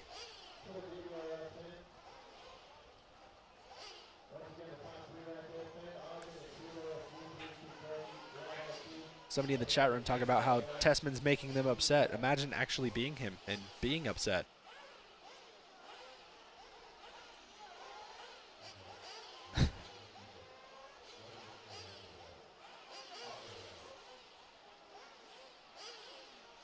Reading and commenting at the same time. All right, and now we've got the ProTech Race Report with Scotty Ernst. All right, we're down here with Jared Tebow, and Jared Tebow, you got a solid run out of that. Ended up being a 3rd. It was so close, just a couple tenths there at the end. Yeah, it seemed like Ogden just barely snuck by me. I was, I don't know. I mean, it was a good run. I've been, not quite where I want to be. I had a 6th first run, but my run wasn't that good. Changed my car some. I think I just drove a lot better that time. Feeling it out. I've been a little bit kind of all over on my setups, but my car felt really good that time. I felt like my driving was good. It's just tough out there. Track's really difficult. It's kind of that weird stage where it's bumpy. You have to be kind of careful, but it's smooth enough to where you can still drive really fast and aggressive. And I'm not super good in that weird kind of in-between stage. I'm almost 34, so I'm a little bit old and a little bit timid out there, I think. But I'm happy. A 3 is better than a 6, and so I'm getting better each time, and that was encouraging. All right, best of luck in Q3. Cool, thank you guys. All right, there's Jared Tebow. All right, let's get Cole Ogden here. All right, we got Cole Ogden. Cole, not much, man. Good to see you. Just sneaked by Tebow there by a couple tenths there at the end. Tell us quickly about your run. Yeah, man, it was a good race. I had a wreck early on, and luckily my car was just very, very good, and I just had to drive smooth all the way back up to the front and fight back to the front, man. And it was I didn't realize I was that close because I'm not wearing my headset. I don't want to know anything. So, but no, it went good, and my car's feeling great. It's hooking up. I mean, everything's working well, and I'm stoked. So. All right. Well, good job. Best of luck in Q3. Thank you, sir. All right, there's Cole Ogden. We got Dakota Fenn coming up next. I don't don't know how to start again. You know, I can say good run, tell us about it, stuff like that, but man, another solid run in Q2. Yeah, I got off to a really good start. I've been coming out of the gate pretty quick there. Faded a little bit in the middle, kind of just took a little bit of breather, kind of missed a couple lines, and then kind of got back into it and finished out strong. But yeah, everything's working awesome. The whole team's been working hard, and I mean, yeah, cars are feeling awesome. You got one more coming up, Q3, Friday night under the lights. What's your plan? Are you going to change anything? What's happening for your final run? Yeah, we'll try something, just see if we can learn anything for the main. The track's going to obviously get a lot bumpier by the time we run on Sunday, so going to make some changes with that in mind, see if we can get a little bit better in the bumps, and yeah, just going to be not crashing in the main. All right, best of luck to you. Thank you. All right, there's Dakota Fenn, another great run for D. Fenn. So he's got one more, like I said, Friday night under the lights. We'll see what these guys do. Back to you, Tyler, in the Nitro Pro broadcast studio. All right, so you heard it from the guys. Cole Ogden feeling much better that round. Making it happen. Jared Tebow talking about how old he is. I mean, he is, not that he's actually a grandpa, but in my heart he's a grandpa. So he is doing pretty good for 34. And Dakota Fenn just on a Sunday cruise. So he's the overall TQ already. All done, ready to go. Locked it up. Going to see what he can do for the third round. And then move it on, finish out the day. So good job for D-Fend. And now we are on to round 3 of qualifying. 40 plus Nitro Buggy Heat 1 of 7. So we're rolling through the day.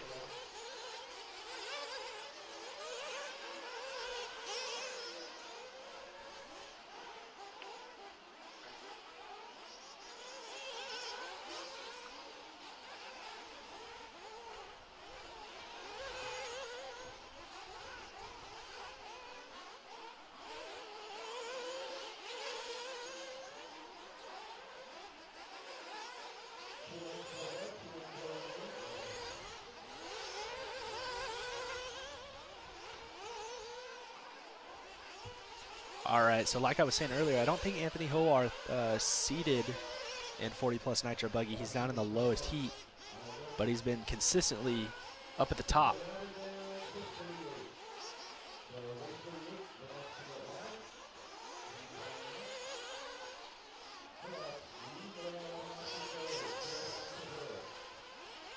Trying to get our timing and scoring all set back up for this third round. Move some stuff around to do the interviews and things.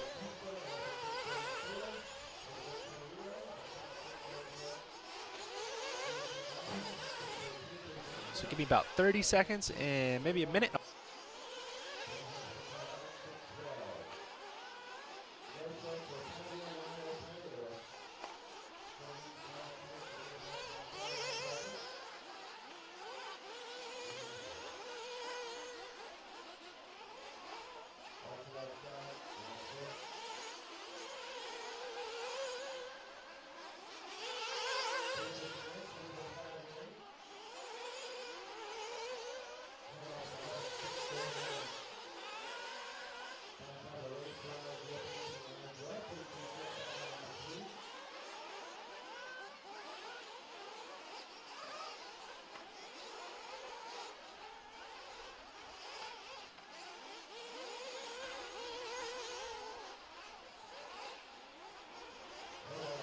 I cut my own self off by turning off my microphone. Sorry about that, guys.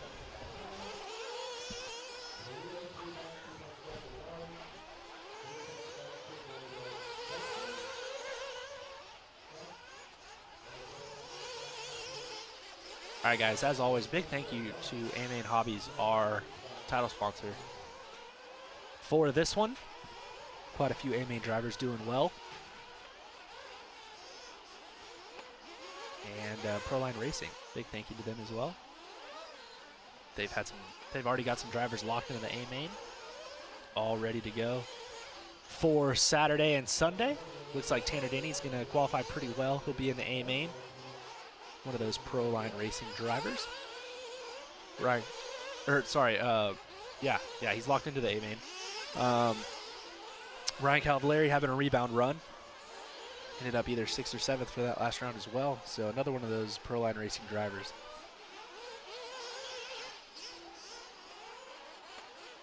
Scotty's not in here right now, so you may have to ask a question a little bit later for him. He's going to do some interviews for us. David Wool is asking what time are the finals going to be in Sunday in the UK. Man, I'm not really good at time zones. I would check in about 6 o'clock California time. And we've got a ProTech race report coming in with Scotty Ernst down in the pits.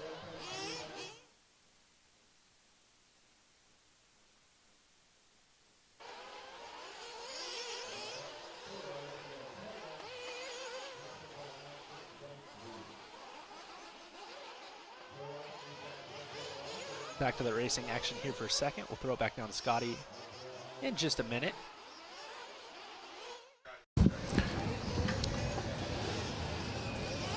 So an 8-scale 40-plus Nitro buggy out there. Anthony Howarth out front looking to set the provisional TQ for the final round. And we're about to send it down to Scotty for a ProTech RC pin interview with Nick Watlett. And we're back. We're finally getting a chance to hear walk through the pits, and the first guy I'm walking here, Nick Watlett. And if I'm not mistaken, I'm looking at the list of TQs, and man, I saw your name at the top of the board. Hey, I can do it still. I still can do it. It's been a while, but I can still get it done. Are you still having fun at it when you're racing? Yeah, I've been having a lot of fun, especially like the last couple of months with the new brand and everything coming out. So it's kind of gotten back to where I was having more fun focusing on like what I want to do and not kind of having expectations to do anything. So that's been a lot of fun here and just enjoying it. You know, those of us in racing known you for many, many years. You know, then you went into, got your Wally builds thing going with the custom builds and everything, and that took off very well for you. Yeah, it's been going really good. Actually just released a new website and everything, updated everything. It was before the website was okay, but it just kind of got outdated, so we just redid everything and made it all nice, and yeah, now we've got new logos, updating everything, and pumped. Yeah, you got the full factory pit here going and everything, and then there's the big announcement of Mayako, a couple of days ago here. So briefly tell us about that. Yeah, the whole Mayako deal is pretty cool. They're totally into just doing something totally different than what everyone else is doing. The car won't be sold in stores, but the parts will be available in stores. You'll be able to get the car direct from the factory. There's going to be more details on that very soon. But yeah, it's been really good, and I'm really interested and really want to see how it's going to do out here and get going with it. We're going to get the car about 2 to 3 months right now to start testing, and should be pretty fun. All right, well, good. Congratulations. Well done here in Q2. Best of luck in Q3. Awesome. Thank you. All right, right out there. Wally Builds, we know him by Nick Watlett, doing a good job TQ in that round, so we'll see how he goes in Q3. Oh, you're fine, buddy. Yeah, no, it's cool. You did very well. All right. Yeah, what's that? The last time you did it, you talked about me, it was me driving my truck into a hay bale, so. Well, this is an improvement. Right? A huge improvement. Good job, buddy. All right, back to you, Tyler, in the Nitro Pro broadcast studio. We're back. So Nick running the Mayako next year, or later this year, I should say. We should learn a little bit more about that brand here in the near future. They posted their first major video late last week.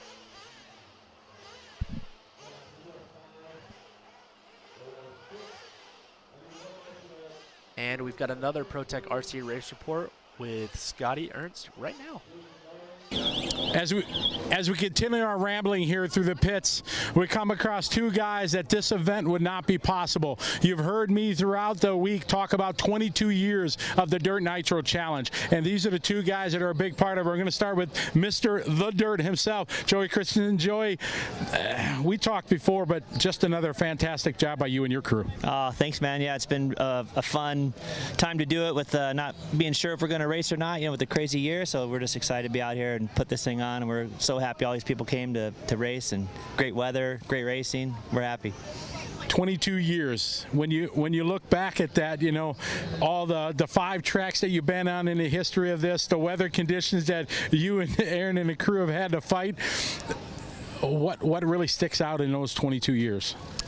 I feel like, I don't know, it's cool to see like people in RC cars from the very beginning, they're still here. Sure. Like some of those same faces that we started off not really realizing how far this would go, or even if we'd have a number 2 race. We just started off doing the first one, and it's just cool to see how each year builds on the next year, and next thing you know, it's got this long history and a long history of champions, and the same guys are here, and they bring in new people, so it's fun to see like all the same faces, and it's just cool to see how it's progressed into this.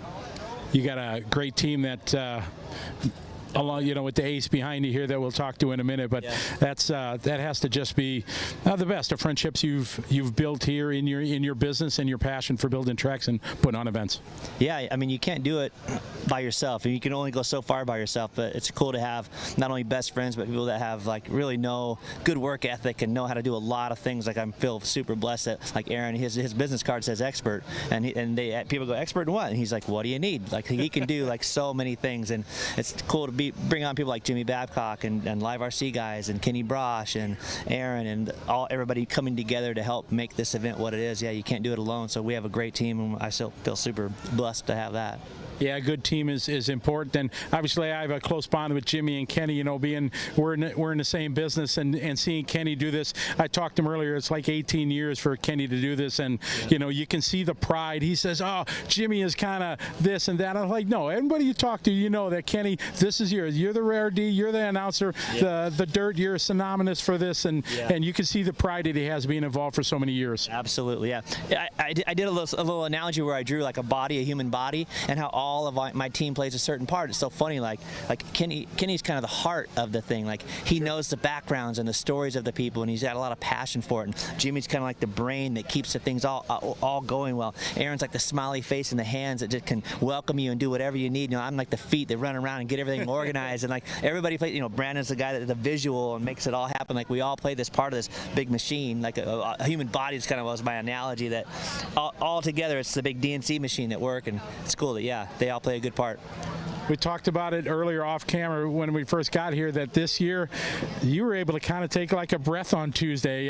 Aaron was telling me the checklist over there was all done. You only had a little bit of rain and it worked out just enough. Yeah. This is a one-of-a-kind year where you a lot less stressed maybe. Is that the good way to say it? Or well, you don't realize that how ahead you are, so you're just always anxiously just checking this list off, and it's the same. You have the same feeling no matter what. It takes you a while to realize, okay, what's today? It's not Tuesday. We're not starting tomorrow. No, you have 2 more days. You're like, oh my gosh. So, you want to keep on that press to get things done, because you never know what's going to happen, and we do. And so it was pretty nice the last couple of days being able to make sure that everything was set up properly, and the banners were like, you have that luxury to go around and just fine tune all the little things instead of piping the track at midnight on Tuesday night, and everybody standing around going, I hope they're going to get it done. Yeah. This year they showed up, and things were like in really nice. It looked really cool when they showed up, and that was kind of our mission, was that we wanted people to come and see, man, this is really cool, and we came for the right reasons. It looks amazing, and we were happy that we could do that this year.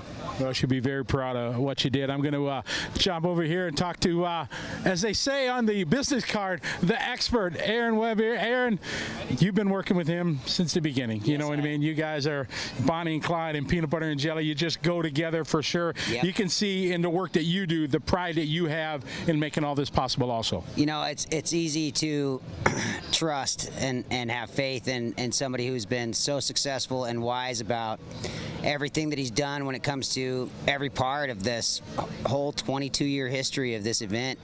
It's been so easy to just step back and go, get out of my own way and just say, whatever he says, that's easy to do. And then if that guy needs some, well, let's just get it done and make it a big, awesome event. And I just think over the years, that's the way.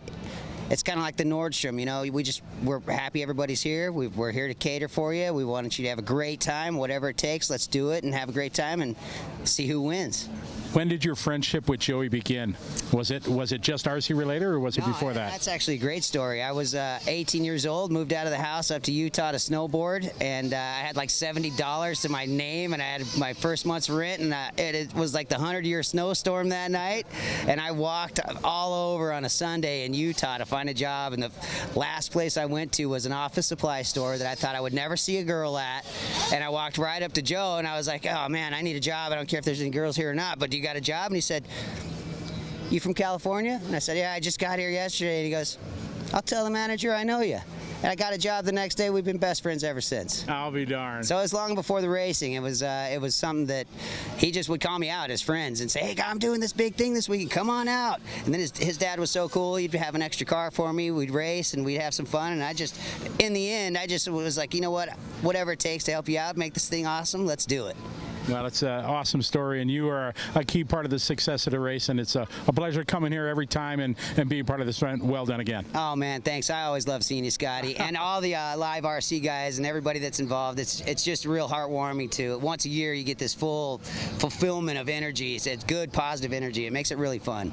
Well, we appreciate it very much, and you know, we talk about, Tyler and I have been talking about the awesomeness of this race and 22-year history, but this is a great part of exactly what it is. These guys have been friends, but it's not even because of the RC. Aaron had a great story how Joey helped him out. Didn't know him, but friendship is, you know, forever, and these guys are a key part of it and a true key to the success of this race. So another great job by Joey and the Dirt crew here at the 22 running of the DNC. Back to you, Tyler, in the Nitro Pro Broadcast Center. Pretty sweet interview with those guys. They're always good to talk to. They give a lot of insight on what's going on at the event. But out there on the track, Scott Belcastro going to take the win in Heat 2 of 7 for 40-plus Nitro Buggy. Mark Pavitas, world champion, going to go second for the round. Anthony Hoarth going to hold on for the provisional TQ so far, though.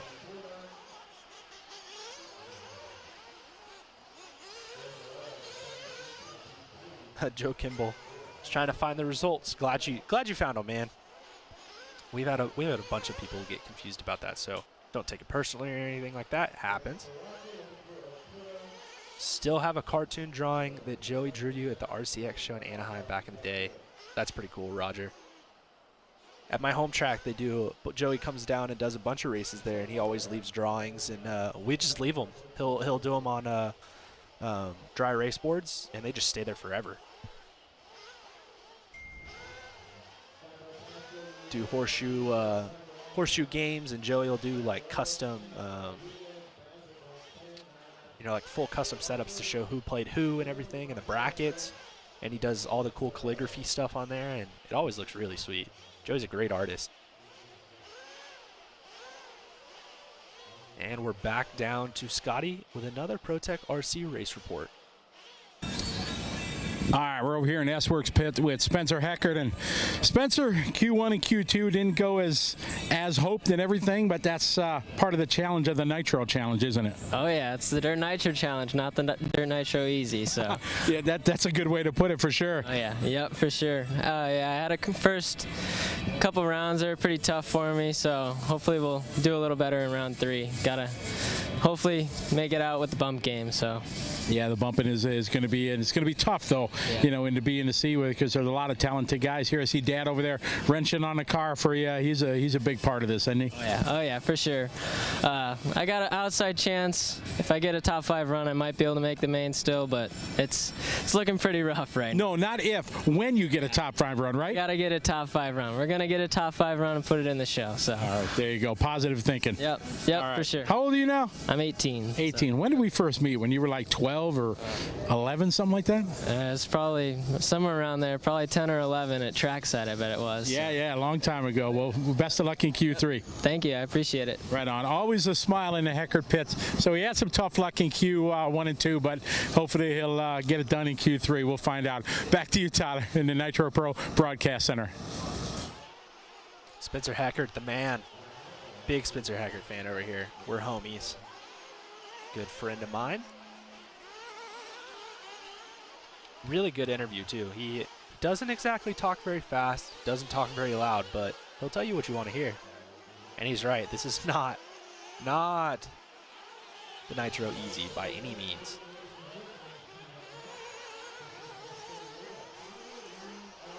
And now we're working around with 40-plus Nitro Buggy Heat 3 of 7. These guys are just now getting started. Anthony Hoarth holding on to the lead, and we're going to shoot it down for another ProTech RC race report. All right, we're staying over here in the S-Works pits. We have Camden Lyon over here. Camden, much like Spencer, just luck didn't go your way there in Q1 and Q2. Yeah, my cars have been absolutely phenomenal. I've just been trying to put clean runs in. I've had a couple of traffic issues. I mean, that's no excuse though. I have to be patient out there, and I just drove not great out there. As you go into Q number 3, obviously under the lights, damp track with the moisture and everything. Do you got a game plan already set? Yeah, I'm keeping my car the same. It was pretty good so far. I'm going to do a little bit of a tire change, go to our new white compound of our hot race tire on an Amazonian. Try to get in a groove, focus up real hard, and put in a clean run. Elliot Boots is online watching you guys and cheering you guys on every time. So you got your boy back over in, he's in Italy right now. He's cheering you guys on. Yeah, Elliot's a great guy. He helps us out a lot, gives us some advice that we need to do to our cars, even though he's not here. And he definitely is a really, really good teammate to have, even if he's not in America right now. All right, well, best of luck in Q3. Thank you, guys. All right, there's Cam Line, part of the S work. They got some work to do, but you see the confidence in the young guys. They think they can get it done here in qualifying round number 3. Back to you, Tyler, in the Nitro Pro Broadcast Center. Did anybody hear Camden Lime down there? His voice has gotten a whole lot deeper since the last time we talked to him. Last time we talked to Camden, his voice had already kind of gotten deeper, but he was still in that stage where if he wasn't super careful, it was going to crack. And I think Camden might be much closer to a freaking man now. It's always funny to see these kids. One year you'll see them and they've got these really high squeaky voices, and all of a sudden they're not like that anymore, and they grow about 1.5 feet. Got Tim Wheeler checking in saying hello. Right RC. Stoked to see the young guns from the S-Work team get the interviews. Somebody saying, dang, Camden's grown up a lot. That's what I'm saying. So right now we'll walk. Oh, we got another pit report. Scotty's just knocking these things out. So we're going to throw it down to a ProTech pit report with Scotty Ernst. All right, we are outside the Pro Line 10 here, one of our fine sponsors of the broadcast. You've heard me talk about it with Tyler throughout the course of the broadcast. Daniel Adams, they just released that cool little video. Daniel, over 16 years working with the team and Pro Line and everything, for sure a bit of pride you got to have. Yeah, absolutely, man. It's been a really good run, and you know, as I mentioned in the video, I'm sad to see some of it go, but you know, at the same time, we got a good group of guys taking over, and I know they're going to do well. So, but yeah, just a lot of years and a lot of memories, man, for sure. As you say, bittersweet, you know, happy but sad. Best memory, if you can pick out one in 16 years, what's the one that stands out? You're on the spot now. I still kind of stick with that Worlds, you know, in Charlotte when it was just the craziest race ever, and we still won. You know, that's a defining moment, you know, for sure. And it was like kind of one of my first big events, doing everything with the team, and so that definitely stands out still. And then, you know, obviously just traveling the world, you know, you can't beat that. All right, now we'll flip the coin. Worst part of the job, what part you're not going to miss? You know, I'm not going to be missing being on a plane a bunch of times and being, you know, gone from the family a lot. You know, that's rough on them, especially, you know, my wife works a full-time job too. So, you know, I left the kids a lot when they were little, and you know, definitely spending time with them now. I'm not going to miss the you know, the traveling all the time, you know, for sure. And as you move into the tool room and everything, what's the greatest joy you're getting of that and the next step in your career? Yeah, I mean, I've always been a hands-on guy. I like building stuff. I like fixing stuff. So it's kind of a natural fit over there for me. You know, it's a lot of hands-on stuff. We're working with cool machinery, which not a lot of people get to do. You know what I mean? And it's definitely a huge learning curve, but I'm really enjoying it. And the guys over there are super awesome. You know, they're doing a fantastic job of trying to get me up to speed. So yeah, I'm just enjoying the new challenge right now. Now, the question I was wondering, we talked about it in the broadcast, Tyler and I, are you going to be able to do more racing now? Yeah, so the game plan is hopefully, you know what I mean? I'm racing here, which I don't remember the last time I even tried to race the DNC, and I definitely need more practice. We're going to throw that out there. But yeah, I hope to do a couple more races this year, and you know, my son's taken an interest in doing some electric racing with me. So, you know, at OCRC they have the Holiday Brawl. We did that last season, and we're going to try to do it again. And yeah, so I'll try to race when I can, but you know, the focus is obviously on making the product and getting the stuff to the market. All right, well, you've been an asset to the brand for sure. You can tell by the video and the time that was put in there that you know, the pride you got to feel in that, and you've always had a smile and you've always helped people, no matter what brand you are. You've always been very helpful, and it's always been a joy. We'll miss you if you're not at the races anymore, but great congratulations on a great job this side of Proline. Yeah, thanks much, man. And like I said, I'll miss everybody, but I'll definitely see you guys around. I'm not taking a full hiatus. It's just kind of a step back. So. Well, congratulations and well done. All right, thanks, Scotty. Good to see you. Thank you. Daniel Adams, he's been a staple at any 8-scale race, 10-scale race, Reedy race, whatever you go to. He's been the face of Proline for so many years. Still going to be a big part of it now, but he's going to kind of pass the torch, spend more time with the family, and kind of work internal. I didn't know, Proline's only, what, 10 minutes from here or something like that? Probably about 8 to 10, yeah. 8 minutes if you catch the stoplight? If you catch, yeah, you might get a little bit of traffic. So that's the future for Daniel. So back to you, Tyler, in the Nitro Pro Broadcast Center. And Proline Racing actually put together a video for Daniel Adams, so we're going to go ahead and show that to you guys, and then we will get back to the racing action after that.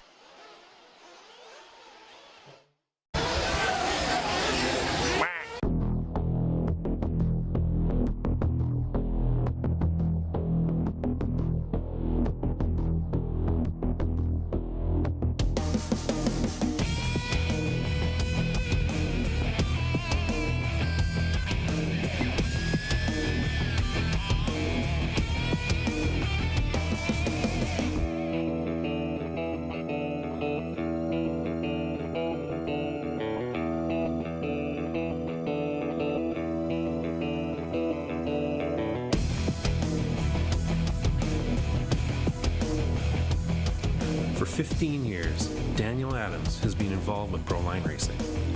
His presence became the norm at every single major event. But as with all things, change is inevitable. Fugitive light? No? No way, Jose. All right, I gotta go talk to Dakota. Yeah, go talk to somebody.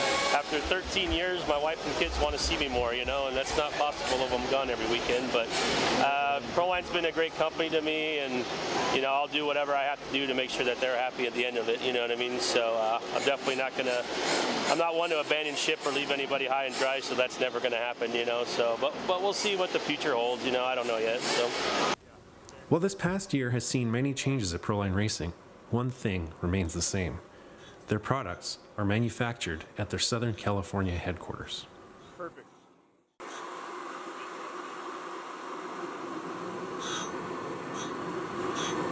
In-house machining and tooling is where Daniel is headed.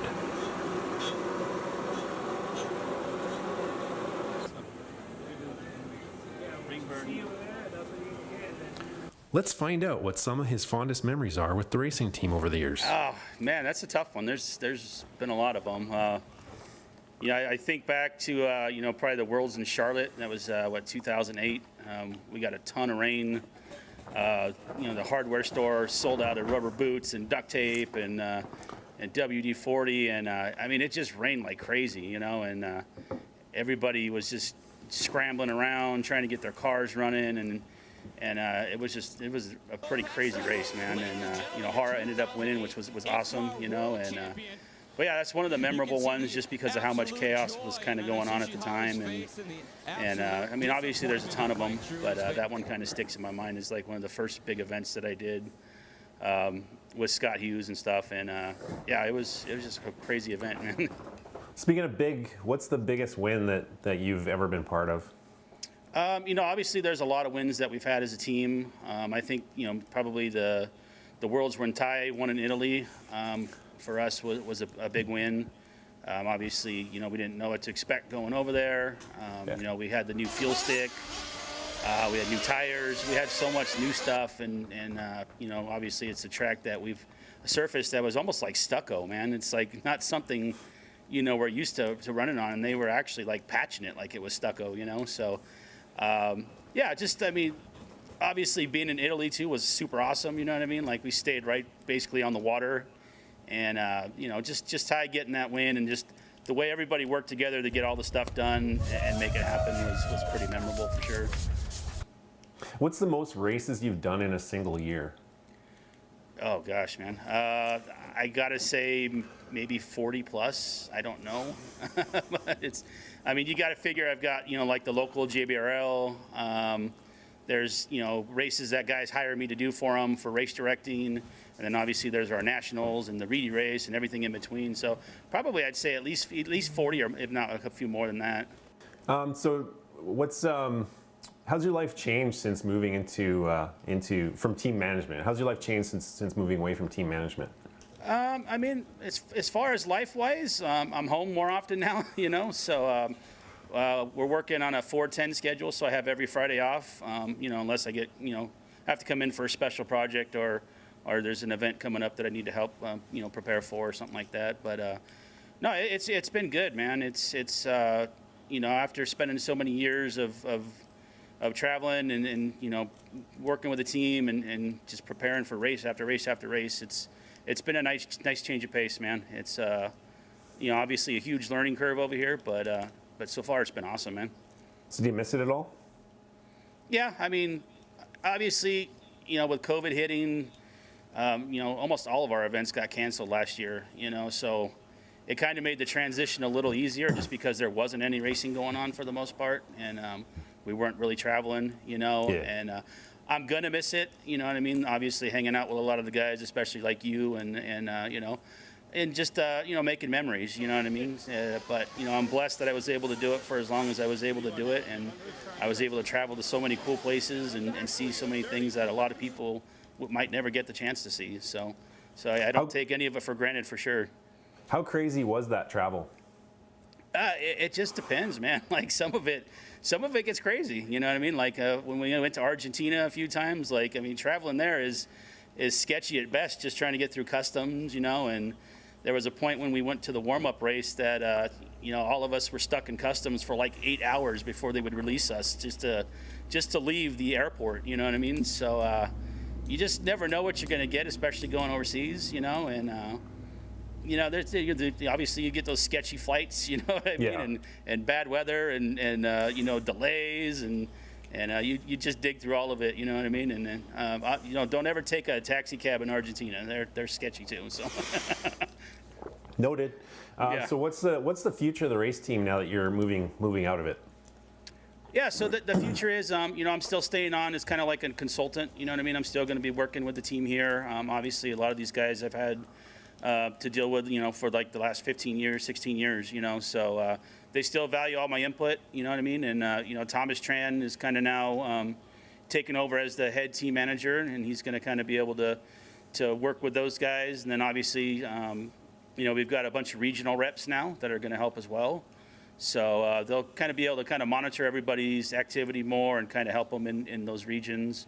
And, you know, overall, it should be good. You know, obviously everybody here is still very involved, you know, with Tim and Matt and Jessica and everybody. And, you know, like I said, they still value my input and, you know, and anything they need me to do, you know, I'm gonna help out. So what's your new role then with Proline? Yeah, so I transitioned into the tool room full time. So now basically I get to make the stuff that we're, you know, basically the base plate of what we're doing here, which is, you know, making tires and wheels and accessories and stuff. So now I'm learning machining and getting into hopefully here programming and all that fun stuff. And yeah, it's definitely, you know, something I like. I've always liked working with my hands. I've always liked building things, and it's kind of been, you know, one of those progressions that, you know, it's welcome for sure. So how's the transition been to the tool room? Yeah, so the good thing is, like, you know, our company's not huge, you know what I mean? We've got, you know, what, 50 employees, so we come in every day, we see the same people. You know, I've been able to work with the tool room guys for years on projects, you know, and modifications and tooling and stuff, and they've been very welcoming to me over here. You know, they're a great group of guys, and they all work super hard every day, and you know, they're just proud to leave and go home and know that they, you know, they hung their hat on the great days of work. And yeah, it's been fun, man. It's like I said, it's a big learning curve and it's a lot to take in, but you know, I'm ready. Cool. So no, what's been the hardest thing about it? Any challenges? Well, yeah, there's a lot of challenges over here, like not ruining a very expensive machine, you know. So you got to be very aware of what you're doing. Obviously, safety over here is pretty important as well. You know what I mean?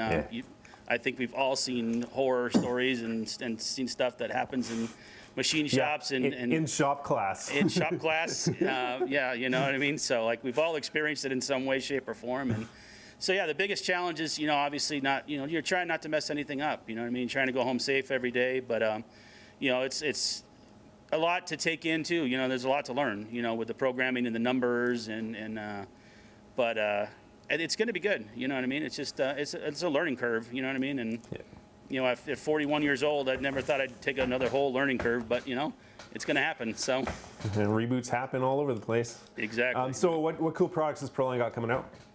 Oh, we're working on a bunch of tires. You know, there's a bunch of wheels in the process. There's some drag racing stuff. There's black some wheels? stuff for maybe.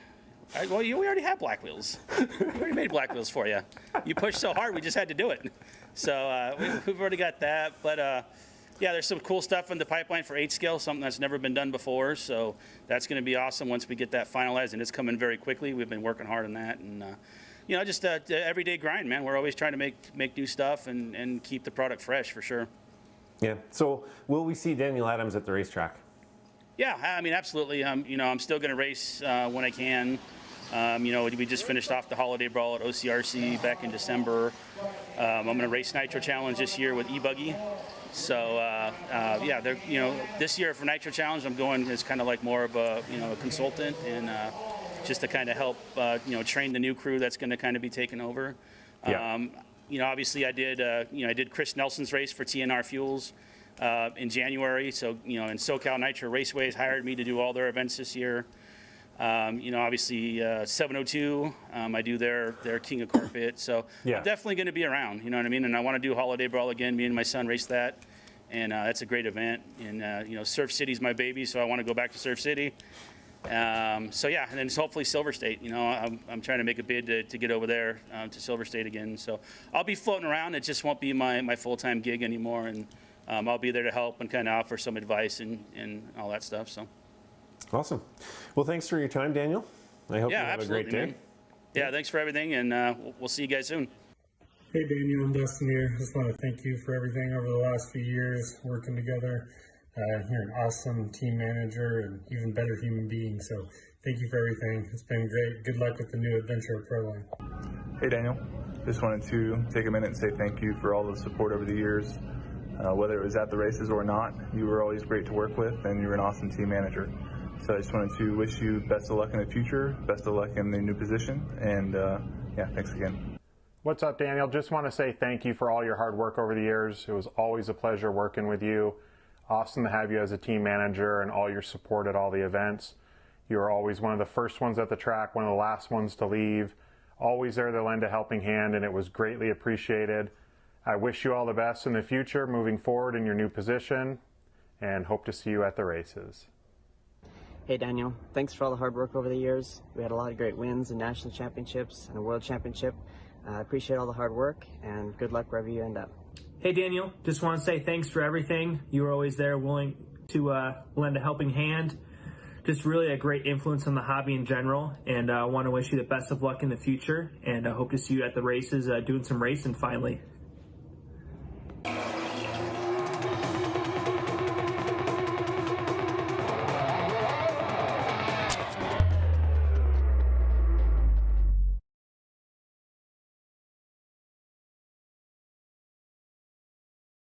And we're back. Hello, everybody. We're back here in Nitro Pro Broadcast Center as we have race number 40 on the track. It was cool to get out and do a few interviews and everything. We have another special guest coming in, and I've had the pleasure of working with many announcers and commentators through the years. I call them my tag team partners, and this is one of them that this is another guy that we did an amazing event with, and I'd like to introduce all the way from the land down under, Chris Mitchell, ladies and gentlemen. How you doing? Hi, g'day, mate. How's things over in the land of Dirt Nitro Challenge, guys? It's going really well, my friend. Doing really well. Everything's going great, and it's a different vibe this year in the broadcast because everybody is so Jones and Stride. They just want to race so bad, and they're not able to do it. So our viewership is through the roof, and people 40-some countries, and yeah, it's just it's pretty awesome for sure. And I'm glad you're able to take a few moments and be part of the show. Man, it's awesome watching, and the track just looks incredible. I'm itching to get back around some top level 8-scale nitro off-road stuff. It just looks insane, and I can't remember seeing elevator jumps that big before. That is awesome. It is. It's pretty pretty amazing for sure. And Joey and Aaron and the Dirt Crew always do, exciting tracks that the guys like. A different scenario here at Thunder Alley, a bit smaller than they normally have, so it's going to add a different concept of challenge to the guys. But as one of the guys said, it's not it's Dirt Nitro Challenge, not Dirt Nitro Easy. So it's definitely a challenge. You were a big part of 8 Scale with the Worlds when it was down under here. Seems like forever ago. Is there any racing going on in Australia? Mostly club racing at the moment. It's been pretty crazy over here. A different approach in Australia to handling the situation than what you guys have been having stateside, but no national level events until maybe later this year. But just lots of club racing. Guys on the East Coast are getting up and running. They can move up and down the East Coast. But I'm in the most isolated capital city in the world, so it's a fair old travel to go race with some other guys. But there's still racing happening. But man, you're right. That 2018 Worlds, that feels like a lifetime ago for everything that's happened since then until now. Aside from racing, what is life like in Australia? I know you're in Perth, like you said, you're way over there in that area. But what is life? Are the restaurants open? The grocery stores, the hardware store? I mean, can you go around? You got to wear a mask everywhere. What's the honest, non-media in quotation marks life like in Australia?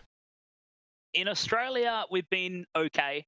In Perth, we've been very lucky. Being so isolated most times is a disadvantage, but now we actually have advantages to being isolated from the situation. So we didn't have to wear masks until we had an outbreak a couple of weeks ago, and we had 1 week of lockdown and everything got closed, and then we had just 2 weeks of wearing masks, and we're back to kind of normal, and everything is open with certain capacity limits. But I've been able to go and work in drag racing at my local track, Perth Motorplex, and we've had a packed house with 10,000 people in the venue screaming and hollering for Nitro Funny Cars. So it's pretty cool, and I feel like we're very, very lucky over here.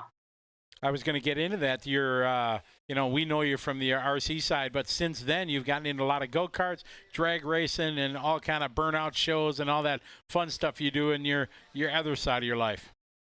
Yeah, it's been really cool. I mean, I started, doing RC car racing commentary some 5, 6, 7 years ago, and I never thought that it would lead to me standing on the start line next to a 4,000 horsepower Nitro Funny Car, announcing it to the crowd and to the world watching online, and being able to be like the main man doing that kind of thing, and joining with Live RC as well. Man, I never knew on day one that it would ever happen like this, and I can't wait to see what the future holds. You and I had quite a time in California for the World Championships, the Nitro On World, and I know when you got the call to be able to do it, you were pretty stoked to be able to come and do such a major event. Well, man, I don't want to pump up your tires, but when you get a phone call saying, come work with Scotty Ernst, you answer that phone call. You don't say no. You do whatever it takes to get there. Well, that's very kind of you. But, I mean, when Brandon asked me, he says, Scotty, who do you think we can get to do us? I mean, I knew exactly what to do it. And if Brandon could put the pieces together to fly you in from Australia, I knew it would be just an epic broadcast. And it for sure was. I mean, I think everybody really loved it. And, it really I think we commented each other well, and it was really cool. A lot of fun. It was an absolutely fantastic week, and I can't wait for the opportunity to maybe do it again sometime soon when we can get back to international travel and maybe head over to that Infinity track in Japan one day. That would be awesome if we could do that for sure. But everything's in waiting, like you said. Just have to wait and see what happens. Are you able to do any racing? I know you do a lot of on-road racing and stuff. Not a lot, but you dabble in it, and able to once in a while. I see a Facebook post that you did well at a race, things like that. What's your personal racing been like? Well, all the summer's been pretty busy with commentating events, but with the lockdowns, a couple of events got cancelled and things moved around. So I got the chance to go racing last weekend at my local track, West Coast Model RC. With some outdoor 13.5 touring car, and that was really fun. It's cool to get out there and race again. I actually went out and did some practice laps last night, trying to race the big boy motors with some modified power, and it scared me a little. But shout out to Lex Tyler. He was up until midnight my time, messaging me with a bit of help and some advice and settings. He sent me through some stuff, so I'm going to get out and try that and see if I can fry some more parts and blow some more tires.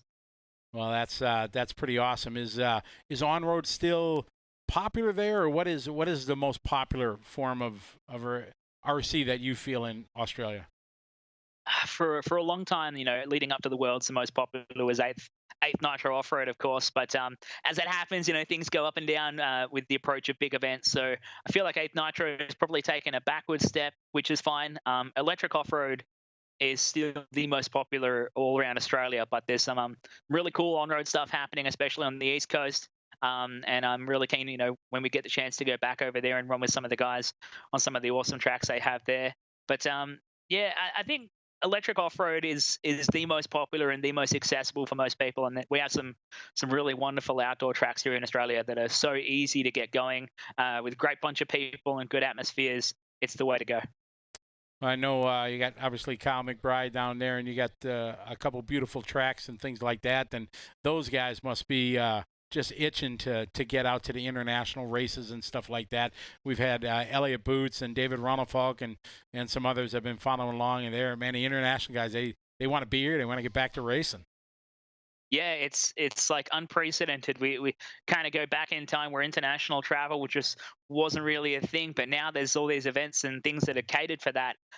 It's going to be hard for the guys who are sitting at home who would have otherwise been at the event, like Kyle and David and Elliot, and even David Ongaro sitting at home. He's probably watching right now, watching on and knowing that they want to be there and they want to be part of it.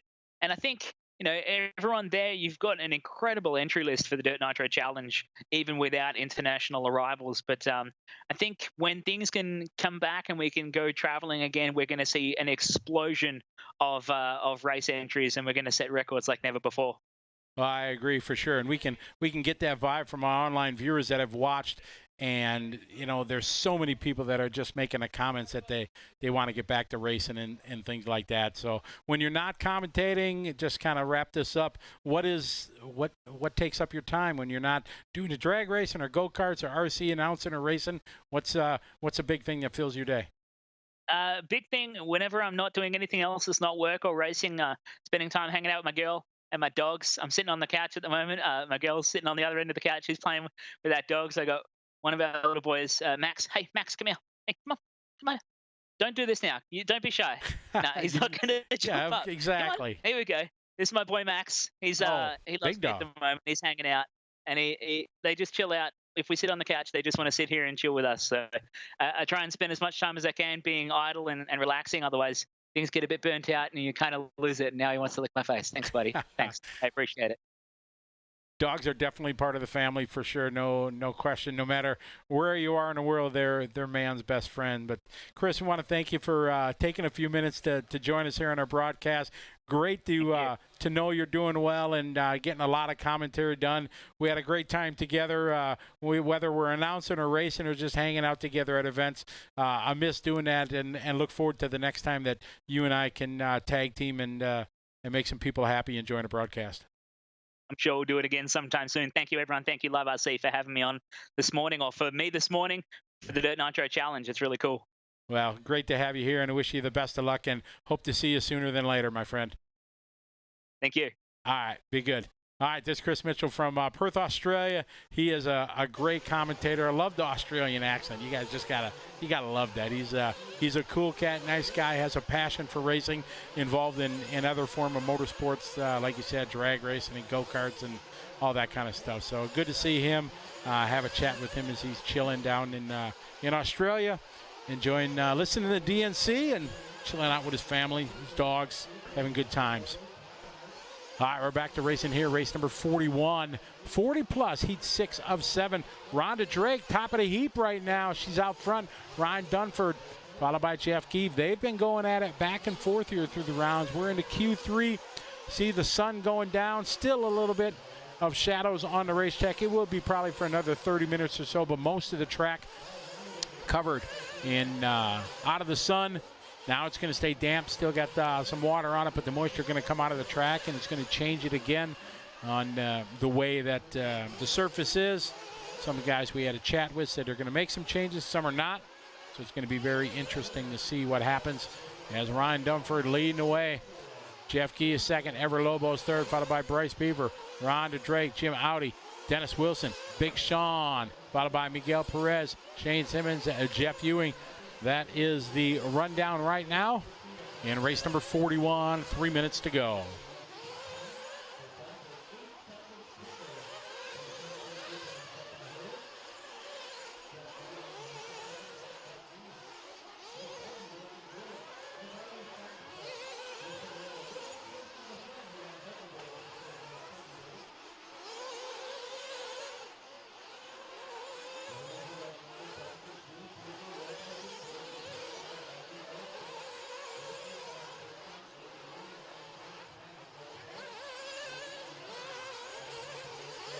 We got 2:20 to go. We got Ryan Dunford out front leading the way. Jeff Gia second. Bryce Beaver followed by Jim Audi.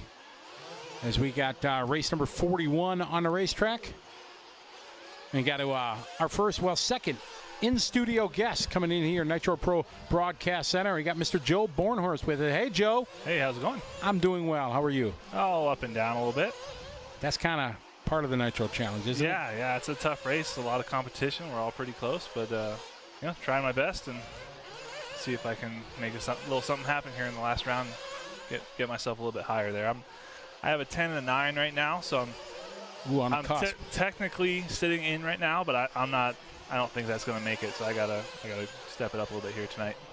You know, you guys that are running at the top level here, I mean, you're used to the changing conditions and everything, but what's your mindset when you go in? You now know it's going to be Friday night under the lights. Obviously, the track's going to be different than Q1 and Q2. What do you think about as you go out? Well, with the J Concepts tires this year, we've been just on the green reflex the whole time, so that's kind of not really a question. I know that I'm going to run a green reflex. I learned last night in e-buggy, kind of with the temperatures. I looked back to see what it's forecasted to be temperature-wise tonight and what it was last night, to know kind of on the shock oil package and what I need to do to have the feeling right. I think I have a good plan. I've been kind of playing around with the balance in my car today. The first one I thought was the balance a little bit far back, so I made a couple little changes, moved the balance a little bit forward, but I think I went a little bit too far. So I'm going to kind of meet in the middle a little bit and make sure my shocks are correct for the temperature, and then try to go have another clean run. That little 4-pack section that the car just went through. Earlier in the racing, a lot of guys were doing triple-single, but now it's pretty much everybody has been doing double-double. What are your thoughts on that? Yeah, so the first run, like the first practice on Wednesday, I thought we were all kind of thinking the triple-single was a thing, but then we kind of started paying attention, and the fourth jump there, it shoots you up so much, and you still have to do two separate, up and down. So I've been on double-double basically since the second or third run of the week. Okay. And I think it's just as fast and it's easier. And I think it also kind of sets you up a little bit better for the corner directly after it, which is pretty important now because about not even a foot off of the pipe, there's some pretty, I don't want to say substantial, but enough that it's going to mess your car up bumps. So if you can get your inside tire inside of those bumps right on that pipe, it's going to really benefit you. You can kind of see right there. So I think double-double kind of sets you up for that and gives you a little bit more time, and you're not going quite as fast and not doing as many things right before that. So it kind of helps you out there. But yeah, I've been double-double since pretty close to the beginning. Tire wear in the early rounds didn't seem to be much. Now that we got so many more laps in, is there more tire wear? Honestly, not really. I ran a new set in the first round today, ran the same exact set for the second round. The first round I thought was going to kind of fry them off because it was pretty dry and we were the third run after water. But it really didn't do a whole lot to them. It just maybe took the front edge off a little bit. So I ran that same set the second time. They're kind of to the point now where I think I'm going to replace them. I'm not sure if I'm going to mount another new set or have another set back there that kind of has just that front edge worn off of it from yesterday. So I got to decide what I want to do there. But the tire wear has been not bad. It's just because of the water. Sure. Because the track kind of starts getting that temperature in it, and then every 15 or 18 minutes now they're cool it right back off. So sure. Yeah, the tire wear it's really not a factor. What's your favorite part of the track? Is there one? It all flows so well. I think let's see. Man, I think probably the bridge down to the triple, into that whole corner around with the jumps into the step up, that whole kind of flowing, trying to get all of those parts together and flowing that whole section is probably the favorite. And your least favorite?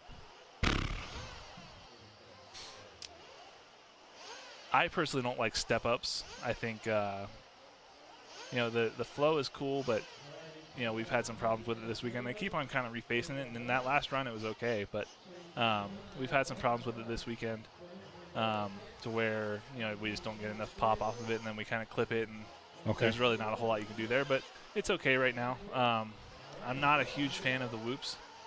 I think that's kind of just it doesn't really create good racing, I think, because you can either send it and get lucky and pull away, or you're safe and you lose time. And I just don't think that that's really a very RC car friendly section usually. Got it. Triple seems pretty. The big triple seems pretty easy to make. Yeah. We're basically just coasting off of it. I mean, you can kind of apply a little bit of throttle and kind of scrub off of it a little bit, but I mean, there's no issue making it because we have so much speed and momentum coming down that hill, and I mean, you could let off, probably right after that last little tabletop and just coast and make it. As we look and think about the into the mains, when you get you're running the green reflexes and 45-minute final, green gonna last? I think so. The reflex tire, just and just the J Concepts tires in general, have had just really good wear. I don't have a whole lot of time on them, but that's my experience so far. So I think with what time the Pro A mains are going to be, it's going to be dark, it's going to be cool. They're most likely going to water at the beginning of it. Mm-hmm. It's going to be at the time where it kind of starts, the moisture kind of comes back up out of the ground. So I mean, I think we're going to have to run a green for the grip, and I don't.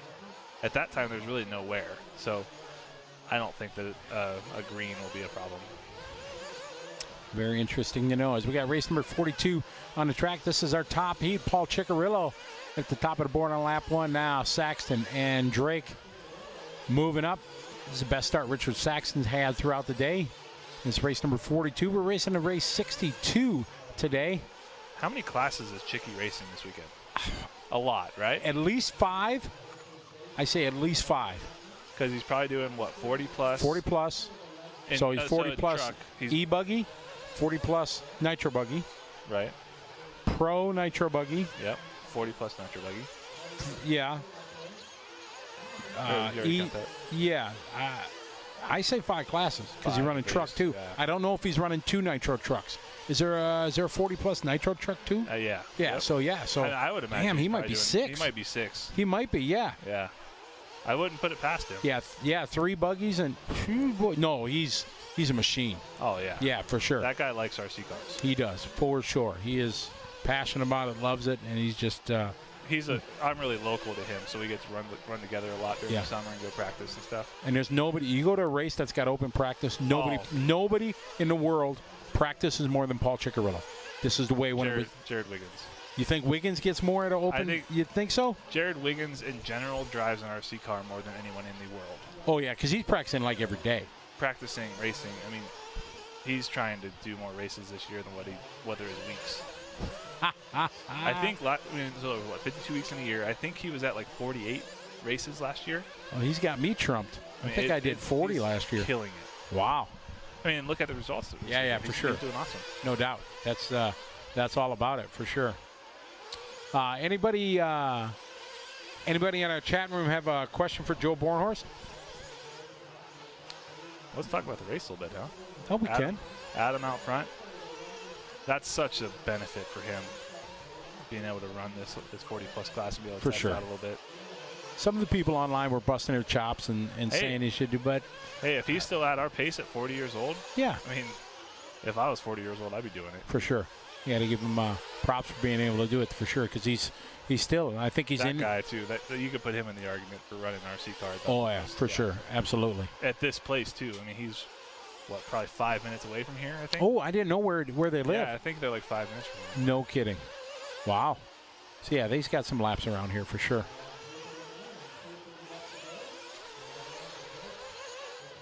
So he's on like, what, a 12-15 right now. So I got 9th in the Pro Buggy run that time with a 16. I think he ran a 15 also in Buggy there, or at least somewhere close to that. And that would have been... probably right about 6th or 7th in Pro Buggy this pace. Oh, really? David Brunson asked, you going to PNB? Of course, yeah. Of course. He'll be there. He's going to there for sure. Yep. If you could pick any track to race at, where would it be? This is one of the top ones for sure.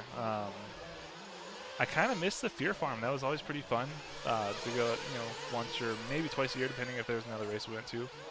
It was always, that was where my first Nitro Challenge was. So that's kind of what I remember Nitro Challenge as. Sure. Because the first time I went, it's I'm just wide-eyed and excited to be there and stuff. And now, I go to all the bucket list races in the world, and it's just to the point where this is kind of just another weekend. But they always got Fear Farm up and go on so good for that race. But I'd say this one, I enjoy the Silver State track. Yeah. How that dirt forms and gets bumpy and stuff. I enjoy that. I like the temporary tracks. I'm a fan of the temporary tracks, like the East Coast, like the race time races and all that kind of stuff. I think that kind of levels the playing field out a lot, and it's fun to kind of figure out stuff for that. And the dirt doesn't settle like what it does here, like at a permanent track. So this is, even though we have 600 entries, I'm not sure that they've ever had 600 entries at a race here. Nationals are usually like 300 or so. This is for sure, I think, the biggest race ever here. Yeah. But the dirt is the dirt. So, saying the actual dirt on the track. So, having a hometown advantage and being from out here and being able to run here a lot and knowing how it grooves up and just being comfortable on the driver's stand, I think is a big advantage. So I'm all the temporary tracks I'm a big fan of.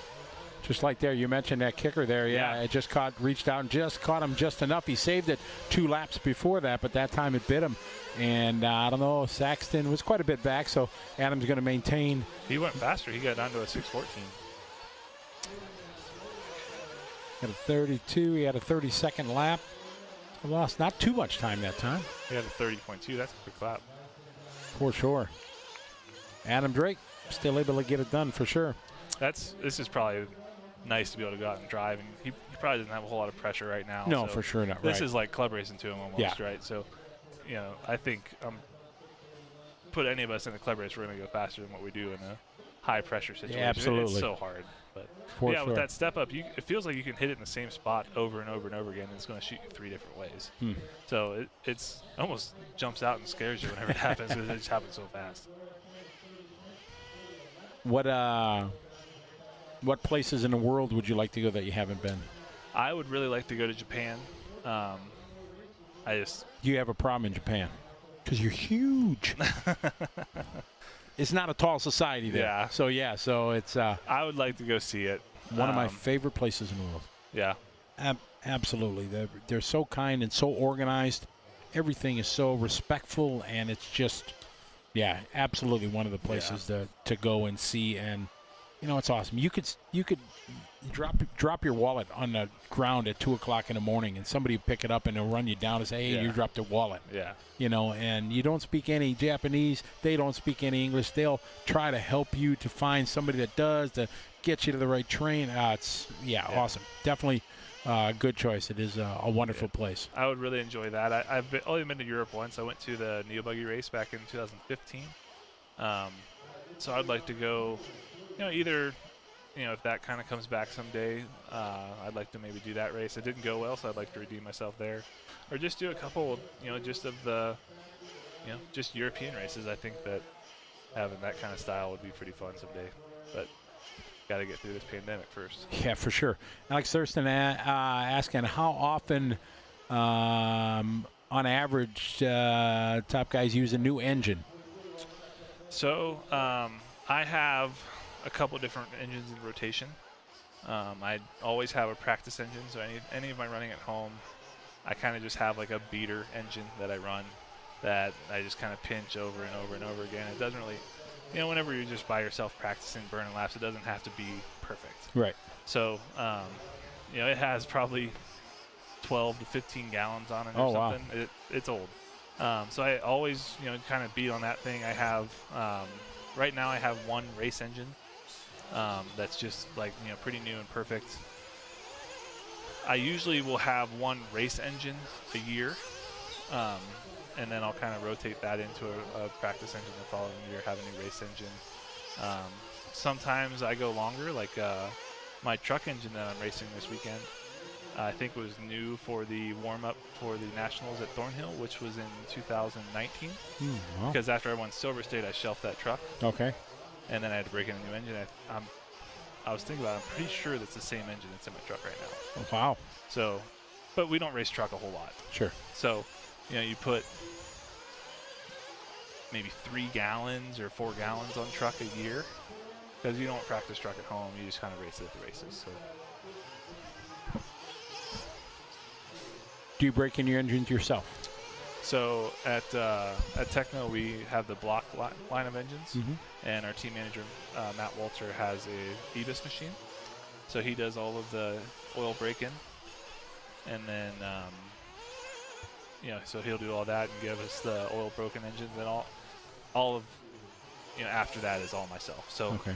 I pinch my own engines, I service them, I do 100% of all my own stuff. Oh, that's very good. People that don't know, you're a big-time motocross guy. Absolutely. And still have a passion for it and everything. Absolutely. So the throbbing brain here is asking, who's your favorite Supercross rider? I am a very big fan of Adam Citrillo. I think someday he's just going to be unstoppable if he can just kind of get through this early stages of his 450 career. I enjoy Jet Lawrence a lot.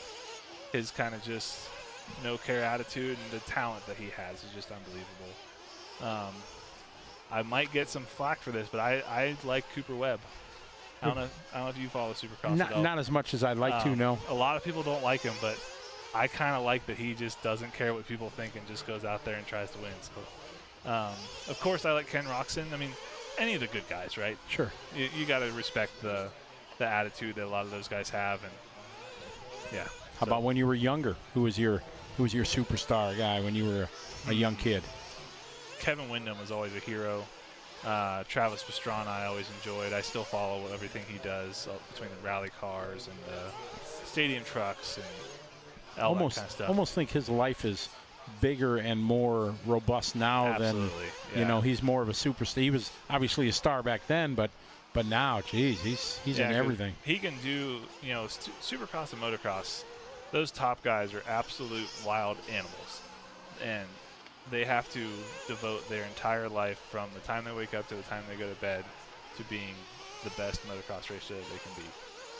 So whenever he was doing that, he could only do that. That was, sure. He had to put all of his focus into that. Now he can do rally cars this week, go on Wednesday and do this, and then, do some Nitro Circus stuff on Friday, and then go back to somewhere this weekend. But yeah, I think he's probably more busy now than what he was then. Yeah, I would. I definitely think that for sure. Pro is up in race 50. I think 7 is the first. So we still got a couple hours yet. What is it? We got 5:30. Yeah. Before we're up, we got Dylan Hoffman leading this one here. Now we're in the Sportsman Nitro Buggy race 1 of 8. Juan is second. Christian is in third. Dan 4. Christian, Anthony, Johnny, and Paul. And is where we are with 2 minutes to go. When did you start racing? So I got hurt racing motocross whenever I was 17 years old in September 19th of 2010. Had to focus on the injury there for a little bit. Started really racing and focusing on RC cars the end of 2011 into the beginning of 2012. And then, pretty solid since, I guess, going into the winter of 2011. First car, what was it? A ready-to-run SC10 two-wheel drive short course truck. Really? Yep. Oh, that's awesome. We had a local buddy of mine, Kyle Tharp. The story is, I was kind of down. I got my dream taken away. I didn't really know what to do. Just kind of depressed at home, and he shows up and says, "Get your butt up. We're going to the hobby shop and buying RC cars." So I said, "All right." And we went and bought a couple ready-to-run SC10s from a place called Magic Hobbies. And we built a little backyard track. About 10 of us all got the same trucks. And we got just a bunch of batteries and some 4-channel chargers. And we would just go out and set up floodlights and do little 3-lap races until we couldn't even see anymore. Oh, that's awesome. So then the small world comes into play where the Magic Hobbies that I bought my first RC car from, turns out the owner had a daughter. That daughter is now my wife. No kidding. Yeah. I'll be darned. So, yeah, because you're newly married, right? Yeah, October 3rd of last year we got married. Oh, that's awesome, for sure. And obviously she must enjoy the the hobby, and she's okay with it? Yeah, I mean, she's grown up around it. I mean, her dad owns a hobby shop, right? So, and also I've been traveling and doing this as my job since we met. So, you know, it's kind of been the standard, right? So, Sure.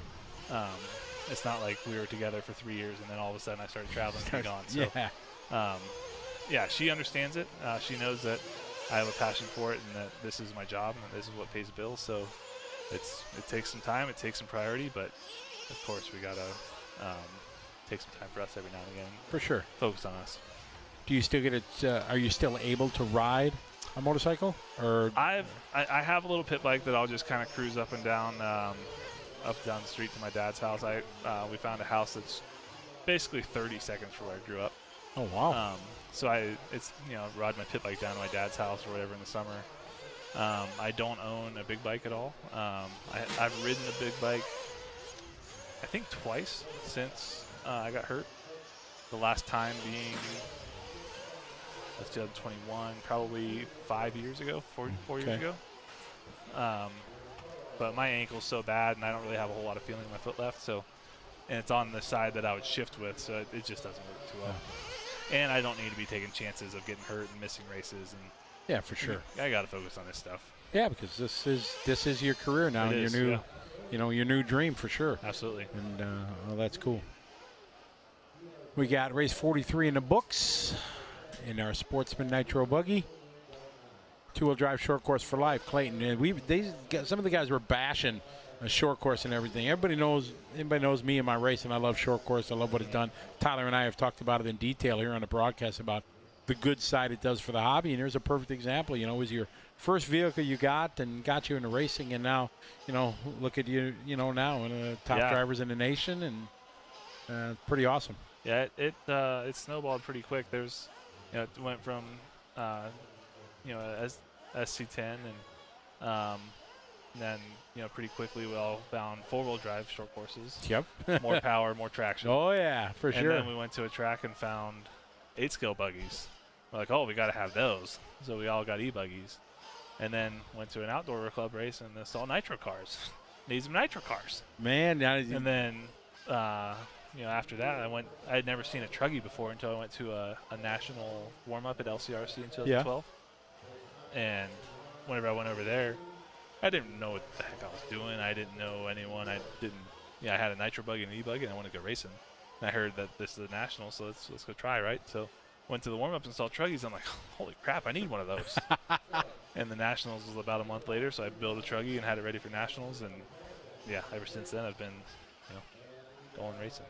Well, that's pretty awesome for sure. That you had one dream taken away, but when one door closes, another one opens. Absolutely, right? Yeah. I mean, it's in a way the same dream. Racing for a living, getting to travel and see all the places, and that's a cool side of this hobby is to travel. It's tedious and stuff like that, but to be able to go to new places, new countries, just because of the hobby. Tyler and I talked about it in detail. It's just an unsung blessing of the hobby. Yeah, I mean, if it wasn't for RC cars, I would have never gone to Australia. Sure. I would have never probably gone to England. I would have never gone. I mean, it'd be easier to name the states I haven't been to. Yeah, exactly right. So, yeah, I'm very fortunate that I've gotten this opportunity to do this and see all the places that I have. I'm glad you're having fun, and glad you what they say, no matter which course down life you take, you take the course you're given and do a good thing. I'm gonna step out here and tag off to Tyler. So guys, as race 44 rolls off, we'll be right back here on liverc.com.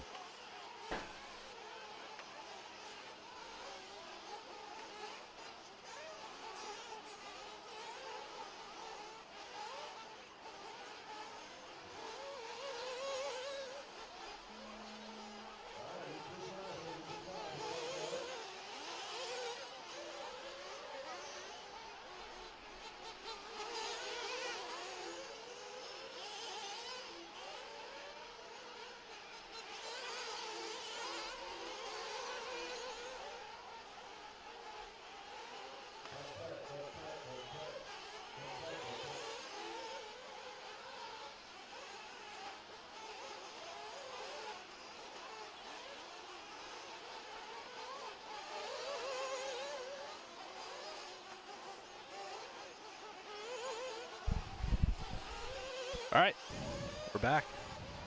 Scotty's setup was way louder in his ears than mine. I'm sitting in the opposite chair of what I normally sit in because Joe's in my spot.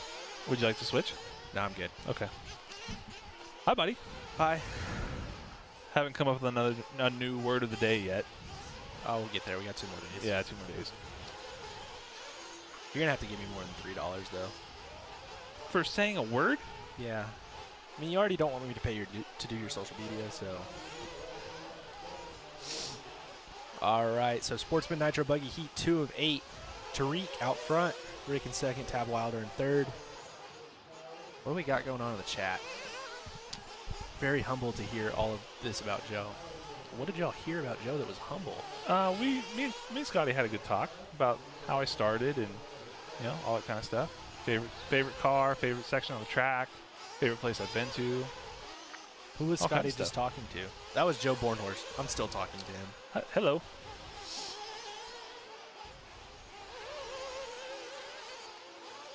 Oh man, I'm lost. I'm trying to catch up on all these chat room things.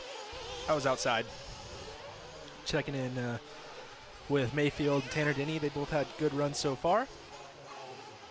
Checked in with Adam a little bit, Mike Truey. I went all the way out to the Mugen pits, out there in the middle of nowhere. Yeah, I probably had to catch a train. Yeah. I got to go over there every time I want tires. You don't just send one of your mini minions? No? Nope. What do you mean you got to go over there when you're only running one tire? Yeah, well, every time I need to mount up a fresh set. You don't need to do that. There's no tire wear here. A little bit. Somebody was asking earlier outside, so I might as well ask you because you're here. Are you going to run a new set because it's wet, or would you rather run a used set? Like tonight, because it's going to be colder, it's going to be wetter. I'm undecided. I think I'm going to go get a new set and mount them up. I have a set that has one run on them from yesterday, just has barely the front edge of them worn off. Right. I'll set them both there, play a little eeny, meeny, miny, mo, and I'll pick. It'll probably be a little bit more scientific than that, but. Are we going with teasers, or are we going back to reflex? Reflex. Okay. Now that the track is kind of grooved up and settled in and everything, I think we have to just stay on reflex. Yeah, you were only really running those because the track hadn't broken in yet. Yeah, the track hadn't broken in yet. We wanted to kind of try them. I think they're a little bit more edgy than what the reflex is. The reflex is just kind of a nice balanced tire. So, yeah, I have a set. It crossed my mind last night for the third round, but I ran the reflex and it seemed good. I had a chance at around second. None of us really going to touch Dakota, I don't think. So, yeah, I don't know. Are we eating the same things you think that he is? Or do we sleep at the same times? I think that we do sleep at the same time. So I saw him leave whenever I left last night, and he showed up whenever I showed up this morning. I'm not sure if I'm going out of a different water supply. Right. He puts on his pants with a right leg first. Yeah, maybe I need to try that tomorrow morning. I'm really not sure. He's just killing it this weekend. So kind of making us all look bad. He's making it really hard to be a media guy also, because how many different photos can you take of the same person? And how many different ways can you say Dakota Fenn TQs this round? Exactly. Yeah. Yeah, right. you understand. Yeah. And I understand your pain. When I hear that interview, I don't know what interview they're looking for. Because you're going to totally be able to answer this question. Do you know when the Techno Truggy is coming? Techno RC is in the business of making RC cars. And we are always working on and innovating our next one. I love that you actually know. You have the full line remembered. I don't have the full line remembered. That's it. So if you want to jot that down. I know, that's what I'm not going to. I'm just going to forget it again. But how do we feel about the body? Techno RC is in the... No, I wish it looked a little bit more racy, I'll be honest. I think that it functions well. The idea is cool behind it. Yeah, I mean... It's legal, everybody. Yeah, it's legal. It's legal. Yeah, I mean, I think, it's pretty much no way that it's worse. Right. Yeah, somebody just asked the pros wise. and cons, so what would you say? I haven't driven it. I'm not that cool yet. I don't really think, versus a normal truggy body, I don't know that there's a whole lot of cons. I think that it jumps better because there's no air getting underneath the body. Right. I think that the steep cab on the front of it allows for good steering. Right. I think that,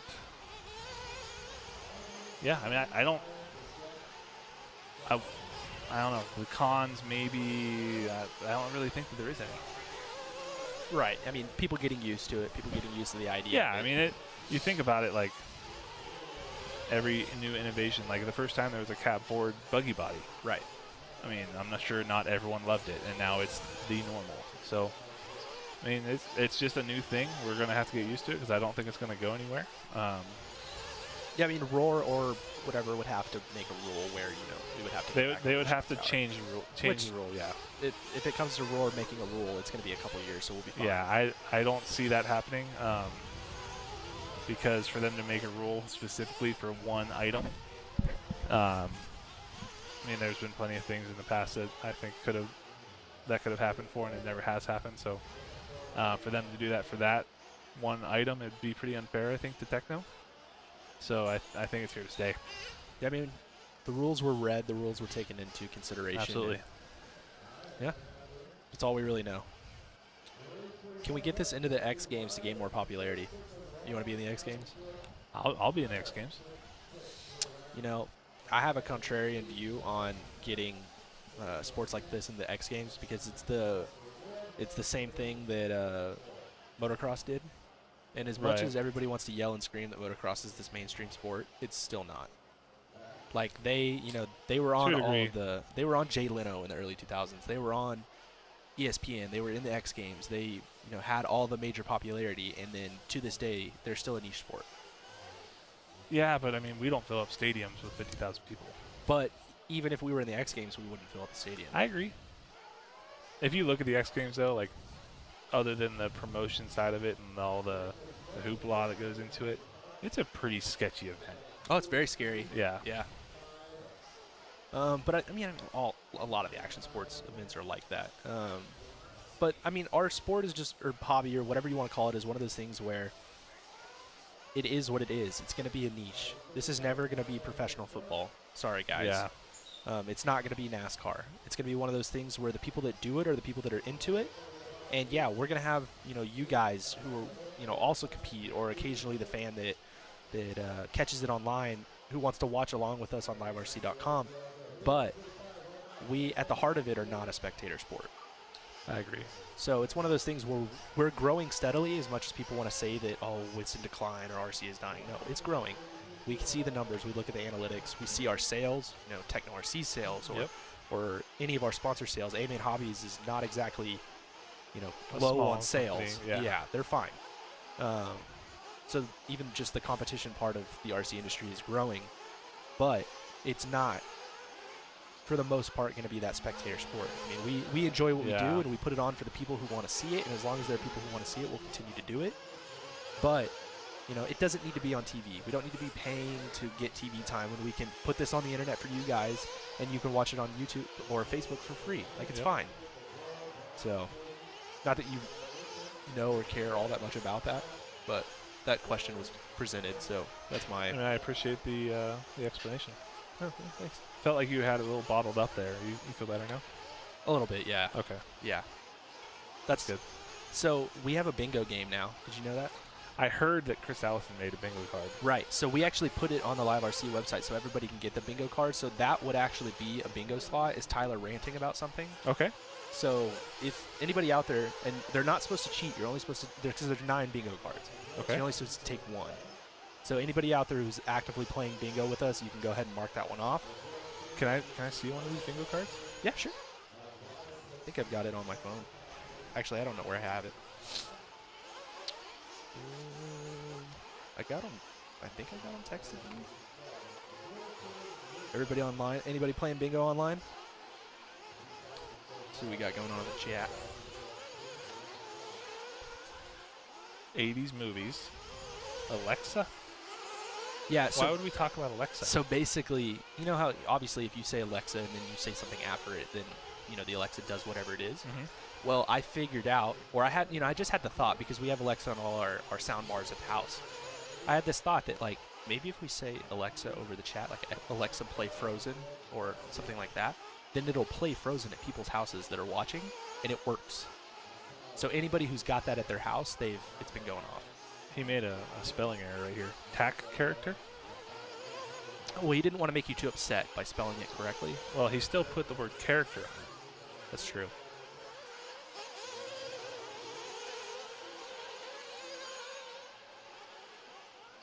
Random Tyler rant. There it is. Yep. There it is. Yep. Thug story. Have we told any thug stories? I think I would say that the Alexa story counts because Thug was the first one to text me back and say, please stop messing with the Alexa.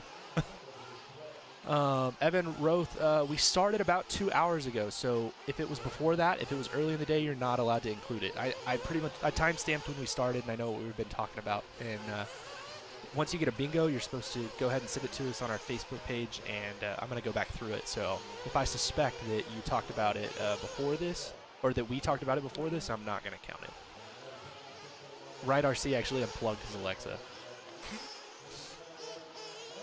Tyler talking about Wiggins? Yeah. Is there one about me? No. Well, maybe. I mean, there's 9 bingo cards, but probably not.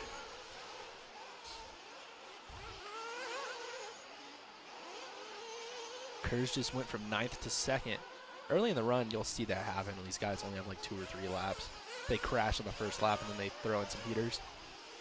Adam Swanson would really like me to stop saying the A word now. What's the A word? Alexa. Alexa? Yeah. Why does he want you to stop saying Alexa? Well, because if you say Alexa followed by play Frozen, then Alexa plays Frozen. Alexa play Frozen? Exactly.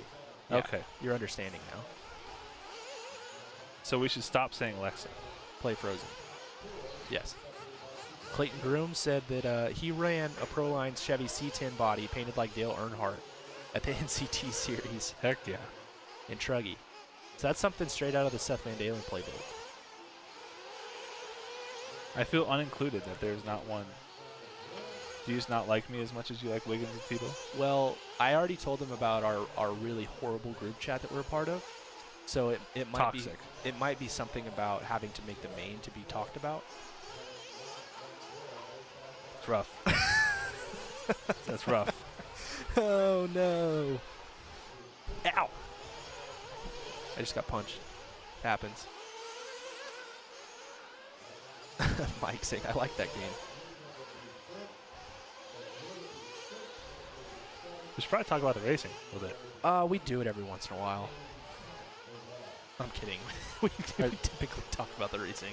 Are these all of the Facebook comments, or this is YouTube? This is YouTube. The Facebook I have up on Scotty's computer, and it's up right up there, too.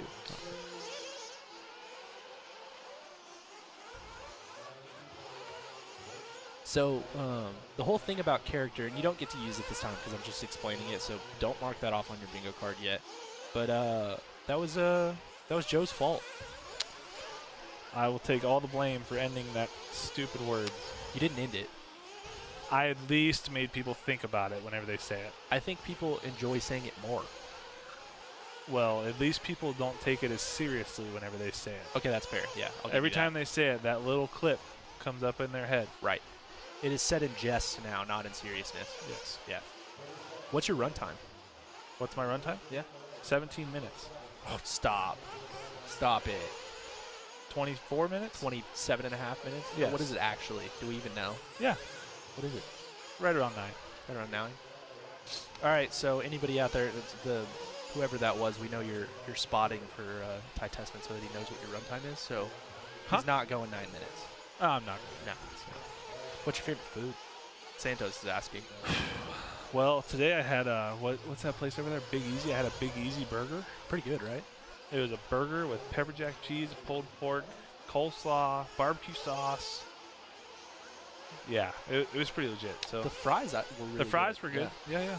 Yeah. So, I mean, favorite food, the ones that taste good.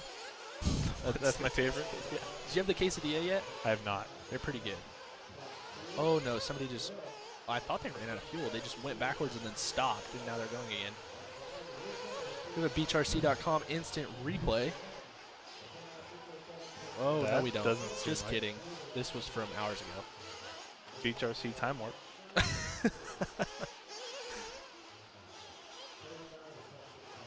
Are we planning on gluing any car stands to cars this weekend? No shenanigans. No shenanigans? No, we are serious professionals. We are serious professionals that are mature racers. All right, Beach RC instant replay, take 2. Oh, wow. Whip. That worked pretty well. Scotty calls that the retaining wall. The retaining wall. Yeah, first he called... Would that be called bumbling, stumbling, tumbling? I believe so, yes. Okay. That's actually another bingo. Yeah, that's why I said it. Nice, nice, Yeah, nice. You're welcome. Yeah, whoever Leprosy chat. whoever gets to mark that one off, you're welcome. Who's the leader? That would be Gavin Whitcomb, who's going to go 4th overall for the round.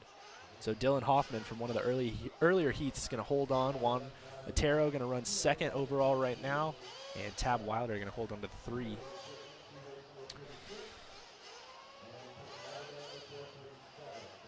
Are you and Drink going to come to Washington for another race? So I was talking to Taylor Wonders a little bit about that. I think they said something about there was going to be a race sometime in April, but I think that might be the week directly following PNB. Okay, So I'm not sure how that's going to work. I'd like to. It was a lot of fun when I came up there. They were supposed to do a race at the end of the year last year that another bingo topic myself and Wiggins were going to go to, but it got canceled. Yeah. So I don't know if they're going to redo that one, but I'd like to go. I think that's the one. That's the week after PNB now. Oh, really? I think that's. So they just moved it up. I Okay. believe so. Don't quote me. Well, they have like 3 or 4 now, so I'm sure there's a couple of different ones we could hit. Yeah, I went to the Holiday Hangover. Yeah. In White Pine. But not in Tennessee. White Pine, Washington? White Pine. Is that? White Pine, Tennessee is where PNB is. Yeah, I know. I feel like it was called White Pine. Oh, maybe not. I don't know. It was some really kind of weird name, but it was a really cool place. The building was really cool. The track was good. The Justin Wildy was the event coordinator. He did a Yeah, I really think good job. he's the one for all of those up there. Yeah. So yeah, it was a really cool race. I had a lot of fun. Me and Adam got to battle it out all weekend. Yep. So.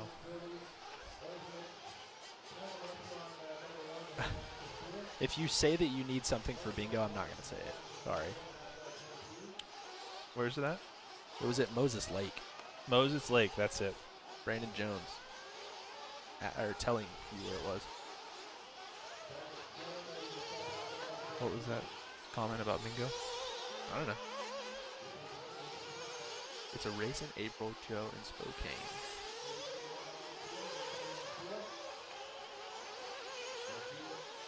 Who is who? Let me see if I can figure out who we're watching right now. I'll have to wait one more lap until I can figure it out. Unless our handy dandy producer can tell us.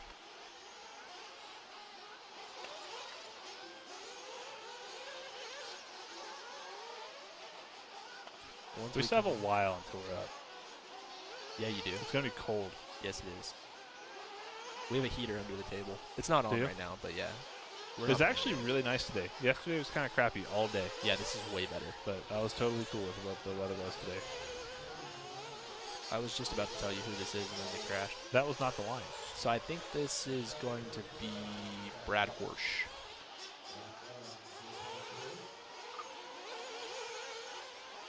So we are following the gray car right there, I believe is Brad Horsch. Clayton Groom said he's going to be at that race in Spokane. Are you going, oh, never mind, that's just in the chat. How come these cars don't flip themselves with a button? Well, it'd be really cool. But the Traxxas one kind of takes a long time. Honestly, the Marshall would get there faster than the Traxxas self-riding system would self-ride. Yeah, roll rules would not allow us to have a self-riding system. Sometimes you can flip over an e-truggy by itself. Sometimes. Sometimes. Same, kind of the same concept as the Traxxas thing. If you know how to crash fast, though, it's pretty good, right? You gotta be able to. You gotta know how to drive fast and crash fast. How fast do these go? How much do they cost? How big are they? I told a security person in the airport one time that mine went 200 miles per hour. I bet they believed you. And the look on their face was pretty funny.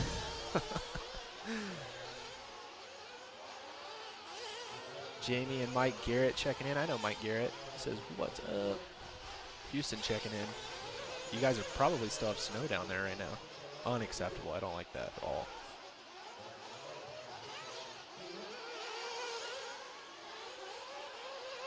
You can tell it's getting late and everyone is getting tired. Yeah, Joe is definitely getting. It's been a long weekend so far, buddy. It's been a long weekend. Had some rough runs. Had some good runs in e-buggy. Kind of struggled in truck all day yesterday. That took a lot out of me. Took a toll on the old ticker. But we'll be ready for tomorrow. So far today, had a good consistent run that second time. Didn't really have a whole lot of speed for whatever reason. But yeah, it's been a long weekend.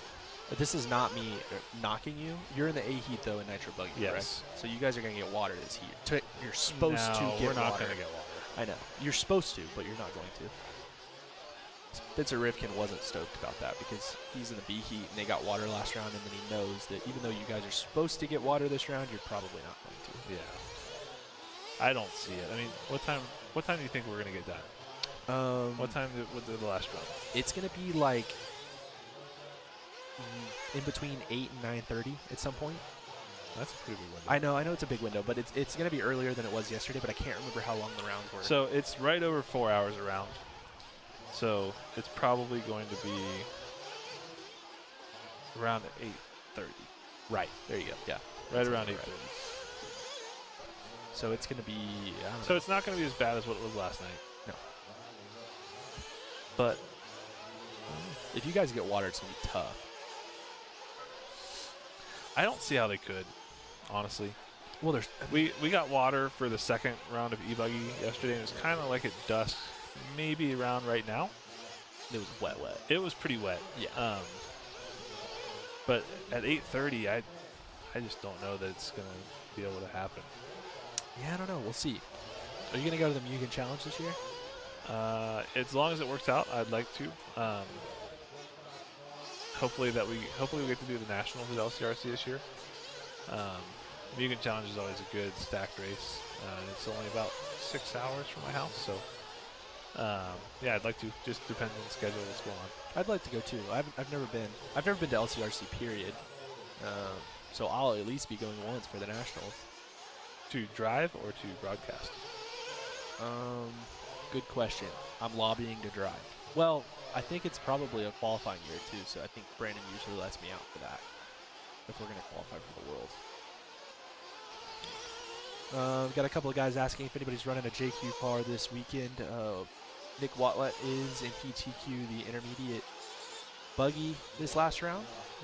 Greg Dragani's running one. There's a couple of guys running them. What will soon become Mayako.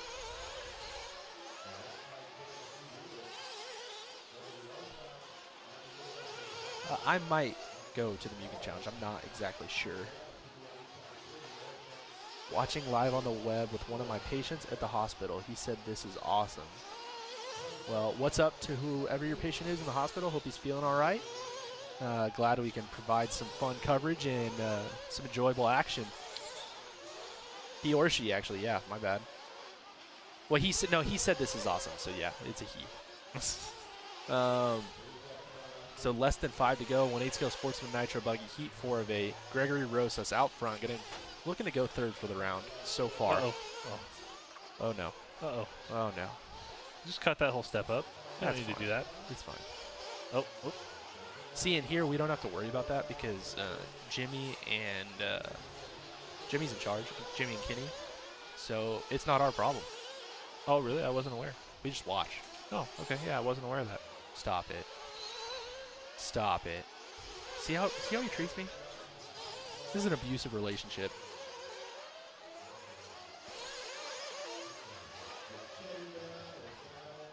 Somebody said you're a natural at this commentary stuff, but we don't need to make your pet any bigger than it already is. It's pretty big already. Who paints my bodies? That would be Dylan Caldwell in Houston. DCRC Designs. I think Red's up next. Is he? Yes. Let's go.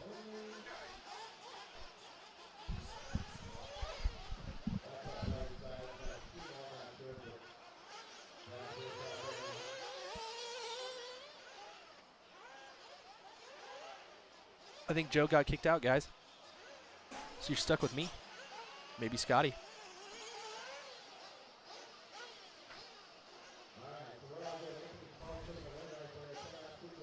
All right, and he's out. He bumbled and stumbled and fumbled his way out of the booth. Give me a second. I'm going to go ahead and move over to the other microphone so Scotty can come back in.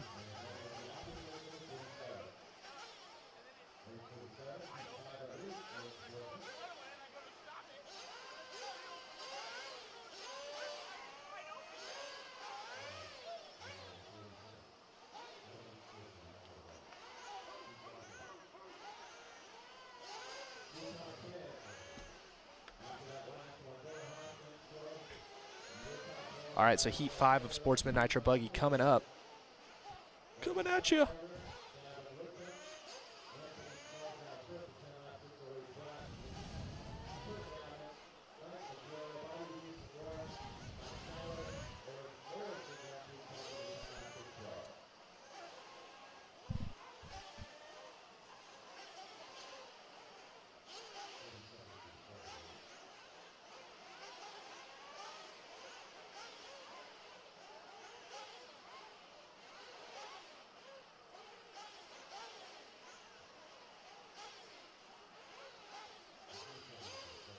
Hey, Dylan, I got your message. Thank you very much. I'll look into that race that's going to be up in Spokane. See what I can find. So again, thanks to Joe for coming in, talking to us.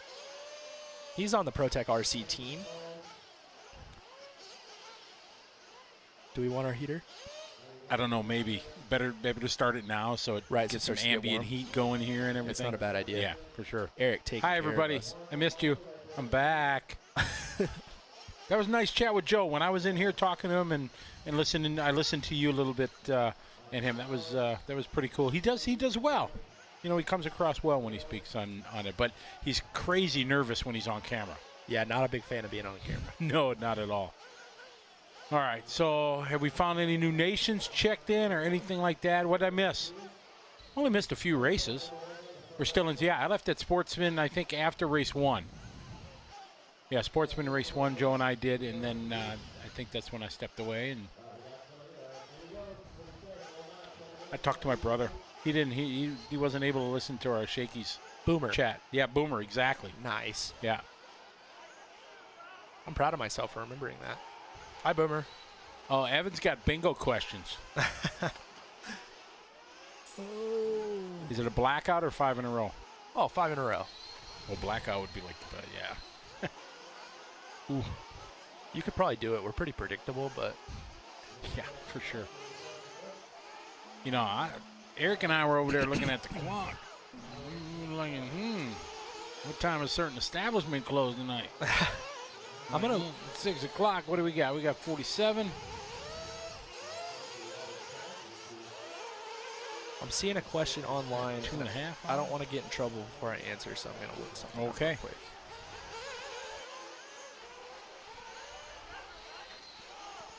Okay, so somebody's asking, what are the headsets that the guys are using, and where can I get one? So there was a company that everybody was using. I can't remember what it's called, but I don't know if you can get them anymore. And so because of that, our sponsor of our instant replay and our track map, Beach RC, they actually brought some into their website. So I'm surfing the Beach RC website real quick to see if they have one. I checked A-Main, and they don't have any on their website yet.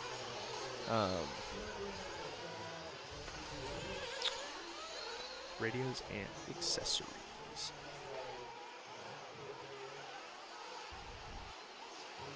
Oh, JV, go ahead. So sorry. Beach RC has these, they're SmartCom headsets. And that's pretty much what all the guys are using out there. So you can get a set of 2 headsets. But obviously they work together. They have their own batteries. They come in a bag and get all that stuff. And you can find that at beachrc.com. That's the SmartCom headset. And you can get them at beachrc.com. JV, I am all about the Jollibee chicken and spaghetti combo in the Philippines. There is only one country, Tyler, in the world that McDonald's is not the #1 fast food franchise. This is in the Philippines. There's only one. in the entire world. And it's in the Philippines. Right. And their fast food restaurant is called Jollibee. Nice. And they make chicken, awesome fried chicken and spaghetti, and a lot of Filipino dishes and stuff like that. And spaghetti in the Philippines is different than anywhere in the world. It's sweet. The sauce is sweet. My dad's girlfriend makes sweet spaghetti as well. It's I'm awesome. a fan. I'm a big fan. And JV says, what about that? Oh, yeah. You go to the Philippines? Yeah. You know one place that I would go to, pizza joint. And then Jollibee's the other one, because for sure. It's like the pizza joint? The pizza joint. You're not giving somebody that bingo right now. Yeah, because you know it's just going to slip out. You know what I mean? Yeah. Oh, that's I'm right. sure it's on the bingo card. Joel Johnson just said as well that our washboard sponsor, AKA Products, has the ear tech. So those are the other headsets. Those are the ones that actually most of the guys have. The ones that BeachRC has are new. But the ear tech ones you can get from AKA Products. You are correct. I got mine from them when I ordered mine at the start of this Nitro. Did you really? Endeavor. I did. Yes. I don't run them. So you don't? Dude, Can't. event changing. Can't. Why? Because my Is it dad's 'cause my your dad big guy. yells too much? No. I get too hard on myself when my dad is on the other end. Okay. And then he tries to calm me down, and then I yell at him. Oh, okay. Right. So it's a personal thing. Yeah. I mean, kind of like not want to go to Australia. Right. I mean, Okay. if you were my pit guy, I could probably use a headset. Oh, okay. I enjoy doing it for sure. For me as a race director, they've changed the game because now it's way less stressful in the pit lane, way calmer, no yelling. Everybody's on headsets, way better. You don't have to be quiet at a certain time during the race because they can still hear their pit guy. Oh yeah, it's way better for sure. Somebody's like Joel Johnson, as in the Joel Johnson. Yes, the man commenting is the Joel Johnson. Exactly. The Magic Man. 32-time national champion, world champion, just like the man. Hashtag one of my bosses.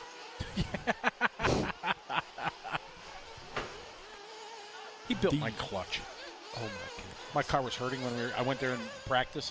I like your use of a non-geriatric term. What was that? Hurting. Hurting. That's a more recent term for sure.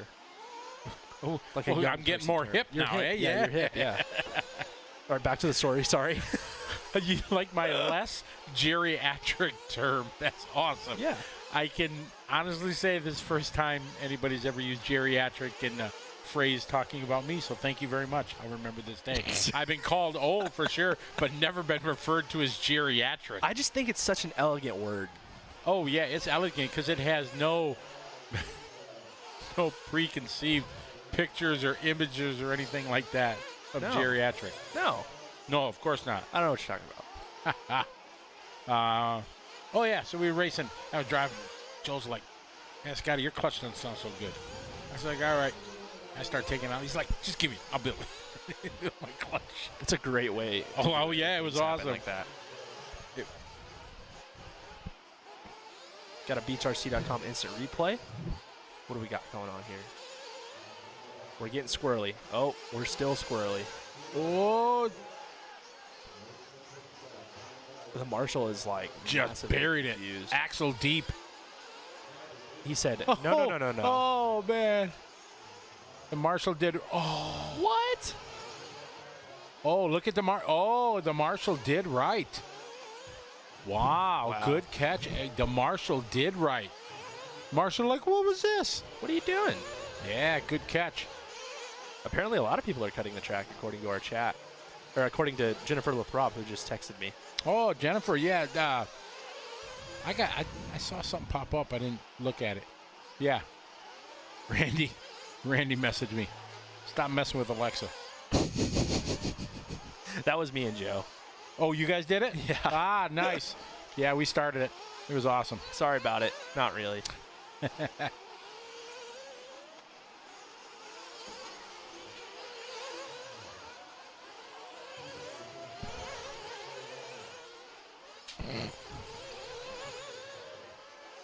Yeah, we weren't actually trying to turn the Alexa on. I was just explaining him what it meant, and then it turned into a funny game of how many times can we say Alexa and turn it. You're wearing it out.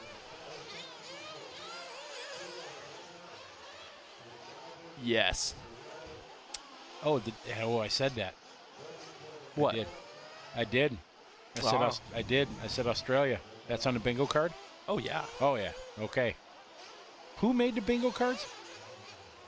Not Chris Allison, but John Bennett, who he's one of our race directors at Thornhill. So shout out to the Thornhill crew, though, because they brought it to my attention. That's awesome.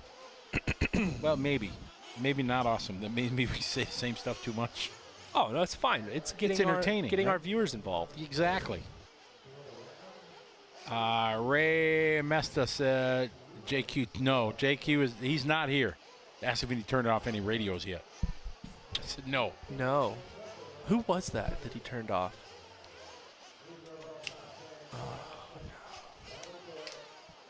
JQ turned off a radio? Yeah, mid-race. Mid-race. Who was it, guys? The throbbing brain, they will know. They know. I was there, but I don't remember who it was.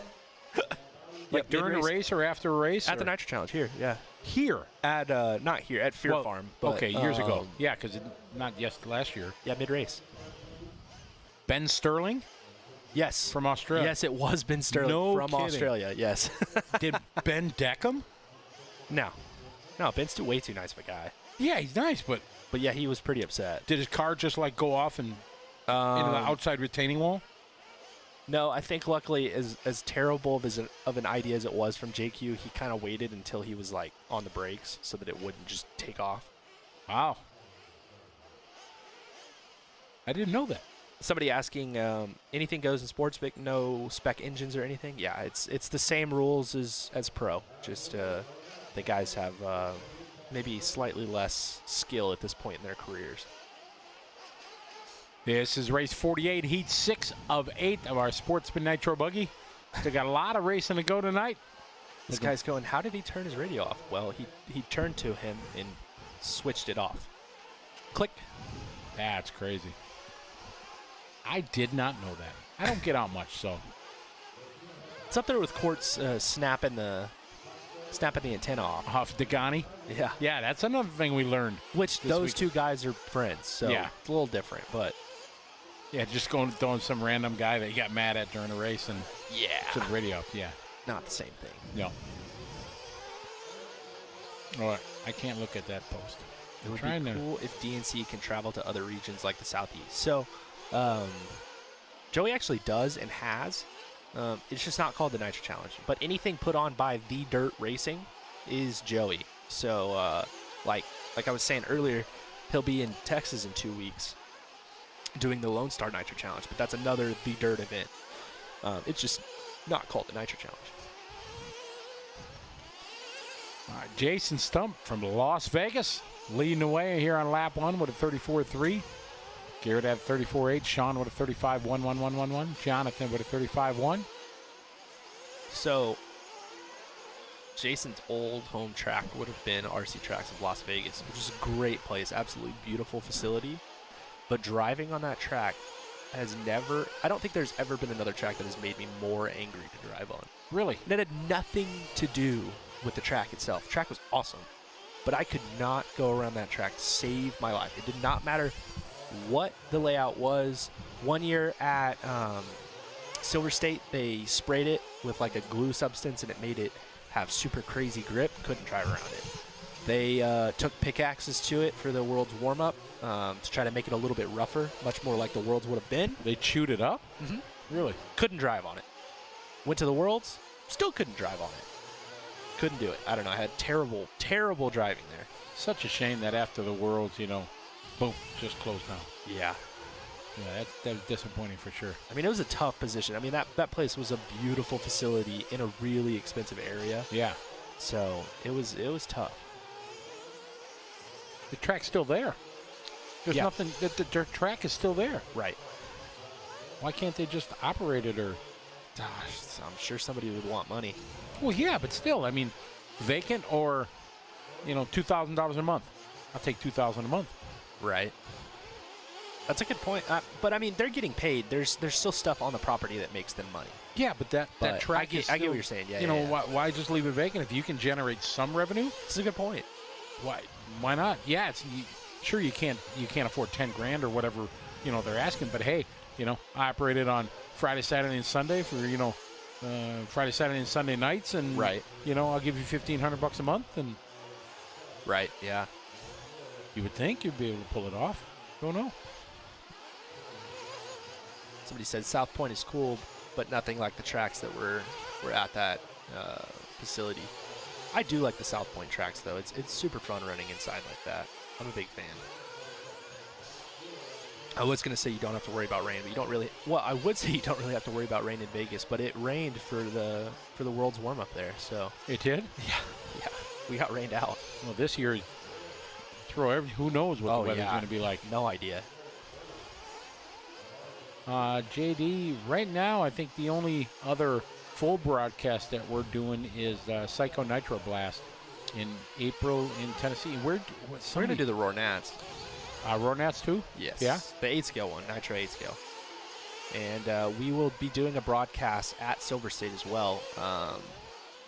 But Jimmy, obviously, will just be the trackside announcer, and we're going to do it through that. Where was the PNB? What city was it in? It's in White Pine, Tennessee. Matt Bridge is asking, is this round 3? This is round 3. Final round of qualifying here, Sportsman. I have no idea where White Pine, Tennessee is. Oh, me neither. I have no idea. We drove there last year, and I just put it on the Google. Well, it's close to Nashville. I'm down for that because I want to go see Nashville. It's tough to fly in there. I think the closest airport's like 2 hours Knoxville, away. near Knoxville.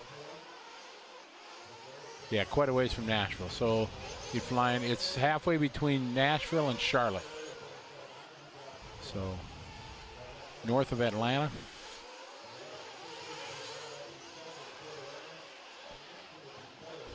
Outside of Bristol.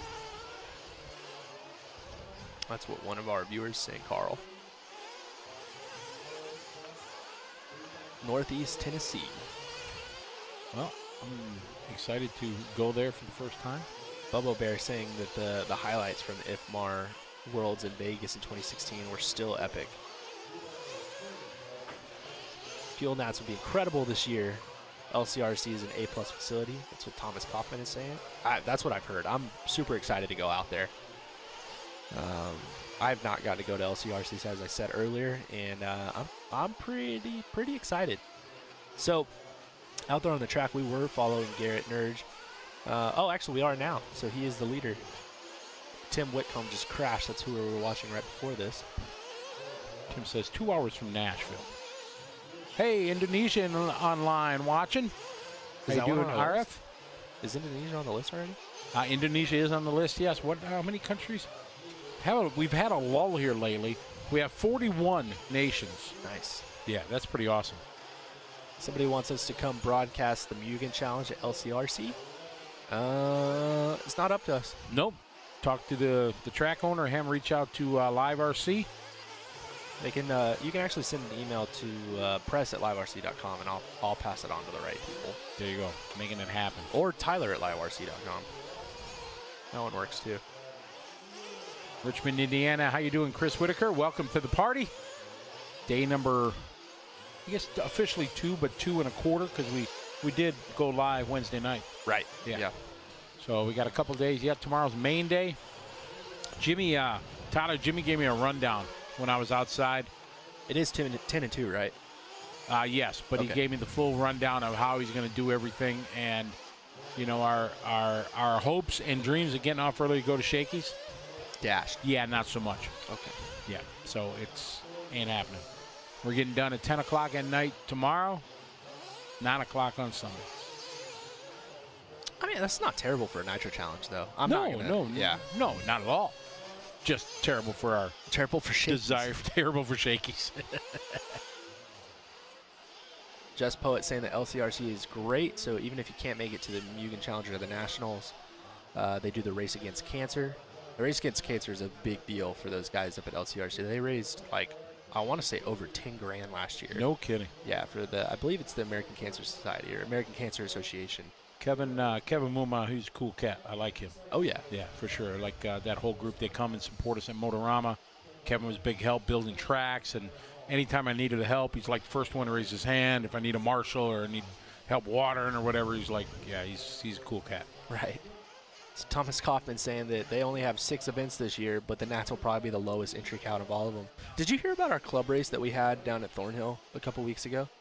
We had 270 entries for a one-day club race. Whoa. So they have this little series going on, but it's not like anybody's getting trophies or anything that Sure. day. Just people want to race. Yeah, everybody just in Texas just wanted to race. Yeah. So it obviously went down to 2 qualifiers and Yeah. yeah, You know was who it showed a nitro up? race? Yeah, nitro race. You know who showed up? Jared Tebow and Jared Wiggins. They were like, you guys are having that many people? We're just going to... Jared Wiggins flew down, and Jared Tebow drove down. Wow. Yeah. They were like, that sounds like a party. Let's go. Road trip. Yeah. Huh. Interesting. That's how those guys got ready for the Nitro Challenge, because the warm-up here got canceled, and it was supposed to be the same weekend. Yeah, that's right. So. Oh, okay. All right, we got our B sort here for our Sportsman Nitro Buggy. We got Chris, David, Colin, Shane, David Blakeney, another one of the Nitro on-road guys. Let's see, where's David? David looks like far left. David? Wave at us, David. Oh, he can't hear us. How have things been looking for IIC? That's a no bueno, unfortunately. My on-road race that I've done in Vegas in the casinos for 15 years, I shut that down the year before the COVID, and yeah, it's done. It ran its course. It was awesome, and it's just we cannot afford to do it anymore. It's just they won't give us the space for the amount of time we need it, and yep, just can't do it anymore, unfortunately. So it's tough. It is. We're just too small of a fish in the Vegas world. Oh, for sure, yeah. Because we need 20,000 square feet, and we need it for a week, and it's just not possible. Yeah. When are the mains? The mains start tomorrow with e-buggy and truck, and they will go all day. And then on Sunday we have the Nitro Buggy mains.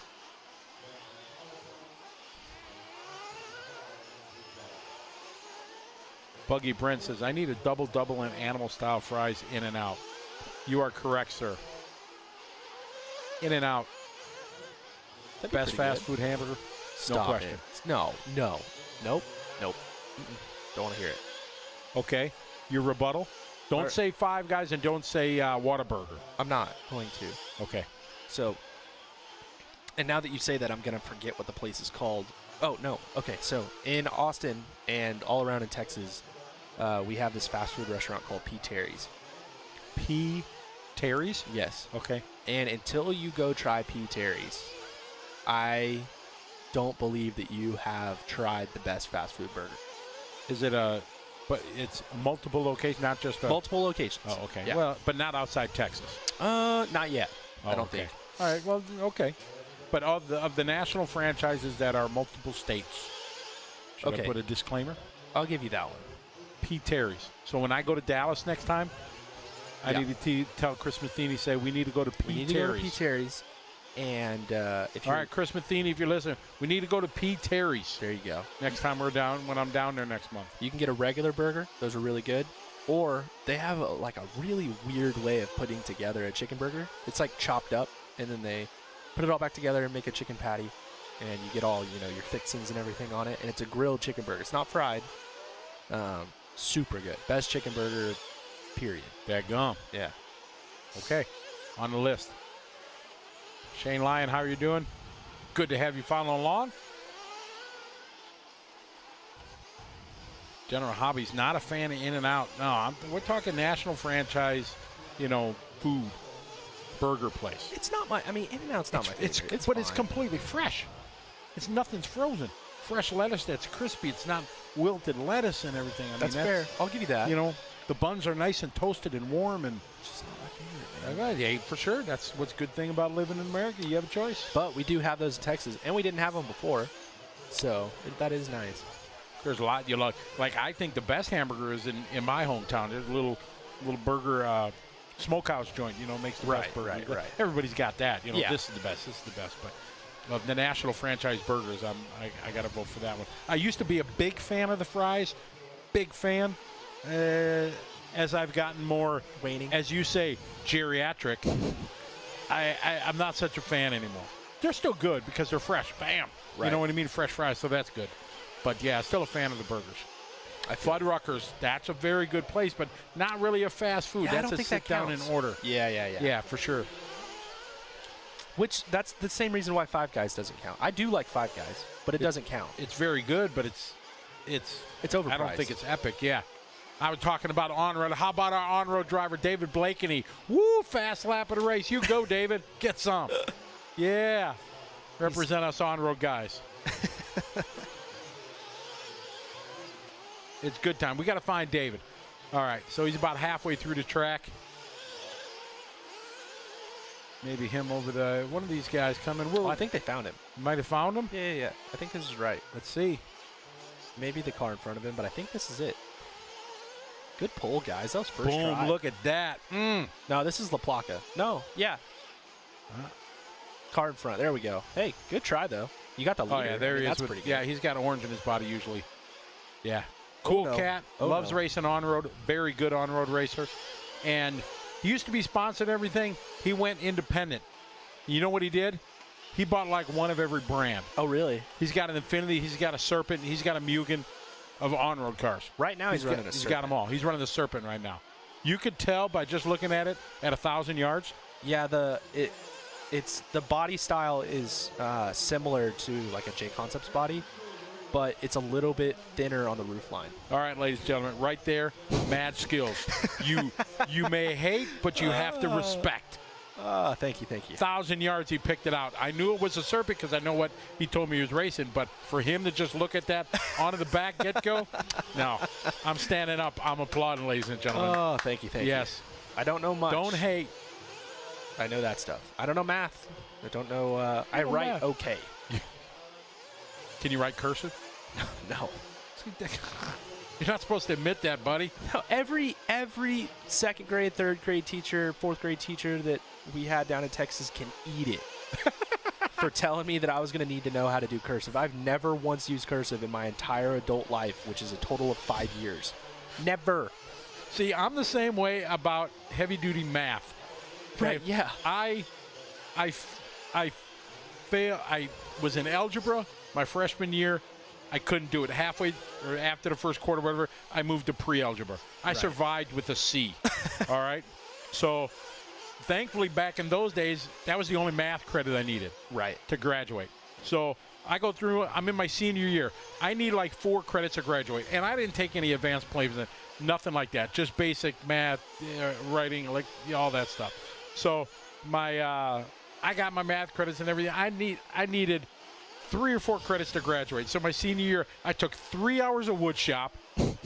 I took typing. I had life saving because I swam a lot. Right. It was all that. And then my counselor says you need another credit. You're taking geometry. I'm like, geometry? Stop. You got to be mad. I couldn't get through pre-algebra. I failed algebra. Aced geometry. Aced it. That's really typical. Aced it. Straight A's, exempt from my exams, nothing. Right. And I'm dumber than dirt, man. I am not. No way. Never did it. And to this day, I've been alive a long time because, as you say, I'm geriatric. I was in the Navy. I worked on $1 million helicopter landing systems and gyro compass systems. Never once did I need to put X plus Y to equal Z. Never. You actually did. You just don't. When you're in the real world, you don't think of it that way. You're right, but I never needed to know it. Right, but that's, and I survived. But that's probably. And look where it got me, to announce in a container here at RC Race. This is a good point. This is a good point. But what I was going to say, I mean, being a business major, not that I needed to know trigonometry or anything, but a lot of, up to, I don't know, maybe sophomore or junior year math, you catch yourself sometimes using that stuff, and it's like, oh, that was kind of practical. So I'll give my math teacher some credit because, they always used to tell me that too, and I'm like, oh, yeah, okay, sure.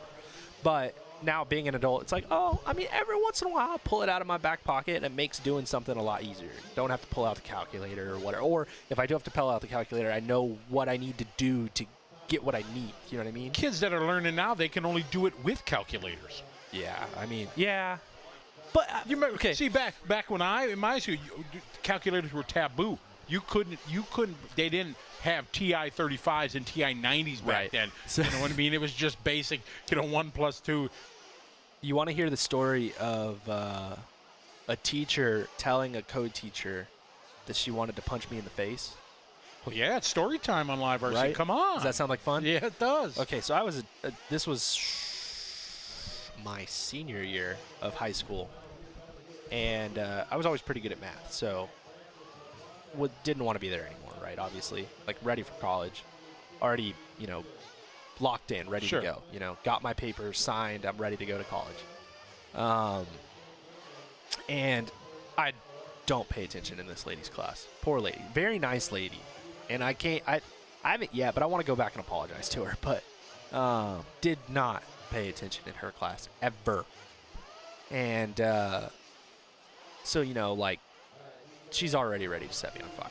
But she's very nice, I know that I'm not going to get my participation points for the class. Like, it's just not going to happen. I don't participate. It's fine. I mean, if she asks me a question, I'm going to answer it. But I'm not going out of my way. I'm going to sit there on my phone. I'm not going to bother anybody, but I'm not paying attention. And we get to a test one day, and I never have batteries for my calculator. I don't know why. Just a question. You had phones in school? Yeah. We didn't have that. Well, right. That we had to pay attention in class. You're old. I'm sorry to interrupt. You had your walkie-talkie? Yeah, exactly. I did have a Walkman. Walkmans just had come out with the cords to the cheap little headsets. You trying to hide one of those in the back of the class? No, because my dad would have destroyed me if I got in trouble at school. Anyways, back to your story. So yeah, I don't have batteries for my calculator, of course, for whatever reason. And she said, you're allowed to use calculators on this one. I'm okay. Cool, that's sweet. And I go up to her and I'm like, hey, I'm sorry, I don't have batteries. Is there any way I can borrow a calculator or anything like that? She's like, no, you don't pay any attention. You can't borrow a calculator. And I was like, all right, cool, whatever. So I walk over to the teacher next door. I'm like, hey, you know how it is. I don't have batteries for my calculator. Is there any chance I can borrow one? She's like, I would actually give you one, but I don't have any over here. So I go back in and I start walking back to my desk, and this lady's following me because I'm the first desk in the classroom. So I'm the first test she's going to pass out, right? And she's like, as we're walking back, you need to be more prepared. This is the problem. Not only do you not pay attention in my class, but you're never prepared for anything. Can you imagine what would happen if you were being more prepared? And she's, following me to my desk. And I sit down, and I don't know what I was thinking, but I said, ma'am, seriously? If I was you, I would not worry about it because stress causes wrinkles, and I don't think you want that. And she handed me my test, no calculator or anything, and walked back to her desk. And we didn't talk. I handed her my test at the end. And I did the test with no calculator, right? And I was telling one of my friends later that afternoon, I was like, I think I'm gonna die. And she was like, why? And I told her what happened. She's like, no way. And I was like, what? And she was like, my mom's a math teacher, right? And I was like, yeah. She was like, in the group chat, she told all of us that was the closest she ever got to punching a student in the face. Oh, man. And I was like, oh. You better go home, and you better go to that class and say, I'm sorry. I really thought that she would fail me. Like whether or not I passed or not. I thought she was going to fail me.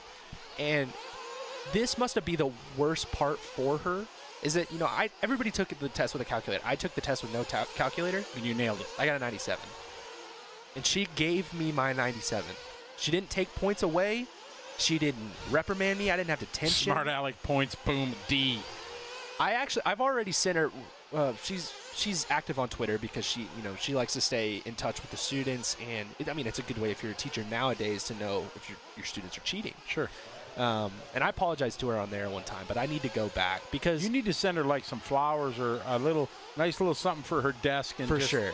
Just say that'd be $30 well spent, bro. Because ego aside, when I look back on her class, it helped me a lot when I got to college.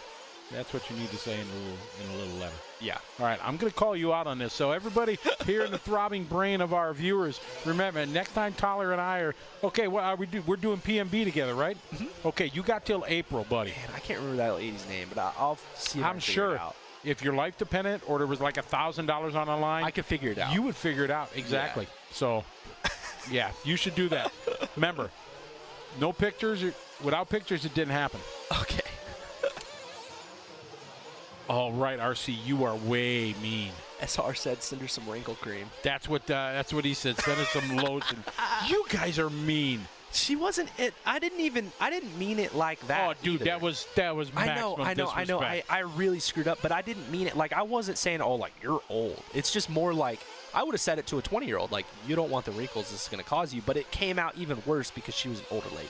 Oh man, that's wrong. That's dog, man. Wow. My old man sitting at home just shaking his head right now. Oh, send her a box of AA batteries with an apology. You because they're all working it. Oh man. Oh yeah, that's what I should say. Sorry for all the wrinkles I did cause you. That's a good one. Man, you guys are brutal. Absolutely. Hey, Mark Dawson, buddy, how are you? Good to see you. I can't find it. I want to say we're actually following along with the leader for those that are asking. And we've got a BTRC instant replay as well. Eric is on it. Sending it. This looks leader. good so far. Oh my goodness. Oh, can you rewind that? I want to try to get a count on that. I think it was 4. I'm going to say I think 4. I'm going to more. All right, let's see. We can slow it down here. Doing 1, 2, 3, 4 and a half with a flip. So that's 5 with a flip. Nice. Stuck the landing. With the front flip, it's 5. 1, 2, 3, 4, and then the front flip's a 5. That's awesome. That was pretty cool. Bobby, we are run to 62, so we have 12 more races, probably about 2 hours of racing.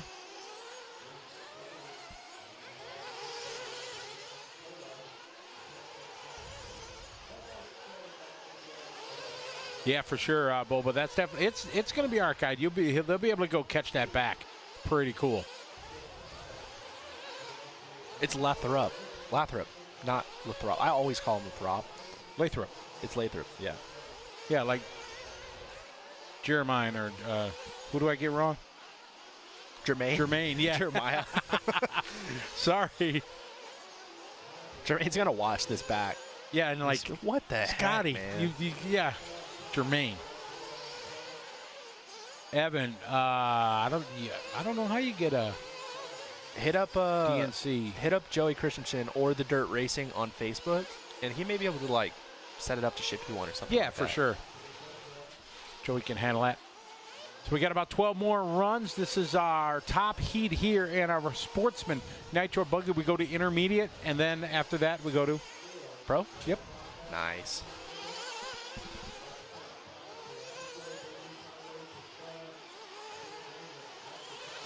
It is Peyton leading away. Peyton making a run for TQ. Francis did a 11.628. We are crushing that TQ right now for Peyton Heiser and Chevelle Scales. Zach 3, Jason Marcus, and Vince. Somebody told me that Vince Stolo, or posted online, won this class last year, and they were questioning why he's still in it. I can't confirm that, but I can go into the history though and find out. You know, even if he did, okay. I don't think there's any rules. No, and this is the thing, because people say the same thing about Donnie V winning intermediate. Donnie V, and he's not going to get upset for me saying this, Donnie V does not need to be running pro. Donnie V is fine in intermediate. For sure. Donnie V is 40-something years old. He's not getting any better. He's just not getting any worse. You know what I mean? Yeah, for sure. And I think it could be the very same thing with Vince Stolo, because, I mean, he's 6th right now. It's not like he just went out there and crushed everybody. Correct. So obviously, once you get to a certain age, if you've been racing for a while, you're just not getting any better. So, hey, congrats to him for winning the Dirt Nitro Challenge, but right now he's 6th. This isn't a rant. That was it. That's all I got. Yeah, so Vince Stolo won last year. Cameron Bash. I'm trying to see if anybody is in this one. No, I don't see many repeat names in that one. Who was the driver that you said your on-road buddy that was running Serpent? What's his name? David Blakeney. Okay, somebody was asking. Yeah, David Blakeney, Yeah. and then Bryce Butterfield's running a Serpent as well. So who won last year? Nitro Buggy went to Dylan Nelson. No, that was intermediate. They're talking about intermediate. Sportsman. Yes. No, Sportsman was Vince. Yeah, Vince won that last year.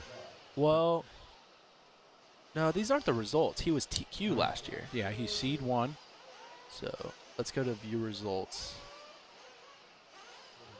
No, he didn't even win. Sportsman, Nitro Buggy. It was Lewis Chamberlain. Lewis Chamberlain. Who I Vince believe is Stolo also was still fine. in Sportsman, which is fine.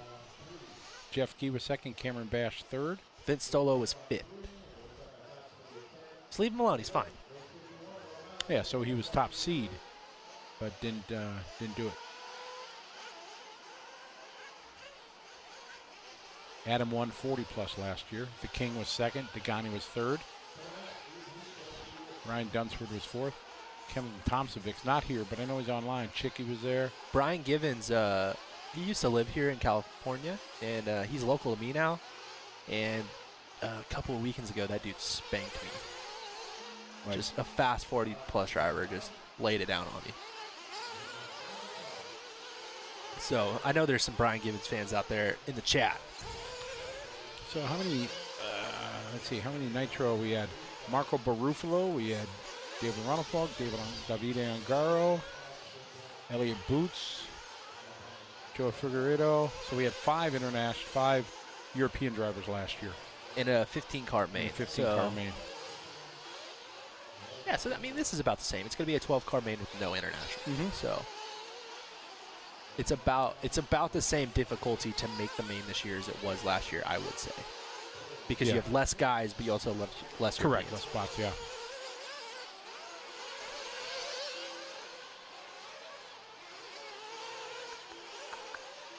These guys keep trying to get us to say things in the chat room that are on the bingo card, and if you put it in the chat room, I'm not saying it. Oh, really? Because I don't know what's on the bingo card, so. I'm sure you can guess based on what you're seeing. Oh, yeah. Oh, okay. Got it. Oh, they almost. Yeah, that's not fair. No, because he saw the bingo card. I didn't. So, no, don't be. John Bennett, the man behind the bingo cards, just texted or chatted in and said, "Dude, bogey's fast." That's Brian Givens. Bogey. Good to have you folks following along. We got 750 people on YouTube, 100 people on Facebook. On the tube. Awesome.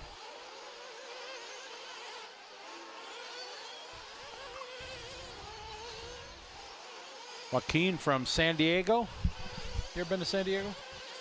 Beautiful town. I haven't. I really would like to go to SDRC. They actually just sent me an email this week, and they were like, "Hey, like if we send you stuff, can we get it up on the website?" And I was like, "Yeah, of course, for sure." That's what the media is for. Yeah, to spread the love for everybody.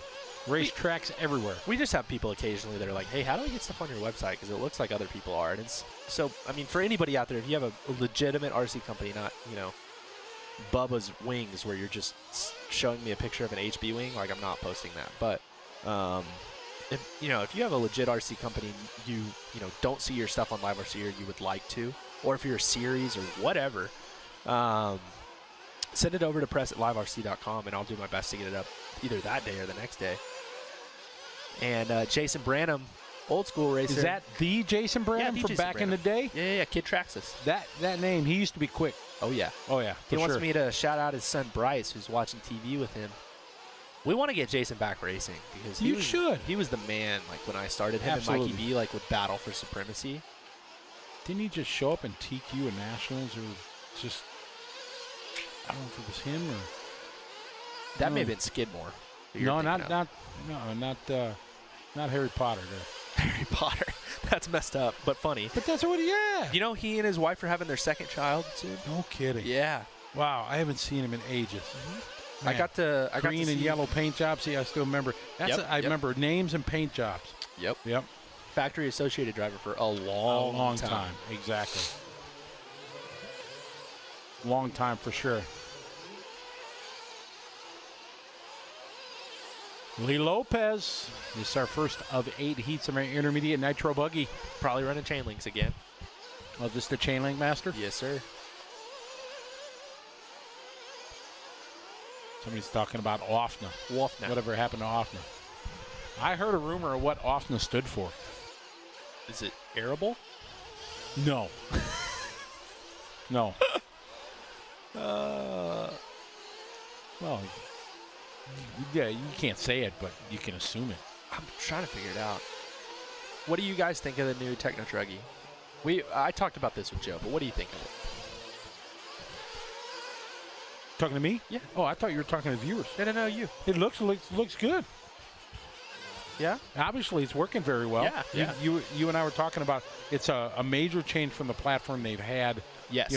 Briefly. So obviously, everything they've learned since the couple of years since the old platform is obviously working well. Joe had good success. Other guys are running well with it. Yes, sir. So that's about the truck.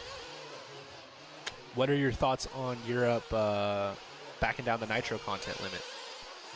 I don't understand it until I don't see the reason. There's obviously some health reason or whatever. I don't know, but I don't know what the reason behind it. Right, I agree. Oh, maybe a shortage of nitromethane. That's possible. Possible, but I can't buy that. Yeah, just make it more expensive. We don't need to ban it.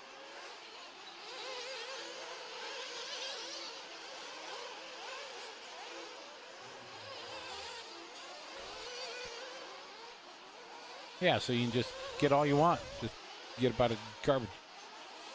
Nitromethane. Somebody was talking about Durango as well. If you would like to buy the most recent car that Durango made 8-scale wise, go get yourself an Arma. Did you know that? Yeah, that they just took over the molds and everything. And yep. Arma is a Durango. Mm-hmm. Yeah, they had right before that they went out of business. They had the DNX, DNX 8 and the DNX 8T and the DEX 8 or whatever. When they went out of business, obviously Arma was went hand in hand with them through Tower Hobbies and everything like that. Sure. They just took over the mold. So like the newest products, the newest releases from Arma came from those most recent 8-scale cars from Durango. So they're pillow ball cars. Obviously, they have cheaper parts on them and everything now, but it's still the same pillow ball design that the Durango was before they went out of business. See the things you learn on the show. That's pretty neat. You just never know. All kinds of information. We watch race 51. Lee Lopez leading away. Uh-oh, that car not looking too healthy. I think it's on its way to the pits. Looks like he's done already. He got caught. He's got Lee Lopez 11 lap. Going to go 6:07. He had a 3-second lead over Justin Myerson. Justin, good guy, moto whips, man. If you guys into motocross, moto whips, that's the place. Oh, yeah. Yeah. So Justin having a good run there. Just 2.5 seconds out of Lee Lopez. What was he telling us this morning, too? They're expanding into side-by-sides? Yeah, they're starting to make out tricked out side-by-sides, and they're just waiting on parts for everything. Oh, yeah. Yeah. He did not a enduro bike, but like a road bike, dirt bike crossover for Ken Roxon. It was really cool. Really? Yeah. Oh, that's like a pretty dual awesome. sport bike, and it was sweet.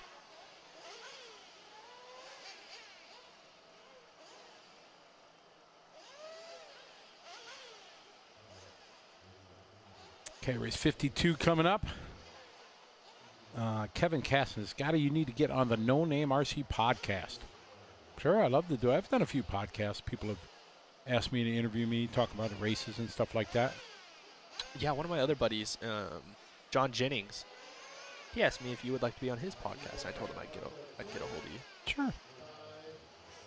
I love to talk. It's the only thing I'm good at. And run a short course. I love short course. Do you know that? Yeah. I don't know if we've ever talked about that. That's probably on the bingo card. Oh, no, really? Probably. Oh, well, maybe I just got somebody bingo.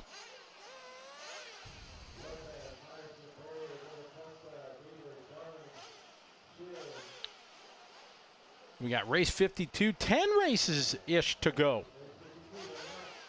Qualifying here, round number 3 for Nitro Buggy 2021. Oh, great shot there from the DNR bridge cam. Man, they're starting to get some ruts under there.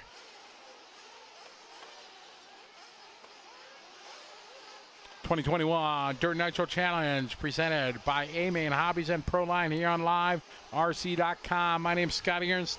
I'm here with my tag team partner, Tyler Hooks. We've been talking about a whole lot of racing out here at the 22nd run of the DNC. All you folks that are watching and enjoying the show online, you are as much a part of this show as Tyler and I and the racers on the racetrack. That's what makes this so enjoyable and so much fun. Get to share stories, interaction, learn things from you guys. You guys learn things from us. It's, yeah, for sure, a good time.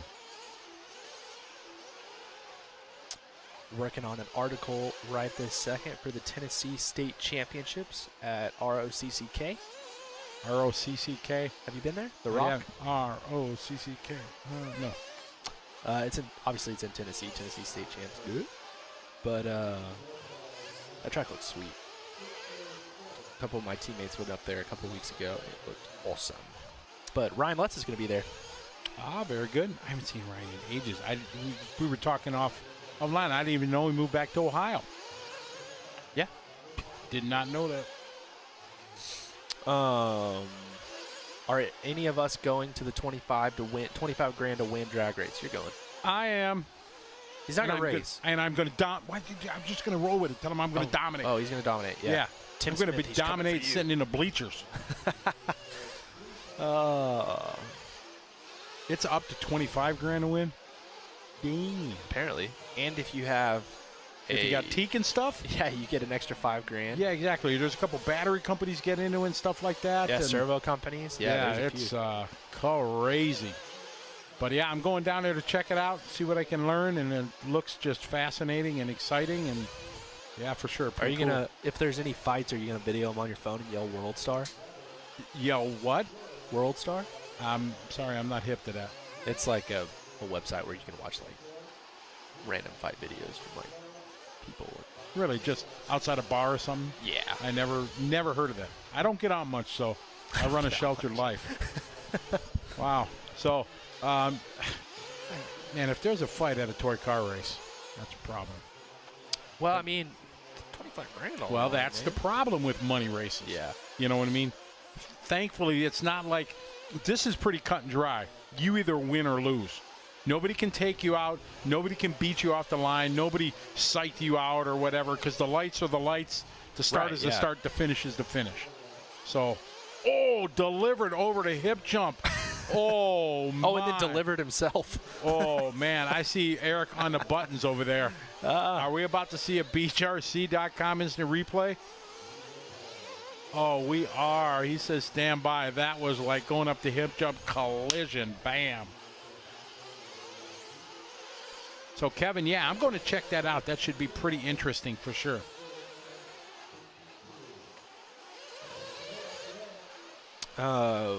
Just saw somebody say that Miss Bella races at The Rock. We actually did an interview with Miss Bella on the Live RC site. You can go back and check it out. Yeah, I saw that a month or so ago, something like that. Yeah. Yes. She's quick for sure. I think you can find either under Future Stars or of RC or Talk It Up Tuesday. I think I did it on a Tuesday anyway. So. Talk It Up Tuesday. Those are always fun. I look forward to seeing who's going to be the next guest. Yeah, they're a good time. Yeah, I like the Rogers family. The mom, Miss Crystal's always taking videos of their younger kid, Grant. He falls asleep everywhere. Really? Yeah, like towards the end of the day, he'll just knock out, and she just grabs all these like candid photos of him just knocked out all over the place. Aaron, your leader right now, leading away. Mike Holtzclaw. That's a hard name, Holtzclaw. I like that, though.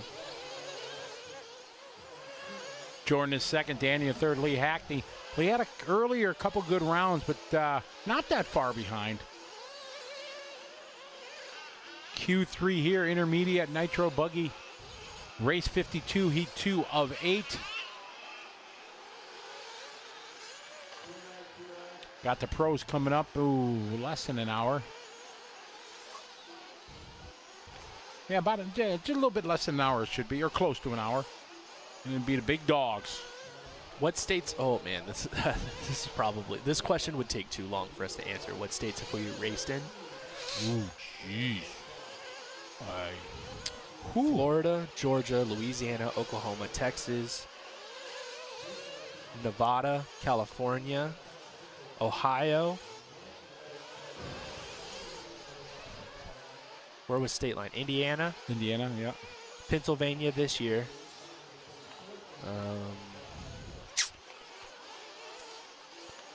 I'm going to go to New Mexico this year. I might go to Washington this year. Washington State. Tennessee. Georgia, if I didn't already say Georgia. South Carolina. I think for me, that's all I can remember at the moment. I know I'm missing one or two. You've probably got nearly all 50. No. Never raced in Hawaii. Never raced in Alaska. Nearly all 50. Mississippi. Missed that one. My bad. Alabama. I think I said Alabama. I've never raced in Mississippi. I've announced. Is it how many where I've announced or where I've raced? I would say raced. I got quite a few for sure. Everywhere in the Midwest. Yeah. You know, Wisconsin, Minnesota. I've raced in Minnesota. No, I haven't. What? Haven't? Why did I say that? I haven't. Didn't do Dakotas. Idaho. I raced in Idaho at that manufacturer stuff. Yeah. That was awesome. I raced in Nevada.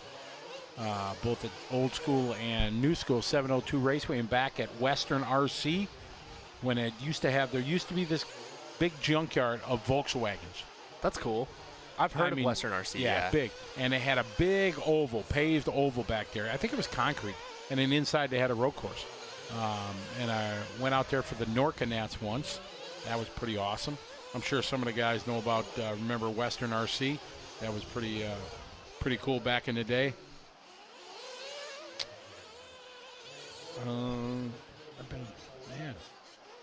What do you do other than announce work-wise? That's it, right? Yeah, I sold my hobby shop in 2013, and since then, before then I did a lot. I had the hobby shop and racetrack, and then I still traveled and did that. But yeah, since I sold that, this has been my full-time gig, just announcing and organizing, much like Jimmy does and Joey does, organize RC races, not only here in the U.S., but around the world. I get Mark Reinhardt's father and I, Uwe, and I are 50-50 partners in the ETS and EOS series. Yeah, you work closely with his brother, Mark's brother. Tony. Yep. And then I have, pre-COVID, I had 2 series in Asia, Asian On-Road Championship Electric Touring Car. And then last year I started Asian Nitro Series with conjunction with Infinity. We had a cool series that started for Nitro Honor cars. That's kind of what got me fired up in trying this Nitro stuff that I started racing. And we covered all of that stuff on Live RC. Yeah. So that's what I do, and doing races and some Live RC stuff, and yeah, just announcing RC car races. That's what I love to do. And for me, I work primarily for Live RC. I do all the writing on probably 95% of the articles that you'll see on the website. That's what my morning usually consists of. And then I do marketing and social media management for Techno RC and AKA Products. I do a little bit of advertising here and there for all of the said companies. Announcing whenever they ask me to, and not that I get paid for it, but do a little bit of product development, stuff like that for said companies, things like that, but mostly behind the computer stuff. So the marketing, the social media, a lot of the videos that you'll see on said places, and as we said, all the articles here on the site. How often do I get to race? More so now than before, but during the pandemic here, I spent a lot of time helping out my brother, and he needed some help with his else. He broke his leg and stuff like that, so it was a tough time for him. So I'm trying to do a lot more racing. Got into some Nitro on-road racing, did a lot of that this summer, and I plan on doing a lot of that, and trying to do a few less events. As we come out of this pandemic, still want to get back to doing some things, but going to do a few less events and try a little more home time, a little bit more me time. And yeah, I mean, you've put in years and years of grinding, like doing 30, 40 events a year. Yeah. Maybe we can back it down to 25 and race a little more. That's my hope for sure. I'd like to do that. I'm still in that stage where I don't make enough money where I can not continue to grind. Jason Klein. How you doing, Jason? Good to see you online. Hope you're doing well. Been a while. You should come run a couple of my races, too. Forgot, I run a racing series as well. The Pro Series? Yeah. Should do that. Got 21 events this year. What? Yeah. In Texas? Texas, Oklahoma, Louisiana. All off-road? And oval. Oh, really? Mm-hmm. Yes, sir. I ran, well, my daughter and I, we ran a Pro Series in the early days. When it was up in your region, right? Yeah. No, when it was, we ran the Pro Series, I think, when it went to Missouri, we had to qualify. Oh, yeah, I think it was, and then we went down to Arlington when it was in Rodeo Arena. Right. Yeah. It wasn't in Arlington. Where was it? No. Oh, no. This was before my time, but I know. Alvarado? There you go. Yeah. I took my daughter there, and she TQ'd intermediate buggy. There you go. That's sweet. There's this girl that just showed up and just laid it down proper. I'm down there in the pit lane checking lap times. Thanks. Go. Go back home, and then she's behind the counter, and they walk past her and try to ask you questions, right? Yeah. I learned what a banjo was. Oh, really? At that race. So I'm like any dad. My she's TQ of the class and everything. I'm up all night working on a car, doing everything I know possible. And I'm not a nitro guy. I don't know. So she's running a Losi buggy at that race. Billy Fisher's there. I'm like, thank Billy, goodness then, yeah. Billy, can you build this clutch for her? I don't know what to do. So I go through everything. Like you would be for you checked everything 10 times. Oh, yeah. Every nut, bolt, screw, everything. We go out there on hot laps, and something just not sounding. It's not tuning right. So I don't know how to tune an engine very well. So I'm at the finish line on the grid right there, and and I tune it and lean it out a little bit, and it sounds better. She goes out, she's leading the way, and flame out. I'm running, get it going, flame out. Get her back out there, flame, bam, flame out. And we flame out 3-4 times, and I'm trying to just keep digging. Don't quit and everything. The banjo was loose. The fuel inlet. Above the needle. I never knew that was adjustable. I never knew it could loosen up. I never checked it. The fuel inlet. The old there was the round brass thing where the fuel line goes in. And on theirs, it was what you're saying. It was detachable. Well, no, it's just how it's flat. You can wrench it with a 7mm wrench or something. You can tighten up. Not on our car. You can't. On the engine. I'm talking on the engine, the fuel inlet. Okay. Where fuel goes in. I thought you were talking about engine. on the fuel tank. I'm like, what? No, on a carburetor. Yeah. So that loosened up. I never knew it was an adjustable. So then it's like super piece. fat. Oh yeah. So that's what the problem was. Oh my goodness. And I was heartbroken. So I still have the picture of her in car action from the race with her TQ trophy and standing in the back with 11th. Bummer. It was heartbreaking for sure. But I learned a lot. That's not something you could have really prepared for, though, because that does not happen. I know, it doesn't happen now for sure. Well, you're right. But back then, it was. I didn't know. So I'm a failure. So stop it. It happens. Ooh, goodness. Nathaniel. The carb. There you go. Yeah. So the people in the chat room like the carb. Yeah, exactly. Minute 30 to go. Nathaniel out front. 11 laps, 6:13. Oh, Mr. Joel Johnson's in the chat room. What's up, Joel? He said you could wheel it onto a car. Oh, good Joel Johnson story. 1997. We're in Florida at the. I was born that year. Joel, he keeps reminding me how old I am. Somebody has to. Yeah. So we're in Florida at Fort Myers at the On-Road Nationals, and it's Joel's in track. By Joel's in the race, Barry's in the race, Toslini's. It's just who's who modified touring car, and there's a little Scotty. I think it qualified 8th out of 10. Scotty's in there with his Tamiya front-wheel drive. Plastic? Oh, yeah. Plastic is fantastic. It was awesome. Yep. But I made the A, and I was running with these guys. And I'm running with Josh Shirley and Joel Johnson. I mean, it's a who's who of, and here's a little old me in the A main. And I remember just for the record, because it's been so long ago, Joel was coming around to lap me for, let's just say, the first time of the race. Only just the first time. Yeah. And everything. And he came, and, you know, I'm younger. I'm prideful. You know what I mean? I'm like, Joel Johnson, I'm going to drag race him down the straightaway. Stop it. Oh, he came up on me, and I drag raced him down. And when we got to the end of the straightaway, I got the hell out of his way. But I beat him down the straightaway that time. There you go. Yeah, just for the record, because, you know, it was so long ago, I think you only lapped me once. That's what I That's heard. how you remember it, Joel, right? You only lapped me one time back then?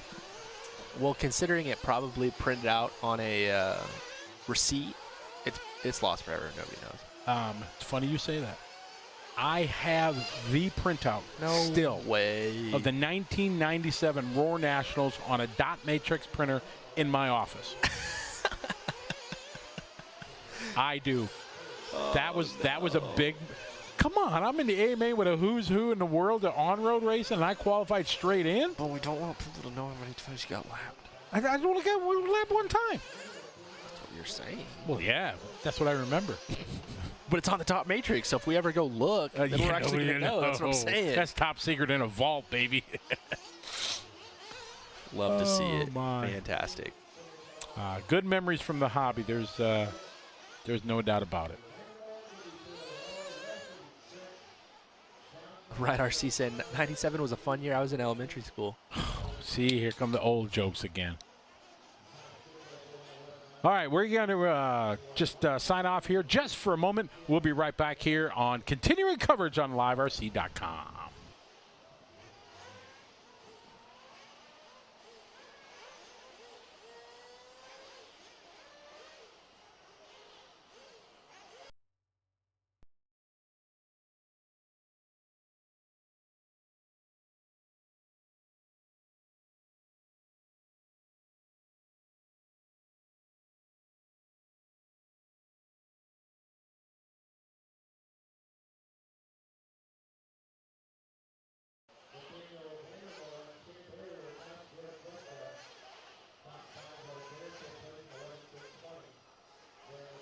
Joel, you say if you say so. Come on, this is not that experience. Lapping me was not fresh in your memory banks. Come on, all the titles that you've won, that should be just right there. Joel and I have a new project that we're almost done with. I can't tell you what it is, but Top we're pretty secret. excited about it. Yeah. Oh, nice. Still got to do some more testing, but we're almost done. Oh, that's good. Mm-hmm. I like it. I like it a lot. I'll lock it a lot. Scotty's got to say the exact words. You know, we're talking about a crash that does not count. It has to be a certain type of crash to get him to say those famous words. And if it's not one of those, you can't put it on your bingo card. Oh, my goodness. This will go down as the most epic broadcast ever, because this is just I was talking about it earlier. Everybody that's watching, you know, as I said, you guys are much a part of this broadcast as the racers, as Tyler and I, everybody, you know. And just sharing all the jokes and the laughters and the banter and stuff like that, that's so much a part of it. But this year, with everybody jonesing the race so much, we've had so many viewers, you know, during the day when people are working and stuff like that. What were we at for countries, Tyler? 41 nations have tuned in to watch this so far. And this ain't even main day yet. Yeah, in the last round of qualifying for pro, we were nearly 1,500 people watching with us live. And that's a lot. That's a lot. So main day's even going to be more, but you know, you guys are what makes this show what it is, and it's awesome. Tyler and I, second year working together, and it's a blast for sure. We love it, and love interacting with you guys. And now we got shaky sponsorship and bingo cards and. Somebody was asking what we think the biggest innovation in RC in the last 5 years has been. Last 5 years? A lot of people are saying brushless systems and lipos, but that's not the last 5 years. No, so. that's 10.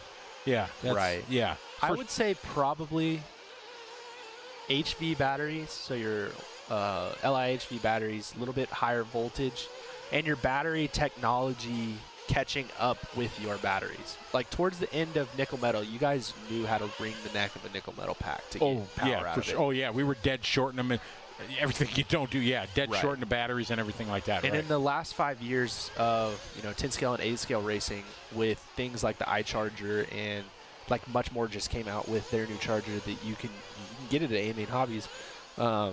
You can learn a lot more about your LiPo or your LIHV pack, or even your nickel metals or anything like that. You can be a lot safer, but you can also charge your batteries and make more power.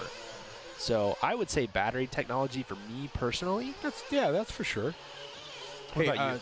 the segue here, great. Sean Williams here just posted something, and this is pretty awesome. He had this live stream on today, and a bunch of other engineers want to try RC now. Perfect. That's how we get more innovations in 5 years. There you go, exactly. But that is the ultimate we can have with this broadcast. If somebody watched this, and it's on you, Sean, for sharing this and stuff like that, to be able to, turn people onto the hobby, boom. I mean, you just can't ask for more than that. So that's pretty awesome. Thank you. Scott Schultz, how you doing, buddy? Good to have you following along. Hope you're doing well. Somebody asking, do the top racers charge to HV levels? I mean, obviously, like in a stock class, they're going to check your voltage. So you have to charge to whatever the voltage allotment is. Mm-hmm. In mod 10 scale, sometimes they'll still have a battery voltage thing. If they don't, some of the guys do run HV. And in 8 scale, a lot of the guys run HV. If you have a 6,000 milliamp pack and it's high voltage, if you want to get the full 6,000 out of it, you're going to have to charge it to HV. I charge mine that way. And yeah, that's just the way you do it. A lot of people in the touring car world running mod, they think they gotta get the, they're running 4 or 5 motors and stuff like that, and they charge their batteries to the maximum. But then they found out that the top guys in the world, like Ronald Volker and Mark Reinhardt, they don't charge their batteries full. No, Yeah. no. Yeah, it's too much power. No, we do it more with the 8 scale stuff, just because the LIHV packs are good, and I mean, in an 8 scale car, it's not going to make the car feel so out of control to use that, because your 8 scale motor, we're not pushing it. It's not like a 4 or 5 in an 8 scale or anything. Correct. Like that. But yeah, you're right. I mean, these touring car guys are going, we can really only go so fast down the straightaway. Exactly. These rubber tires are only hang up so much. Yeah. So much. Yeah, Jilly's Grouskamp there's a track in the Netherlands called the Mach, and it's an 8-scale track, but he's running his 10-scale there. And, 120 kilometers an hour, it's, like 75 miles an hour, something like that, in an electric touring car. It's crazy. The cars are too fast. Yilly's is cool. I like him. He is. Cool cat. Had the best transponder number because he used to work at A&B. Oh, really? Yep, used to work at A&B in the Netherlands. His transponder number, 222-2222. Nice. Only guy, that was it, 222. Yep. For all of his transponders? No, just that one. That was before you could. That was before they were custom made. Right. And in the early years, you couldn't have one. The number 1 couldn't be your first digit.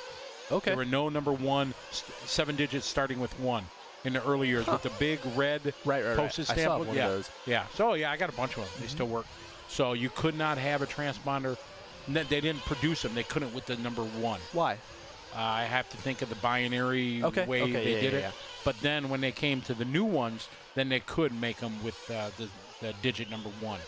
Yeah, somebody was saying Orlowski only charges to 8.2 for EOS. I would say that's probably not all the time, but yes. But yeah, I mean, more power is not always the answer. In 8 scale, like I said, it's not as big of a deal. And in stock 10 scale, you'll get away with what you can. But yeah, mod guys, no, you're fine.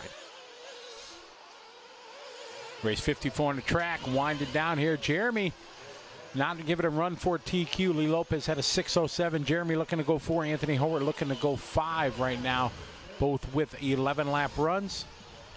6:07 is the TQ as we got about 20 seconds to go in this one.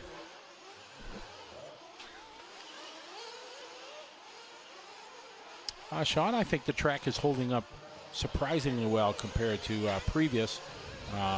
It's going to, I think now it's definitely starting to show more, where over the last 6 hours today, we've seen a lot more bumps and ruts. And I think after the truck finals tomorrow, I maybe even be able to say that I think that the change they're going to have from tomorrow to Sunday is going to be probably more so than other tracks have seen a change, because this track held up until it's changed a lot in the last 6 hours. Is that fair to say, Tyler? I would agree, yes. I mean, they will fix certain things tonight. But as we talked about before, by the middle of the day tomorrow, like getting into, let's say, the C mains, it's going to get back to where it was right now, and then it'll continue to get worse. But this track, like you said, holds up a whole lot better than it did the last 2 years. Yeah, that's for sure.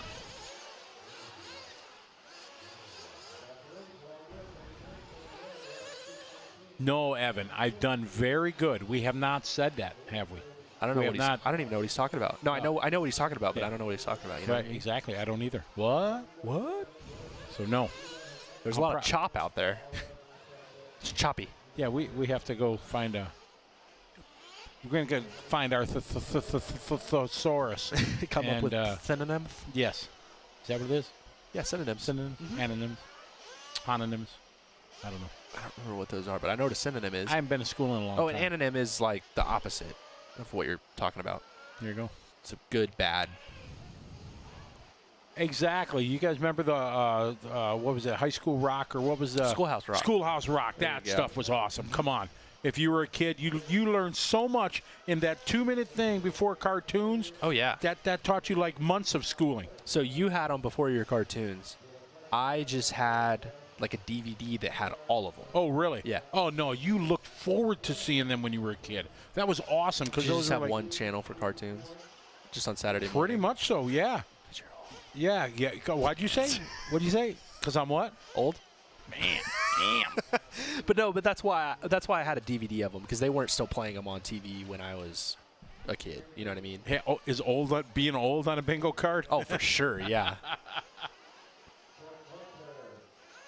But yeah, those Schoolhouse Rocks things, those were awesome. Those transcend. I'm sure they're on YouTube. They gotta be. Oh yeah. But they transcend generations, because they for were sure. still very applicable for me when I was a kid, and they should Absolutely. be for kids now too. For sure. Mr. Bill. I'm not a Bill. I was There you only a go. Bill. Exactly. Yeah, that's those were good times in our Ute. All right, race 55. Hey, Jim Audi in this one. Did you ever find out if he drives on Audi? I don't believe he does. He does drive a Mugen though. There you go.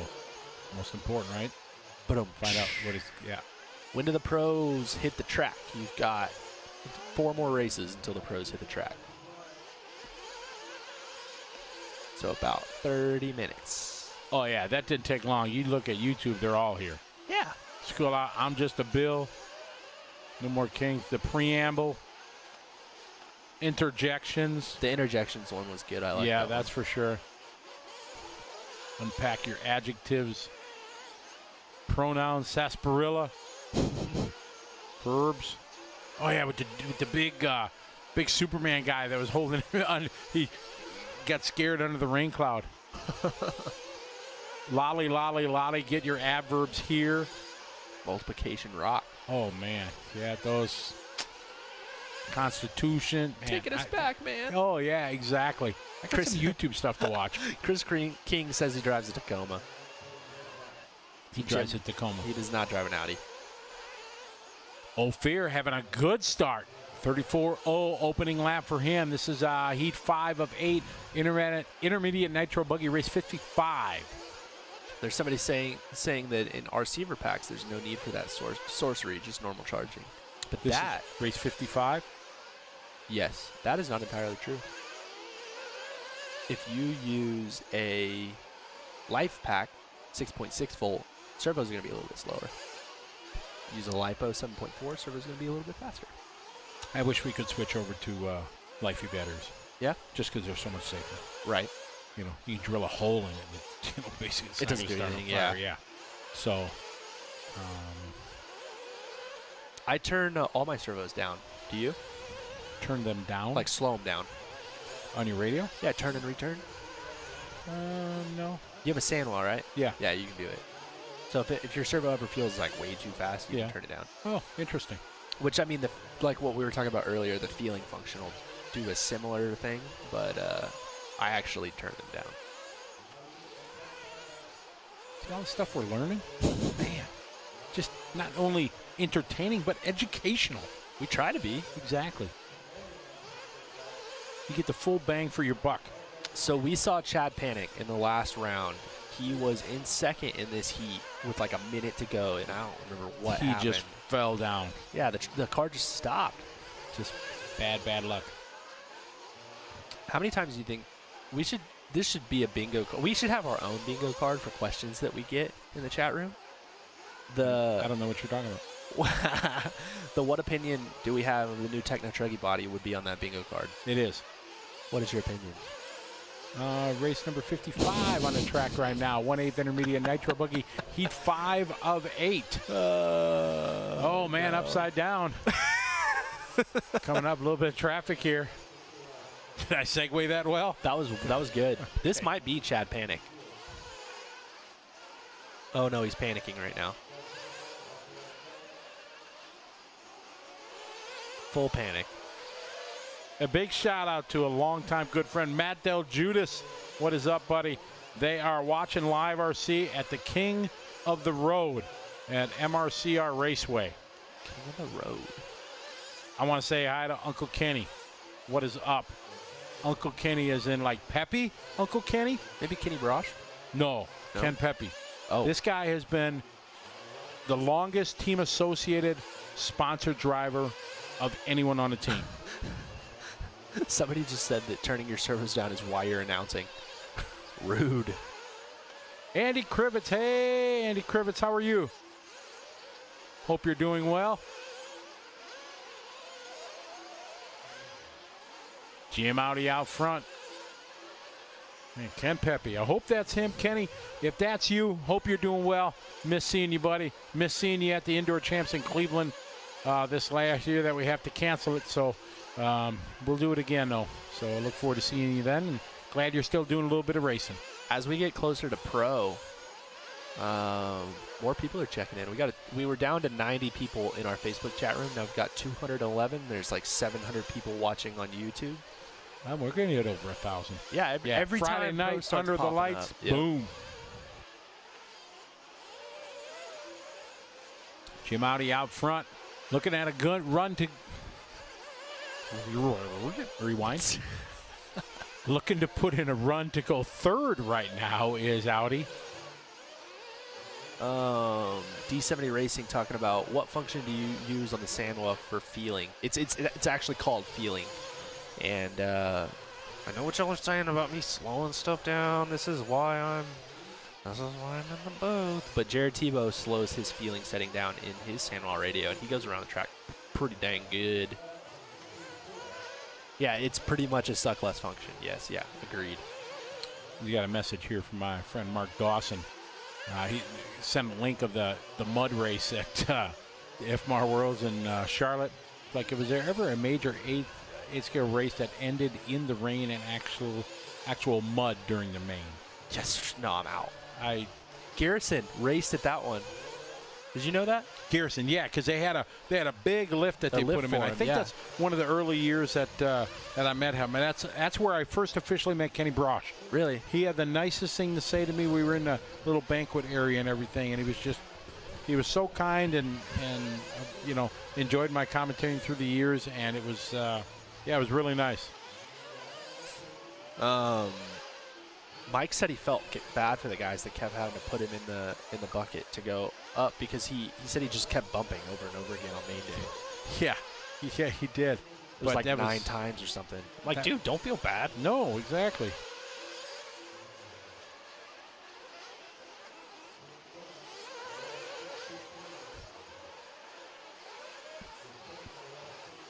Stop talking about the feeling setting on the Sandwell. Did you get that text from Brad Shearer?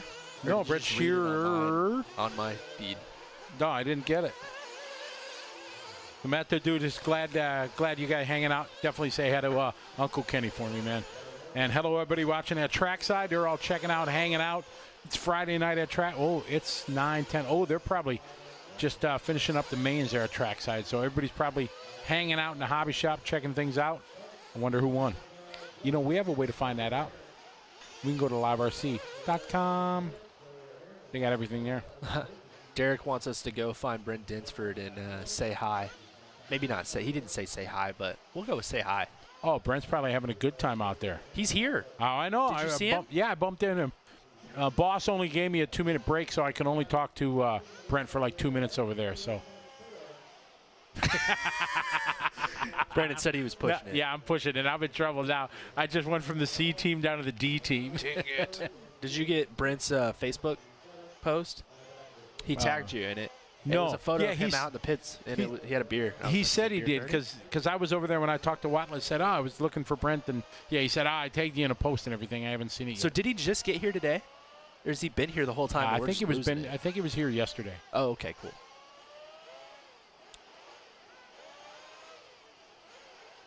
Where's Maine? Oh no, they're still racing. Are they? Yeah, 11 heats tonight at trackside. You guys have 21.5 buggy class? That's pretty cool. Oh, yeah. Spec buggy. Reedy, spec motor, spec gear ratio. Blink ESC. Yes. I like that. And only this Reedy motor. They get them in a hobby shop, buy them in bulk, and get them deal. So they got to run this and this gear ratio. I like that. If you have a associated car, you run this spur and pinion. Losi car, this spur and pinion. X-ray, this spur and pinion. Nice. Best way to have a starter class. For sure. It is absolutely epic. 17.5 is out of control. For Too fast, for sure. For your stock. 21.5 should be the new stock. Yeah. And super stock should be 17.5, and yeah, the motors are just getting way too fast. It looks like Brad is at trackside right now. He is. Yep. See, and then that's the big TV over there in the back. Yeah, big TV where they're watching everything. Yes. What's up, everybody? Everybody at trackside. Right, RC. Yes, sir. I've seen your request for a little bump interview. I've seen it about 6-8 times. As soon as I get a chance, go over there. We'll chat with him and his dad, if possible, the best we can. I may be a better one to give a little bump interview. Yeah, you know him. Just because he really doesn't talk that much. There you go. Especially if he doesn't know you. Yeah, for sure. Or is that because you're shorter than me? And it is. Yeah, that's part of it. Yeah. But I also know Fee, and he may actually talk to me. Oh, for sure. Oh, no, I got the same picture here. There's Gregory. There's Andy Krivitz right there. Cool cat, go. Andy Krivitz. You know Gregory Tennis? I don't. No, that's Jamie's son. He's the manager. Obviously, I know Jamie, but no, I've never met Gregory.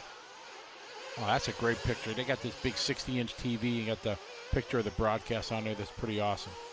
Dang, Rad RC sent us some stars. People keep sending us stars. I don't know much about this. I know that it's money, like, for Brandon.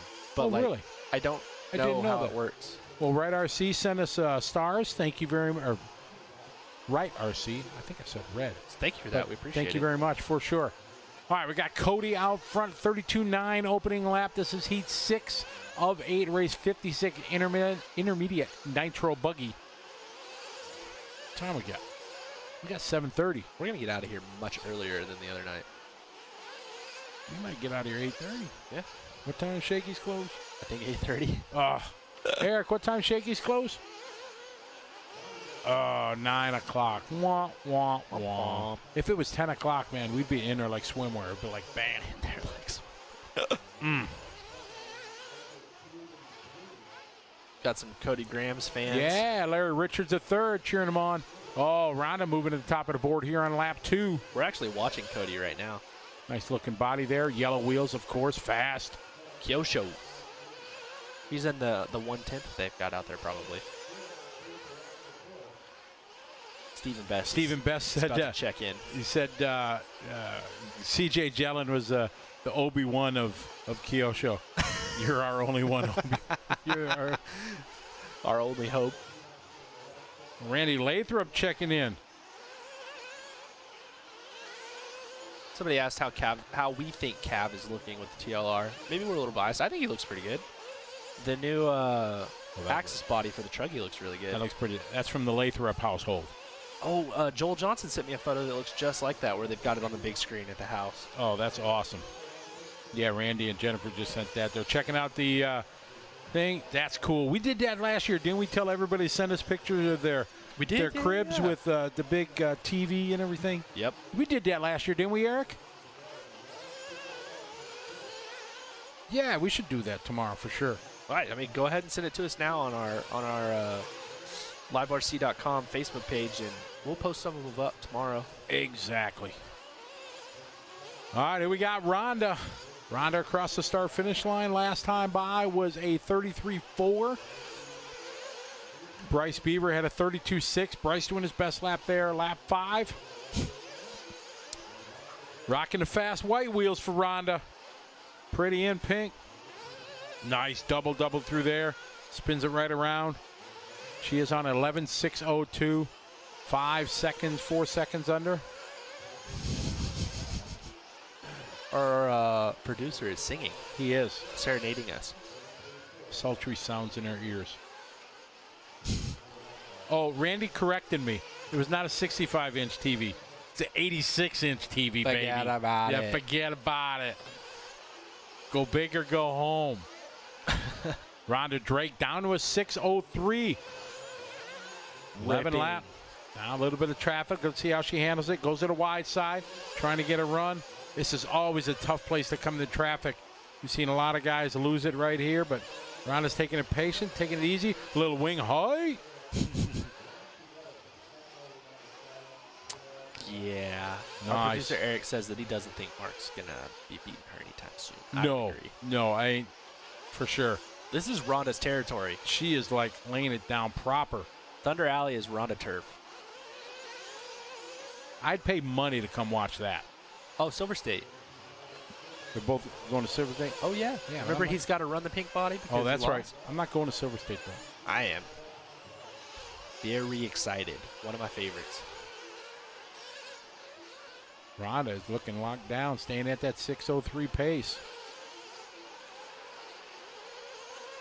Wow, that was a good line. She shorted the triple a little bit. If she hadn't have shorted it, it would have been perfect. Whoever's coming up behind her may be a little bit quicker, but I'm assuming they must have crashed earlier in the run because she's out front, obviously. I think it's going to be Carrasco Jr. behind her. Ooh, came up on her quick there. And it was. He's got the hot lap of the race. Obviously, Carrasco Jr.'s got some pace, but he made some mistakes. So Rhonda's got to be careful, though. It's tough when you've got somebody like that behind you. Oh, for sure. He's going to make mistakes, but he's also quick. Is she smart there? Nope. Rhonda will fight you for the position. Oh, nice. Oh, no. Come on, clean it up. She's really good with traffic. I'm very impressed. Like, obviously, she's been doing this for a very long time, but I'm not. Longer than you've been alive, right? Yeah. That's true. Just checking. I'm not saying it. I don't want her to beat me up. Rhonda laying it down, 6.05. Lost a couple seconds there. Kind of buttoned up in traffic here, worrying about our lines. It's okay, though. It happens. She's still on a provisional TQ at the moment. Making the most of the C heat. Just got to get to the line right now, and she'll be done. Yep. This is tough. Whoop. There's a Marshall out in the middle of the track. There, she got it. Nice. Good run for Rhonda Drake. You go, girl. Woo! Ends it out on a 6:04.9. Bryce Beaver going to do a 6:11 if he can finish up at the same pace. And he does. That's good enough for 6th overall. Jeff Gee is going to put it 8th overall. Cody Graham's just outside the top 10 with a run there of 11 laps, 6:15. Cody had a good run.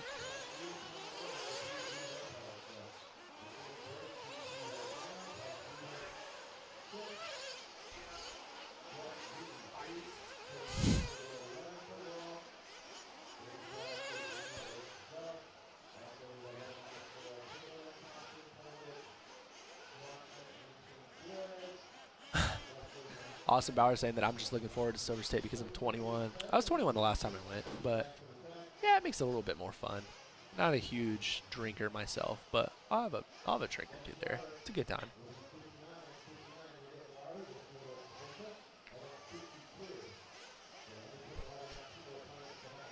Oh, she got it down to a 6:04 on the last lap. Yes, she sir. was on a 6:05, so she picked it up a bit. Her last lap was like a 32.5. It was really close to her hot lap. Got some Rhonda fans out there at Clayton Groom.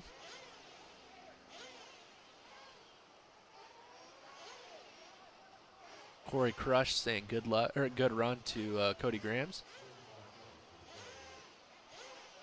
Sheriff 79 from Quebec chiming in. Good to have you following along as we were working closely towards our end of our day. Got 2 more races and then the pros come up.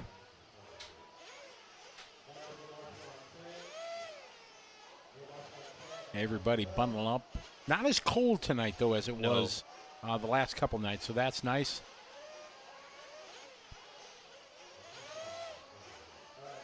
Yeah, Andy Krivitz and the gang at trackside. Yeah, that's not going to happen. Oh, yeah, the camera guys are up there chilling like a villain. Bob Dylan on penicillin, and they're cold, but they're the troopers of this broadcast for sure.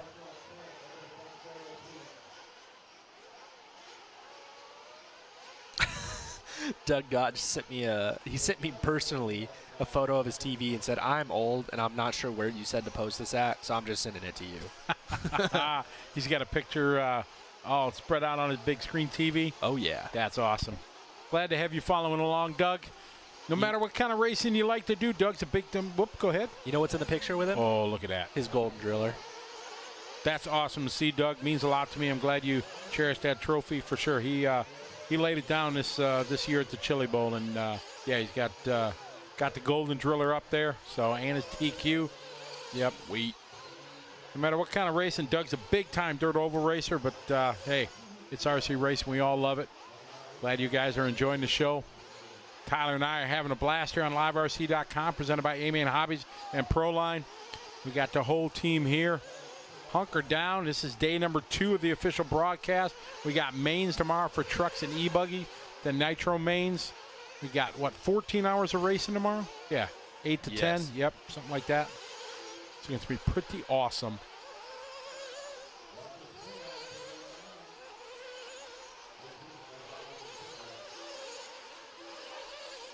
Uh-oh.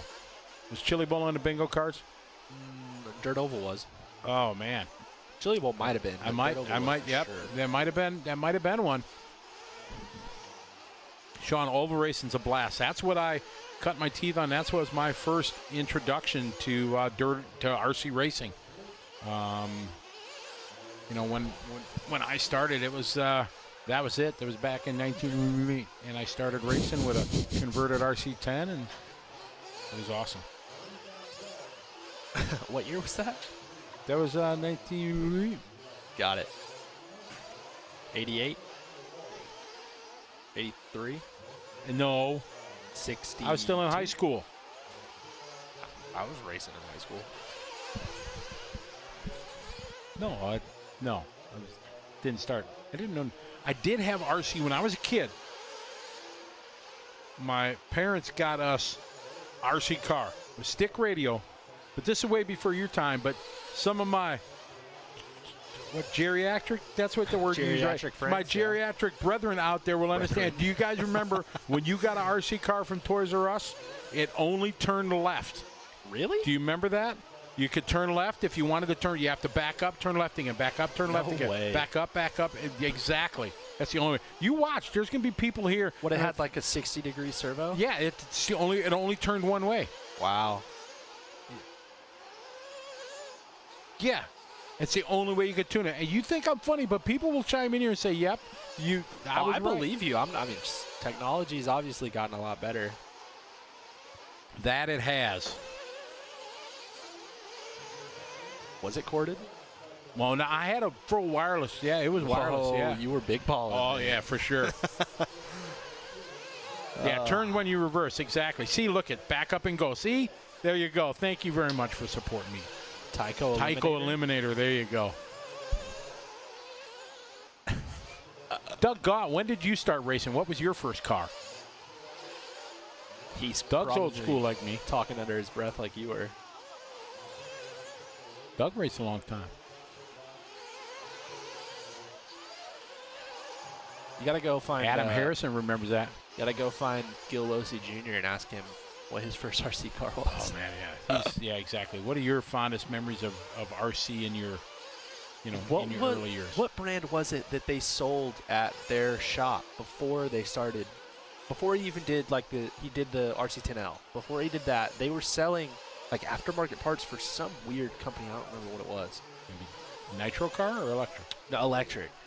This was well before Losi. This was just when they owned a hobby shop. Delta, maybe? That, I think, was what it was. Delta RC, yeah. Maybe, yeah. Because I know he said that they sold hop-up parts, and they were finally just like, why don't we just make our own stuff? This thing kind of sucks. Oh, yeah, the Cox cars. You remember the little Cox were... Oh, yeah. They Cool. have little .49s. Obviously, I've never seen one in person, but I've seen photos and stuff. Keenan says Scorpion car. Joel's like Yokomo. That's their first car, yeah.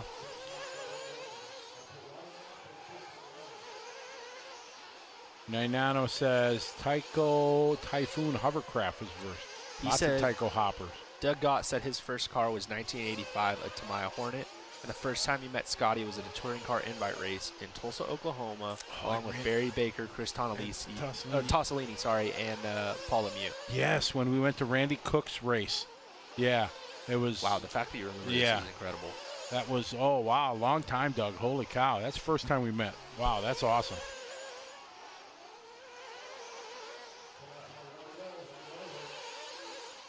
Out front right now in our B sort, it is Spin Daddy. Oh, no, Nick Wally got something to say about that. Nick got the TQ in round 2. I had a nice talk with them. He's feeling the flow so far today. You're quick at this. What did he get in round 1? I can look. I think I got it. It wasn't good. It wasn't good at all. See if I can look it up quickly. It was for sure his throwaway. Hopefully. He was 22nd. Oh, yeah, you're way too quick. 22nd. So you got a 22nd and a 1. Yeah, not good enough to make the A. No. We were thinking the same thing.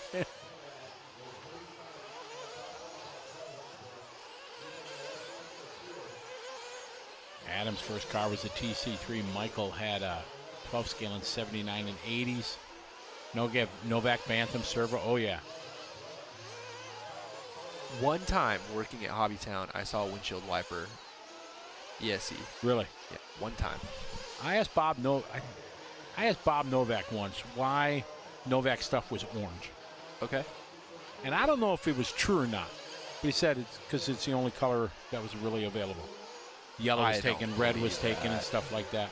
Yeah. That company's so old. There's no way. Yeah, because everything else was brand, had a color, and he used orange. Wow. I don't know if that's true or not, but that doesn't sound right. But hey, I mean, he has no reason to lie to you. Yeah. So. Bob was another guy like Mike Reedy that did so much for my business in the hobby shop and me as a racer. Yeah. I was a loyal Novak. I bled orange. It's I was a Novak guy, tried and true. So Wally held on, 12.630. Hey man, excellent run. He got the 12. What? Watley gonna DQ intermediate buggy? Maybe. He's in now. Unless 11 guys go faster, which I don't think so, are gonna go 12. Even if they do, he's fine. If he goes 12 for the round, he'll make it in. Oh, no, Andy Krivitz. No, I cannot say that. No. I got a kind of new tagline I've been working on, you know what I mean? Goodness. But I can't say it. It's not, like, appropriate? No, not. We kind of came up with it. It was kind of my buddy back home, Matt Miller, and everything. I almost used it at the Associated race, but it didn't have the right feel. It wasn't right. Kind of like Cole Tollard's nickname. Yeah, CFT, right. Kind of like that. Yeah, kind of.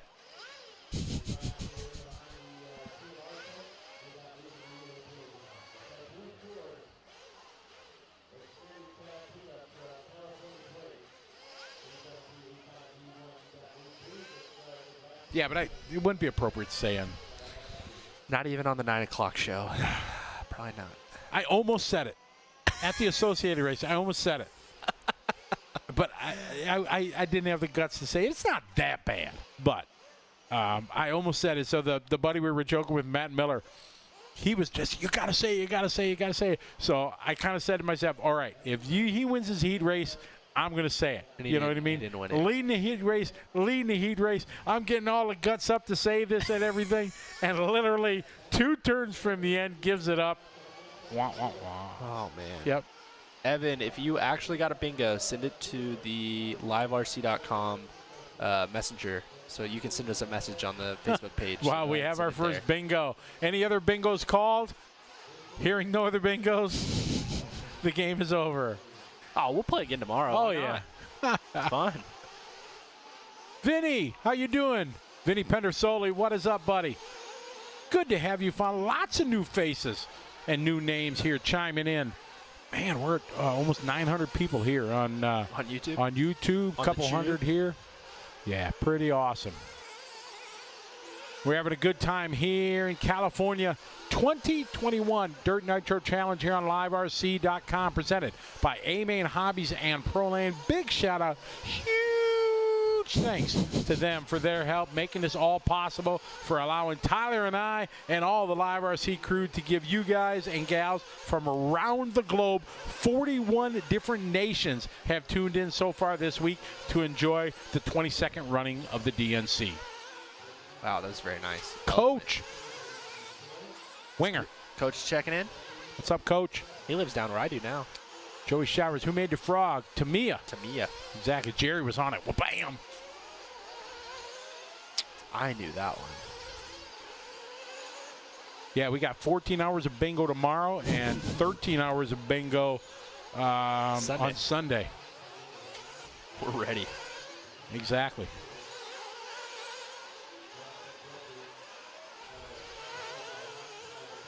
All right. Now, we got some fast guys in here that got something to say about Nick Watlett. Yes. Yes, they do. These young kids got something to say. 31.8 there for Frankie. Jackson with a 32.1. Davey with a 32.5. Tyler with a 32.7. Imagine when, like Frankie, for example, or Buddy, when they're my age, they're going to be calling Nick Watlett with geriatric. Exactly. He's going to be that old guy. Maverick Riggs says, I beat you in an e-buggy race one year. Me or you? Me. I did. Nice. Where was that, Maverick? When was the last time you were in an e-buggy? A couple years ago. Yeah, probably three years ago. I ran up at Clark RC. I've heard that place is cool. Yeah, really nice. Tim Clark and his family have a track on private property, and it's really open air home to the racers. It's really nice. It's beautiful. It's beautiful. Very nice. Race 58 on the track. This is the top heat, intermediate. And Watlett's time 6:30 right now, still looking strong as Frankie and Davey are only a half a second under it.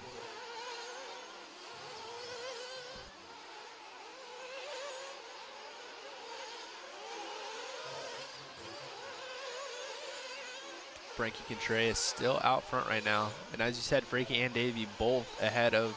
Oh, Davey is no longer ahead of Wally Build's provisional TQ at the moment, so just Frankie holding on right now. We're watching Frankie come onto the straightaway in the TLR ride. Nice line.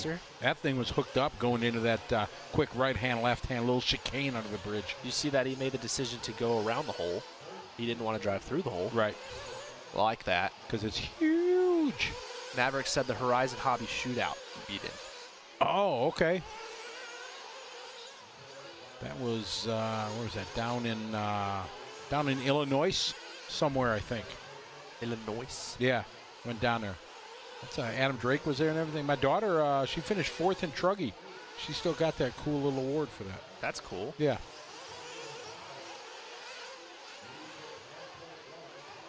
Frankie out front, still on a TQ time. It's on a 6:28. Go back to that results. Who got the intermediate nitro buggy? Who got the? Oh, we're gonna have an all new TQ then. Oh, this Possibly. can't be right. No, that's last right. year, No, that's this year. Brendan LaRoe took the first round. No, this is intermediate. Oh, this is after 2 rounds. Oh yeah, 3's not tabulated yet. 2 of 3, yeah. Will you click back on that? So Frankie out front still.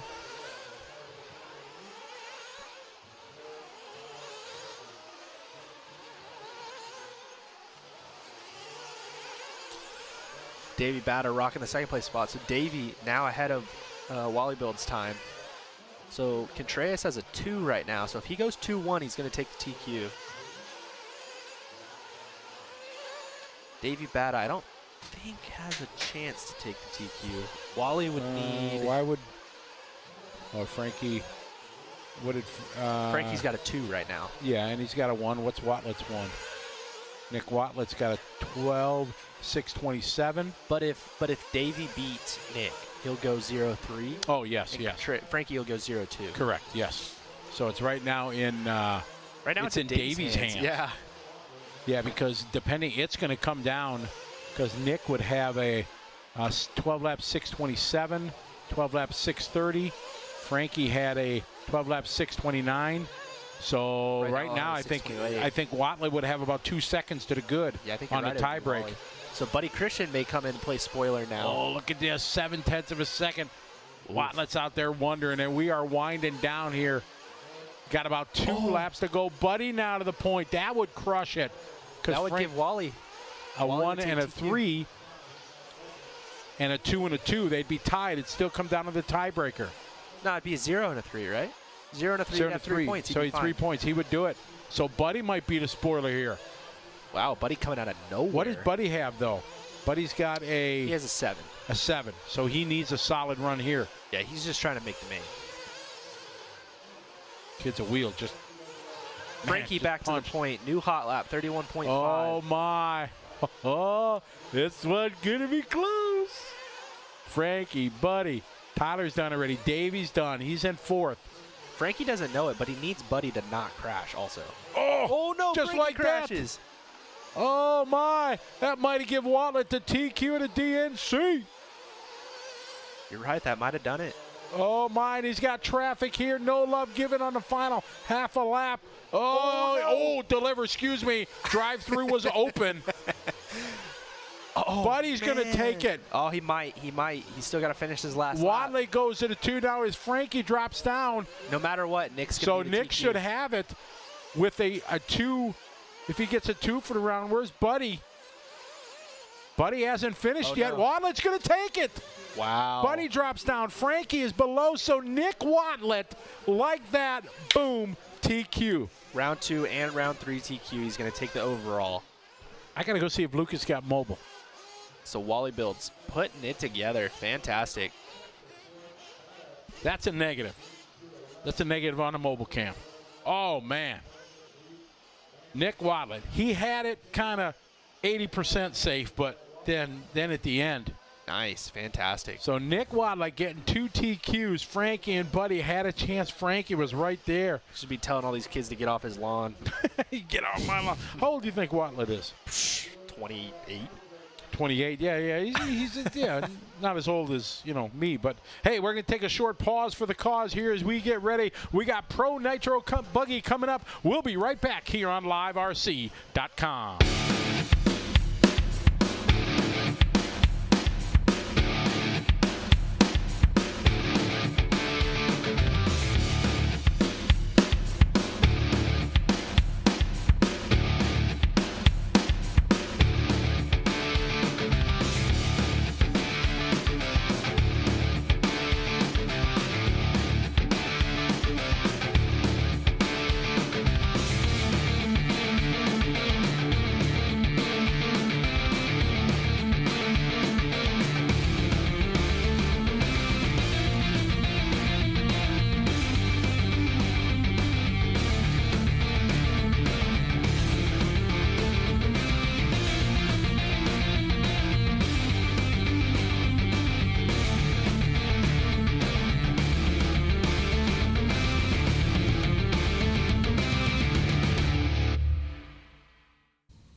And we're back. Hello, everybody.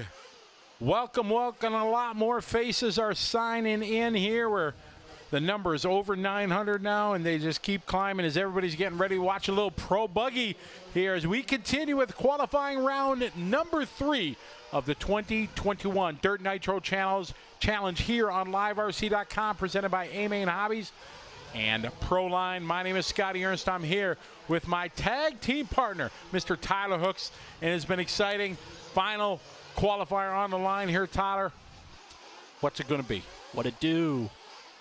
So let me tell you the intermediate buggy A main lineup comes Sunday. Drum roll, please. It's going to be Nick Watlett, Frankie Contreras Jr., Brendan LaRoe, Buddy Christian, Tyler Fenster, Ashton Abdul, Don Vinkmolder, Davey Bata, Chris Boyce, and Walker Spinrad. Excellent run there for Watlett, and close one there from Frankie, but he's in. You know what I mean? Yeah, of course you want a TQ, but he's in, so that's good. It's like I said, too, though. If you're a young kid or, if this is your first time coming to the Nitro Challenge, it's much, much easier to start second. Much easier. Yeah, for sure. Yeah. Big shout out to Oscar Spratley. Good to see you online. One of the Vegas brothers there. Raced against Oscar and his son over at 702. Hope you're doing well. I'm going to be in town next week, Oscar. I'm going over to that drag show. Going to that drag race. It's way south. I got to find out exactly where it is. But looking forward to going out there and checking that out. Andrew's saying that if Proline put that commercial on TikTok, it would do some numbers. I agree. Stuff like that would do well with the kids. What's TikTok? Oh, no. Oh, no. Oh, yeah, baby. I think Andrew's right, though. I think the kids would like that. For sure. My youngest daughter, we were talking investment and stuff like that, and she's been saving her money, and we invest for, get her to invest in everything, and she's like, Dad, what's a Roth 401k with Roth IRA? I'm like, I learned about it on TikTok. Yep. I'm like, wow. I guess TikTok can't all be bad if you're teaching kids about investing. There's a professional. She said, I want to get a Roth IRA. Ex-professional skateboarder. Can't remember his name at the moment, but he does a lot of financial brokering and stuff like that now, and he shares a lot of the information on TikTok for kids to learn about the stuff. That's pretty cool. Yeah. Out front right now, it is Drayton Staub. Drayton needs a good run. He's got to have a magical run for this one. But 12 and a 6:21. It's good, but it's not going faster. You think we're going to see 13? No. No. Remember, nighttime track gets a little slower. 6:05? No. That was 6:08? Dakota did a 7 last round, I believe. 7 or an 8 last round. So I would say probably a 10. Say 10. That would be my guess. There you go. I'll live on the edge. I'll say an 8. I'll be like Price is Right. I'll go under you, so I go 5 or 9, and you went higher, so. Imagine a cool granddad and his grandson announcing. Wow. That's like your team manager saying, "Hey, you're really good you're good when you're in the back of the A all the time." You're really good at being in the back of the A main.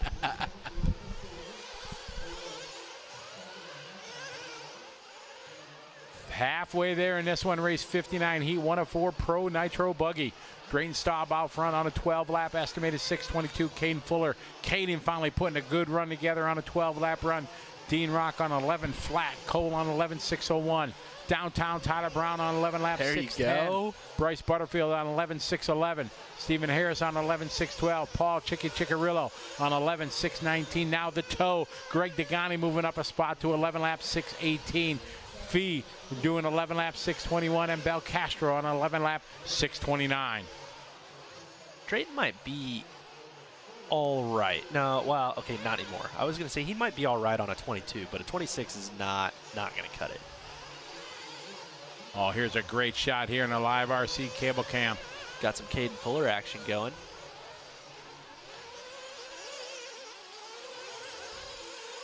Staub still on a 6:26.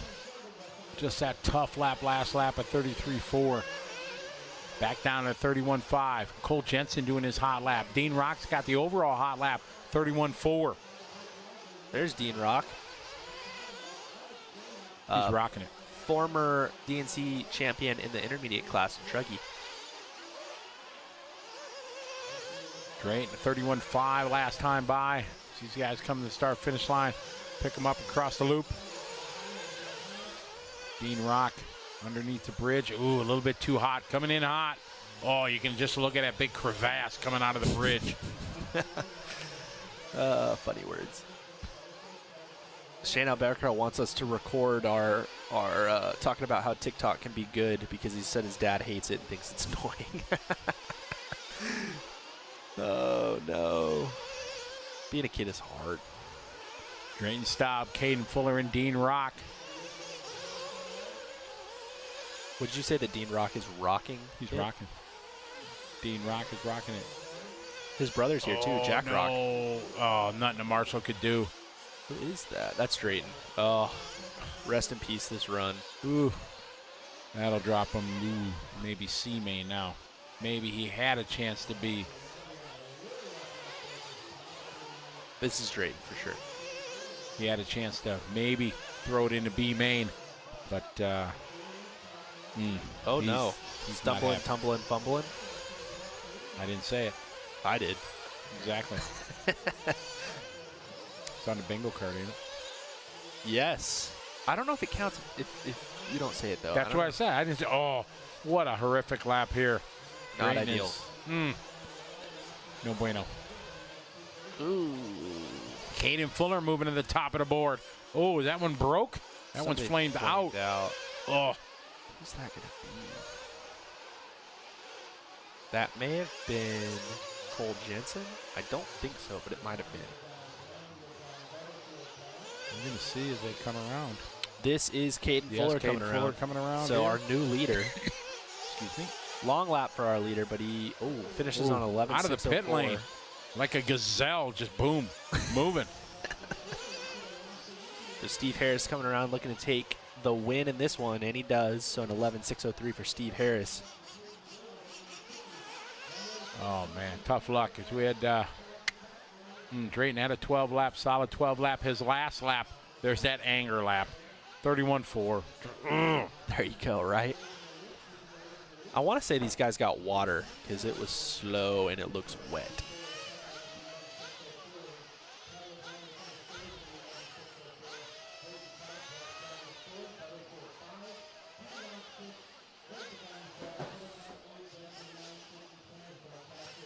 Evan said he got a bingo already. Yeah, I need to check on that. I'm not going to do it right now. Sorry, Evan. No. I'll check tonight or in the morning.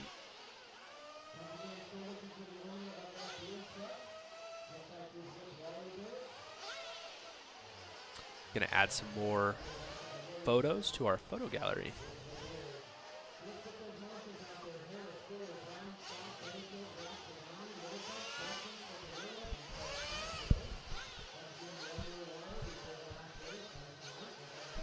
All right, we got Heat 2 of 4, Pro Nitro Buggy. Mike Morales, Sean Kirkman, Aiden Horn, Austin Pannone, Anthony Westergaard, C. Jay Jellin, Ryan Pavitas, Colin Herzig, Zach Gaslam, Chuck Hicks, and Jacob Hardison. I've never announced him as Chuck. It's always been Charles. Just trying to stay hip. Yeah, for sure.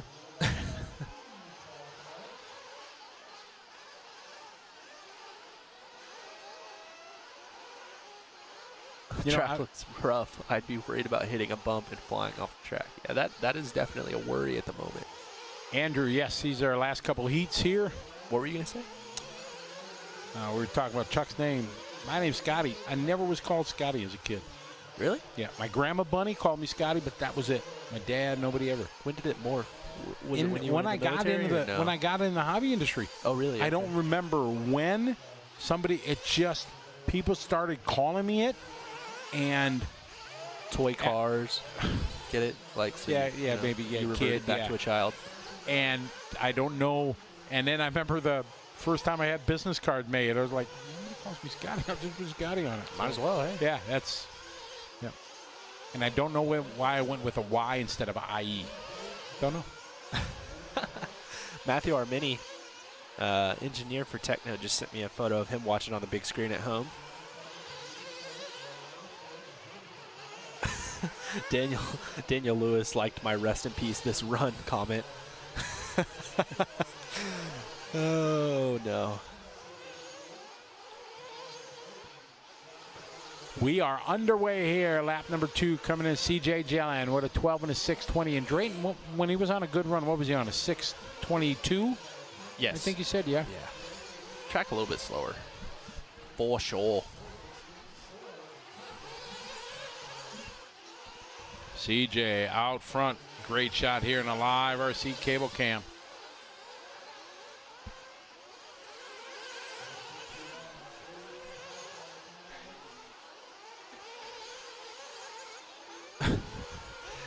Brandon is really enjoying playing with his cable cam, and he said he just smacked the end of the cable. Oops. Oh, nice little sideways there. A little whip. Following CJ gelling up over the hip jump here, coming into the 4-pack. Nice double-double. A little bit of traffic in front of him. Let's see how he plays it. CJ goes out a little out wide. It's a tough section. We've seen lots of traffic problems here through this section. Oh, he just jumped past the dude. Oh, yeah, just punched it. Got to go see when I see you. And that was his hot lap.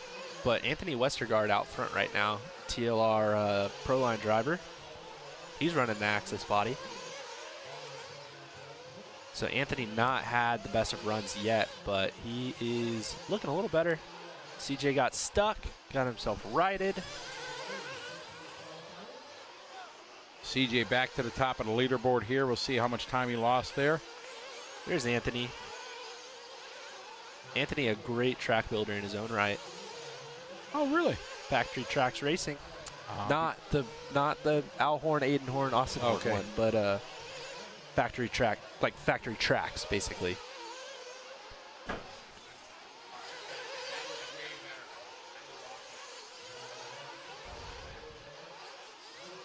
So here comes Anthony onto the straightaway. He is back behind CJ Jellin now. So CJ back out to the front.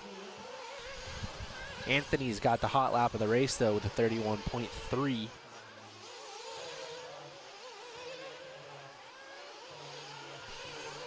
Excellent run going here. CJ and Anthony, 12, 620 and a 623. Aiden Horn to the 12-lap run. Mike Morales to the 12. And Ryan Pavitas showing some strength there with a 12, 630. Jacob Hardison out of 12, 632. Colin Herzig just on the cusp of it with 11, 601. Super close. Anthony looks good. Anthony's nice a good driver. Little whip. Shot over to live RC cable cam, up and down, slides it around, double. Take it back through the rhythm section there. There he goes, up the hill. Cable cam looks sweet when we go all the way to the washboard section. Yeah, exactly. That was sweet. Sweet. Is TQ for locked in for buggy yet? Yes, Dakota Finn has wrapped it up already. You are correct, sir. We're just battling to make the main now. You don't know where that comment was from.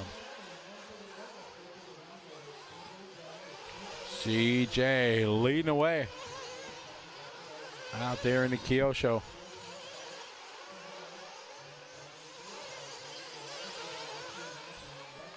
Nice on the right side step down. Nice and patient over the front roller here. Another good lap there for Jellin. 31-7 last lap.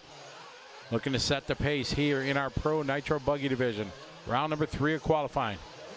CJ's got a sweet paint job. Oh, he's done this twice this run. Did he? My goodness. That cost him a second, but not more. It could have been definitely tragic. That step up's really deceiving because the lip's not flat across the face. Yeah, we've heard a couple guys comment about that you know, the face is just changing and it's getting harder to judge it, and depending where you hit it. Mayfield talked about that. He's like, I just started punching it, try to get over it. Yeah. Joe Pillar's checking in. He's enjoying our coverage. Thank you, Joe. What's up, Joe? There we go. Much better this time for CJ. Double. Looking smooth. So CJ on a 19. So CJ's going really quick towards the end of this run to try to drop that time. He still has an outside shot at making the main for sure. Ooh, thought he was going to get into the concrete wall there. All right, this is final lap. He's got 11 in the books. See if young CJ can bring it home. It's one of those things where at this point, you know, he's got 2 solid runs, so Dad's not telling him, hey, just finish it off anymore. Dad's telling him, like, let's drop the time, please. Yeah, exactly. You got to make up a few tenths here. He punched it coming out of the double-double, taking a wide line here. I'm thinking he's going to take this pretty aggressive. He's going to punch it here. Oh, yeah. Stay up the inside. Yeah, that's the fast way. Oh, yeah, sending it down the front straight of CJ Nice. Dillon, 12 in a 6.19. Oh, look at Paul there to get him. Good job, Paul. Solid effort. Somebody's saying they think Anthony's a monster on a motocross bike too, and that is correct. Anthony's Ryan Ralph, what's up? How are you? Good to have you joining us. We're over 1,000 now. What? Over 1,000 on our YouTube feed. Good to have everybody following along. Just in time here for the final couple of heats of Pro Nitro Buggy here on LiveRC.com, presented by A-Main Hobbies and Proline. 22nd running of the Dirt Nitro Challenge this year. We're here in Beaumont, California at Thunder Alley Raceway. Sweet. So next up's going to be the B heat. That wasn't even the B heat. No. There's some big names in this one. Ridiculous.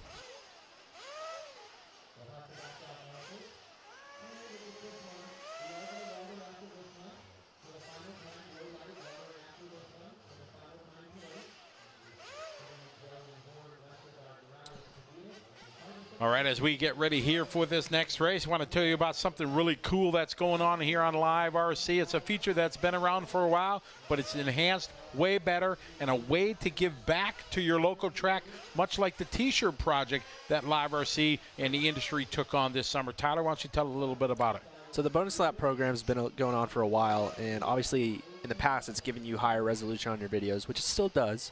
And it's given you some perks here and there, no commercials and things like that, and it still will.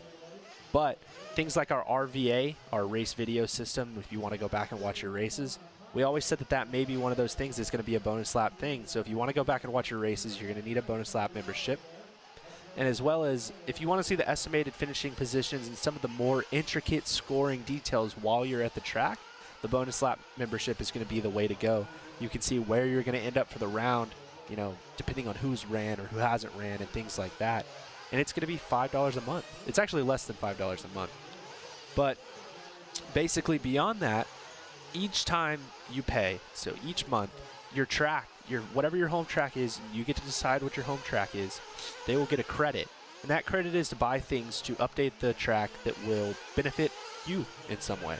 So if they want to get a monitor for pit lane, like a TV screen, or if they want to get a new computer so that they can run the races faster, if they want to get another decoder box because they want to put another track in or something like that, they can get discounts on all of those things using all the credits that you guys will be supplying them just for having the bonus lap membership. You don't have to pay extra or anything like that.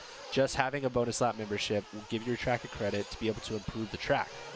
So we're also working with some of our industry friends, and in the future we're going to have exclusive discounts on products just for being a bonus lap member. So hey, you may get 20% off on some tires, you might get 50% off on an engine or something like that. So the bonus lap membership is going to be something that, you know, we've always talked about making it bigger and better, and it's finally time to do it. So you can find it on the top right corner of liverc.com, liverc.com, and it's at the top right corner. It says get bonus lap. So go ahead, check it out, and we'll get this race started.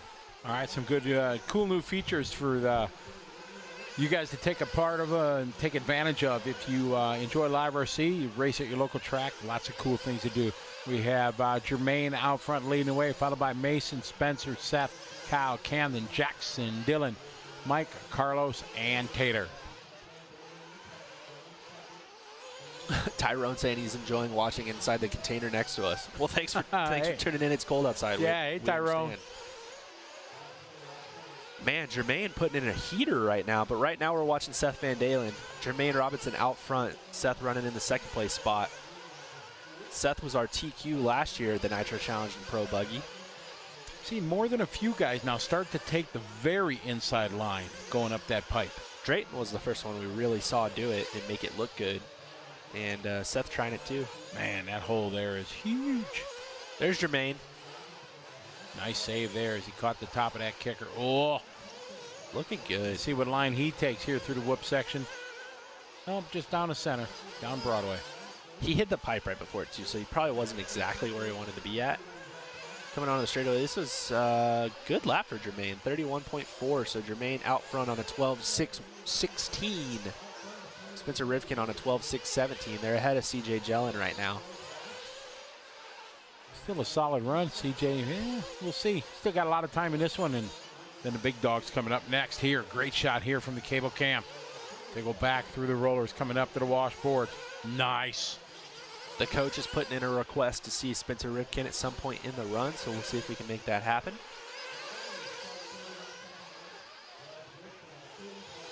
Somebody's saying Seth's a Minnesota boy. He knows what cold is. Spencer now to the top of the board, just doing a hot lap right there, 30.998, puts him at a 12.618. Spencer absolutely needs to have a heater run. There he is. I don't know if his wing doesn't look straight or if it looks like it's falling off. It looks like the right rear is way down. You see that? Oh, yeah. Something is tweaked. Oh, I've seen this Adjustable before. aerodynamics. I've seen this before on Associated cars. It's a broken wing mount for sure. Good marshalling. Unfortunate. Hopefully because he needs a run to make the main. Yeah. Doesn't look like it's making contact with the tire. And that was just bad luck right there. Not really anything about the wing. That kicker jump is so hard. Oh, did one of the screws come out? It looks like either one of the screws came out of the wing or the top two screws that hold the wing mount in have come out. Dude, I'm wearing Coke bottles. I can see into the future with these glasses. There's no way you could have saw that. Me? Yeah. Oh, I'm looking at the way that the wing is angled, okay. which would tell me that the screws are coming out of the top of the wing mount, not the bottom. Got it. No, yeah. No, don't know actually which screws, but I'm assuming based on the angle of the wing. So Seth Van Dalen moving out to the lead after Rivkin makes a mistake. Seth's on a 12.618. 21 for Jermaine. Dylan Nelson, a 6.25. Spencer falling to a 6.26 with that 34 and a 33 second. Spencer, though, trying to push it back, see if he can do it. Seth, though, on a 6.18. He and her B sort with a $120 to go. 120 left. We're back out there with Jermaine.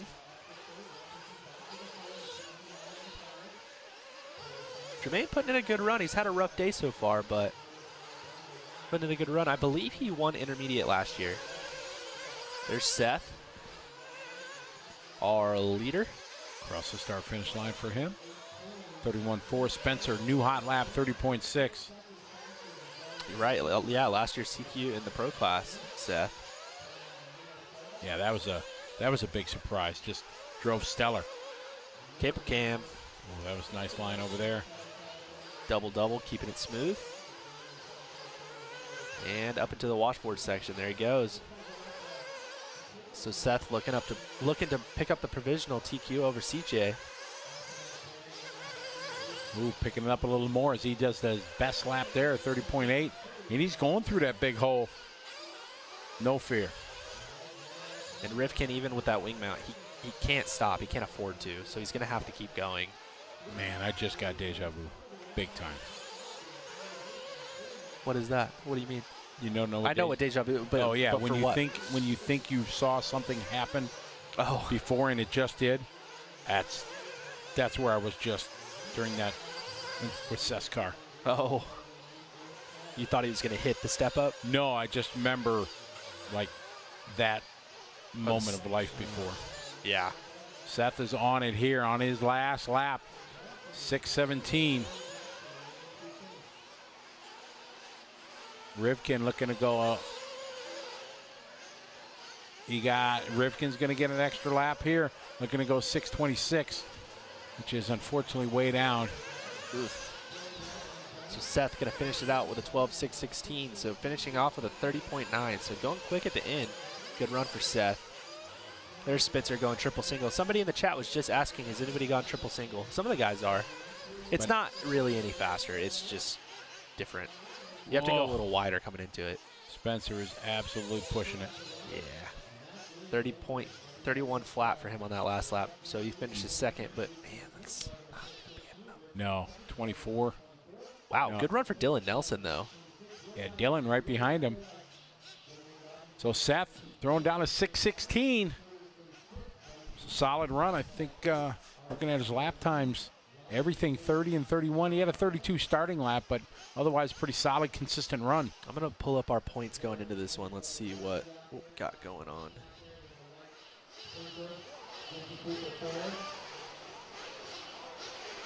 Oh, pulled up the wrong thing. Womp womp. Ben Panic in the house. How you doing, Ben? Hope you and the family are doing well. What's up? So Seth, not going to make the main. No. No. What do they have? He has a 16 and a 31. So this is going to help him with a starting spot for sure. Yeah, 16 and the best he can get is a 12. Right. Tessman's got a 14 and a 27, so he needs a top 5 to even have an outside shot at making the main. Yeah, for sure. What's the lowest point? What's 8 and 9 at right now? How many points? 8 and 9 are at 19 points and 22 points. Drayton's on the bubble with a 23, and he didn't put in a good enough run this time for it to matter. So Drayton's going to get bumped out for sure. Going to need about a 20 to make it in probably. As they are releasing the hounds, there's the fabulous Barry Baker. Great shot here under the bridge. Spencer has an 11 and a 13. Oof. That's going to be tough. Jason Baco says time for Mayfield to go full tilt. I mean, if it's anything like Truggy last night. Ben just jumped out of the pool to cheer on Cole. Yeah, don't rub it in there, Ben. Jared Wiggins, a.k.a. driver, just crashed next to the a.k.a. track cam. All right, here we go. First across the line. Looks like it's going to be Adam Drake. But right now, we're following Cole Ogden. Who's he got behind it? Who's Cole got running right behind him? Spencer Heckert. That's who that is.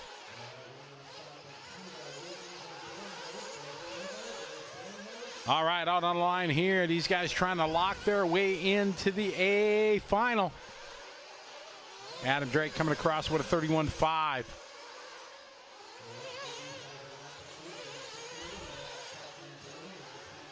Tyler Jones.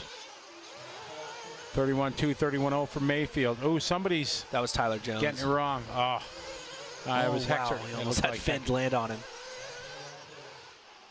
Surprise, surprise. Dakota Finn out front after the first lap. 31 flat. I feel like we've seen this before. This is the deja vu you're talking about. Just through the center. Looking good. Man. Dakota just looks so in control. So Dakota Finn out front. He's got the hot lap of the race with a 30.5 on that last lap. He's on a 12.609. He's attacking that big crevasse coming out of the bridge there, just diving right into it. Big trip there, right on the marks is Dakota Finn, Cole Ogden in the 2, Joe Bornhorst there. Ryan Cavalieri. Cavalieri having his best start of the 2 qualifiers, sitting in the 3. Then it's Mayfield. Bornhorst falls to 5, Ogden to the 2. Then it's going to be Tessman, followed by Drake, Tebow, Wiggins, Heckert, and Jones. So Dakota Finn on a 12.610 now. Cavalieri on an 18. So Cavalieri needs this run also. Seth Van Dalen looking to go for a 2 for the round. So that's going to help his starting spot tomorrow a lot.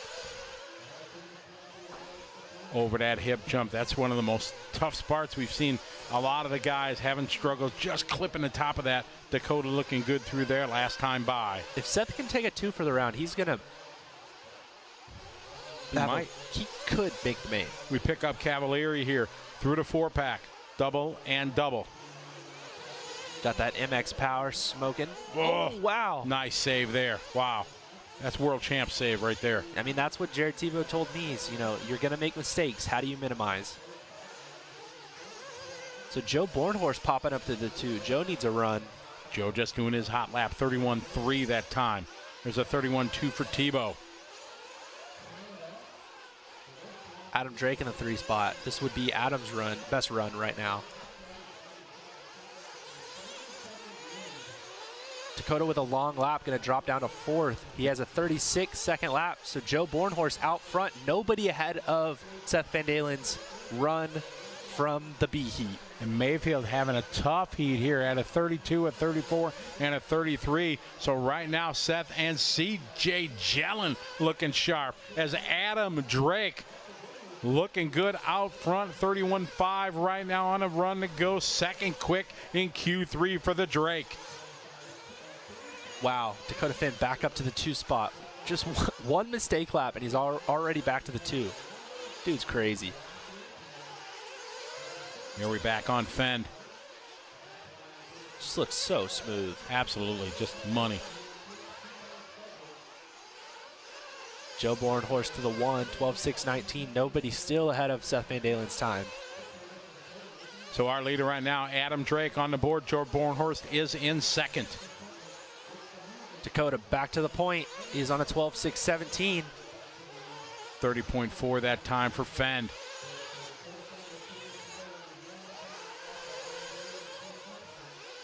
So there's Dakota going up over the back step. Oh wow, coming up short. Just punched it at the last minute to save it. Adam Drake running in the 2. Adam Drake just completing across the line. He's rocking the all factory yellow there. That's his nighttime body. Yeah, exactly. Yellow on yellow on yellow. We got a minute 30 to go in this one. Got our cable cam showing Adam trying to hold it together. Still Seth Van Dalen ahead of everybody. 1:25 on the clock. Fend on a 6:17, so about a second off of that TQ for Seth. That'd be awesome for Seth to pull out a TQ here from the B sort. But Dakota and Adam got something to say about that. Joe Bornhorst right there. Cole Ogden and Ryan Cavalier round out your top 5 here in heat number 4 of 4, race 62, Q3 of Pro Nitro Buggy. We are now with 1 minute to go. Dakota Finn with a new hot lap, 30.2. He's looking to take the 3rd TQ of the day. He's just above Seth Van Dalen. Yes, he is. Just moved ahead of that 6:16.6 to a 0.1. So Dakota Fan trying to come back after that tough lap. He had a 36, gave up 6 seconds, and he's worked his way back to the point right now at the 35 seconds to go with Fend, Drake, Bornhorst, Ogden, and Tebow. Right now we're still following Finn as he works his way through the triple section. Not quite sure who he has in front of him. Maybe Tebow. Big double-double there for him. Oh, that's not Tebow in front of him. Through the whoop section he goes. He's got just over a lap to go. He comes across the start-finish line. Spitzer Heckert in front of Dakota Finn. So Dakota now on a 14, so dropping the pace even more. Man, Dakota Finn laying it down, trying to overcome a 6-second lap. We're down now to the final lap for these guys. Dakota Fenn on a 6:14 trying to take it, make it a clean sweep here. Taking Q3, Adam Drake on a stellar run. Same with Ogden. Mayfield somehow comes from the bottom of the heat up to the 4th spot now on the leaderboard with Tebow and Bornhorst in the top 6. Fend across the line with a 6:14, going to take this one. Drake right there. Man, oh man, what a finish here to race number 62, Q3. Mayfield over Cole Ogden, so Mayfield going to go 4th for the round. Seth Van Dalen going to hold on to a 2. We're going to wait till this one finishes up. We're going to let it load, and we'll see who makes the main. But in this heat, it's going to be Finn, Drake, Mayfield, Ogden, Bornhorst, top 5 in the A heat. Overall, it's going to be Finn, Van Dalen, Drake, Mayfield, Ogden, Jellin, Bornhorst, Tessman, Tebow, Cavalieri, top 10. All right, so we'll let him finish this one up. Scotty's going to go down and try to get some interviews, and I'll see if I can let you guys know who the top 10 is going to be.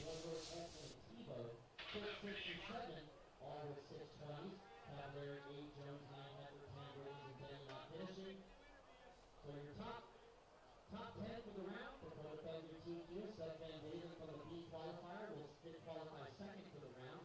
Drake will qualify third, Mayfield fourth, Ogden 5, Jellin from the B qualifier 6, Bornhorst 7, Tessman 8, Tebow 9, and Cavalieri 10. That's a race. That's a race. It's 8:30. Thank you guys very much. We hit our mark right on the nose. Appreciate you guys. 8 a.m. start time. Gates open at 6:30. Have a good night. Party up on the grassy knoll.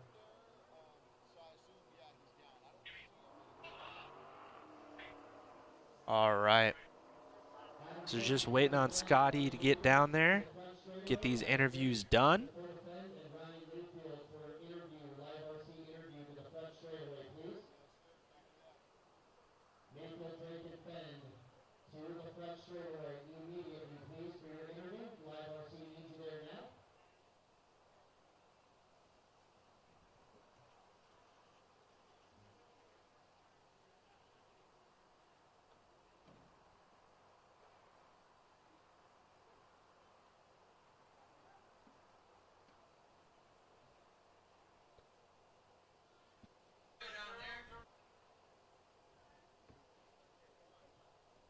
All right, so a couple more minutes, guys, and we will get you some interviews. Dakota, we need you here. Oh, there you are. Sorry, you were hiding.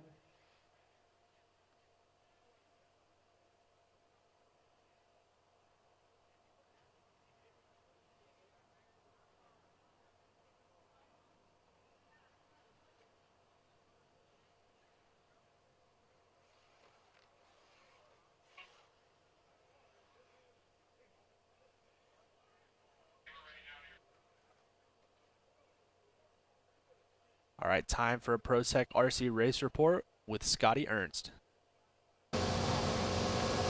All right, thank you very much, Tyler. We are down here trackside after a crazy last final. Ryan Mayfield, halfway through the race, you were at the bottom of the board. You worked your way all the way back up to third. Yeah, I got a 4 for the round. Van Dalen had a really good run in that B heat. So, yeah, they watered the track for us, which is part of the schedule. And the wood crossover jump off thing was wet, man. It had zero grip. Tyler Jones jumped on the straightaway, about collided with him, and then I did the same thing. I jumped right into this hay bale. Luckily, I hit it hard enough that it bounced backwards and I could go. And then, yeah, trying to come back from that is really hard. So I was just driving the best I could. I was trying to learn something for Sunday. I made a lot of changes to my car. I ran a different tire because we've all just been running our green reflexes. So I ran a different tire just for fun to see if there's something else out there. So yeah, the car, once I got comfortable with it, the car was right. Tires were a little off. And yeah, it was a good run for me to learn for Sunday. And congrats to Dakota. I TQ'd all 3 classes 1 year here a couple years ago. So it's tough. It's a lot of work. So yeah, he's driving awesome. He's got the feel for this track. So I'm excited to go battle with him in the mains. Hopefully I can throw it at him a little bit. What's the plan, preparations, and things like that as you prepare for the finals tomorrow? Well, I did my truggy today. In between rounds, we had about 4 hours in between each run, so I rebuilt my truck and, just kind of make sure we're putting the right tires on it. It's kind of tough at this race because we're going to run our A-main warm-ups during the day, but then we'll run the main at night. So you got to learn, like these third qualifiers are where you learn what to do for the main event. So that's why that's why I changed my truggy last night, changed my buggy today for this last round to see if there was something else out there.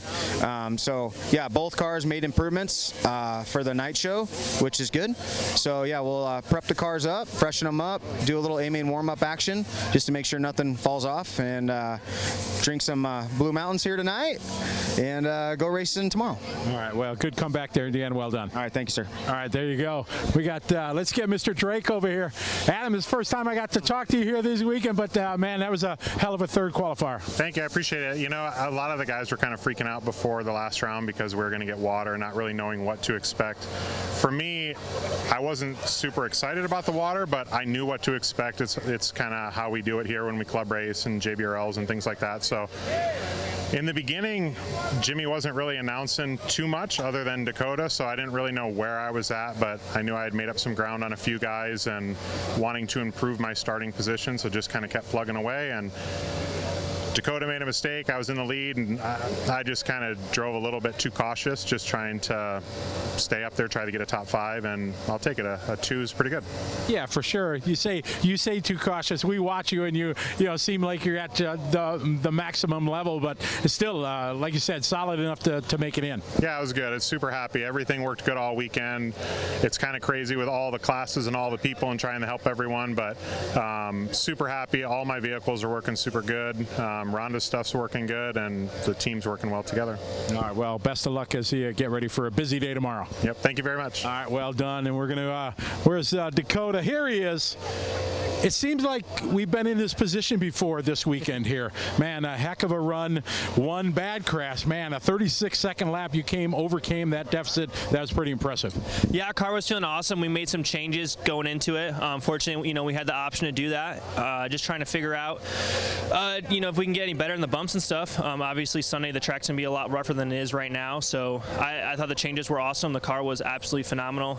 Was able to go wherever I needed to go on the track. Carried really good speed. So super happy with it, and I think we'll carry that into e-buggy, run on e-buggy for the practice and the warm-up, and then carry that into the main as well. So yeah, super happy. The whole team's been working awesome together. We've been making the right decisions together as a team, making sure we're going on the right shock oil, the right tires and compounds, and everything's just been on point. Well, an impressive day today for sure. Everything, as you said, was on point. We wish you the best of luck. Thank you. I appreciate it. All right. Well, there you have it from down here at trackside. Dakota Fend doing what he's been doing all weekend here at the Dirt Nitro Challenge. Good to see Adam Drake having a solid run and Mayfield coming back. So that's all we got here from trackside. And we're going to take it to a short commercial break here from one of our sponsors.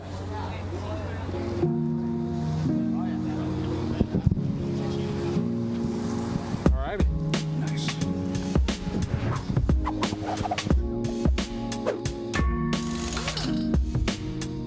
All right, so welcome to this episode of Shop Talk. Today we're going to jump into compounds.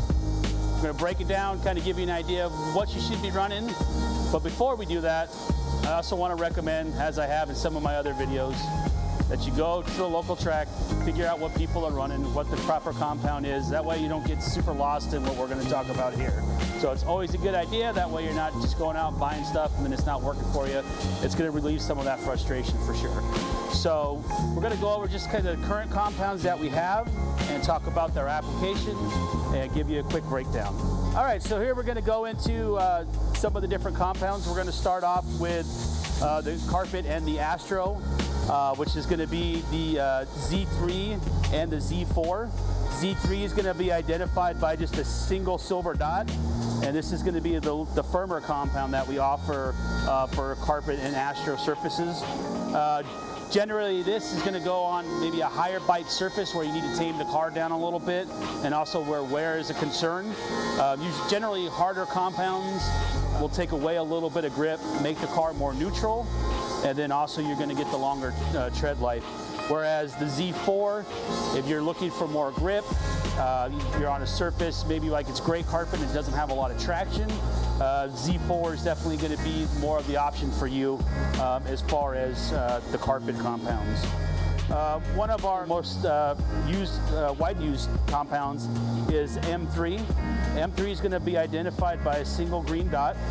And M3 works on a variety of surfaces, obviously wet track, loamy track, basically most of the tracks here in Southern California and across the Midwest and the East Coast. Everybody's familiar with the M3 compound. It's our soft compound for off-road, basic track conditions. You need normal grip, and you have the option, of course, of going with an M4 if you're faced in cold climates, cold conditions, slippery track. M4 is going to be softer. M4 is identified by just one blue dot, and M4 is going to be the softest compound that we offer right now as far as the off-road tires.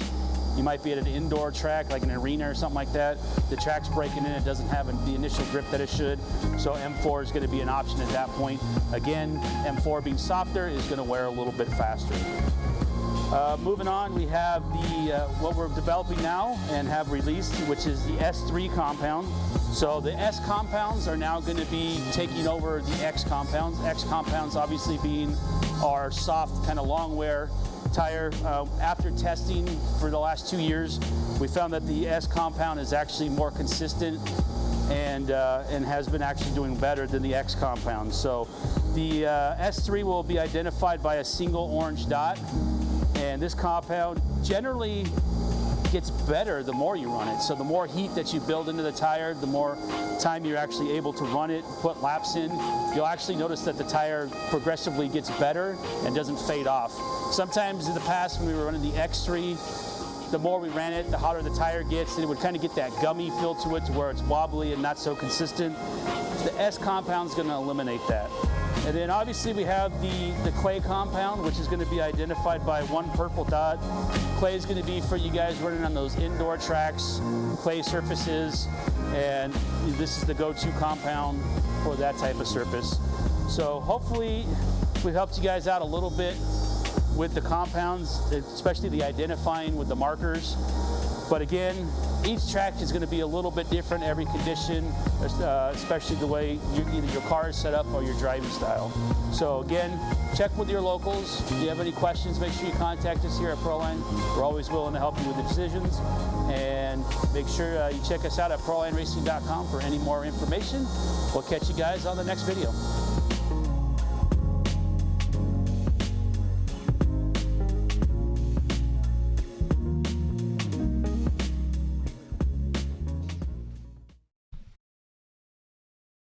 And hello, everybody. Welcome into the Nitro Pro broadcast studio. My name is Scotty Ernst. I'm here with Tyler Hooks, and we have had one heck of a day here in our Nitro buggy qualifying. We talked to him many, many times. It was the Dakota Fenn show today. Absolutely. I mean, he TQ'd all 3 rounds today. He TQ'd all 3 rounds of Pro E-Buggy, and he TQ'd 2 out of 3 rounds of Pro Nitro Truck. It's definitely, as he said in our interview, he has been on point, and you can see he mentioned, a team effort. Talked a lot about, them sharing ideas and stuff like that through the course of our interviews through the day, and definitely did everything he did to poise himself to start on pole for sure. But in these long 45-minute mains, we've seen it many times. Anything can happen. He's not shy about showing love to Barry Baker. Barry does a lot for his program, and it's been showing, since they've started working together. His results in Nitro have steadily gotten better.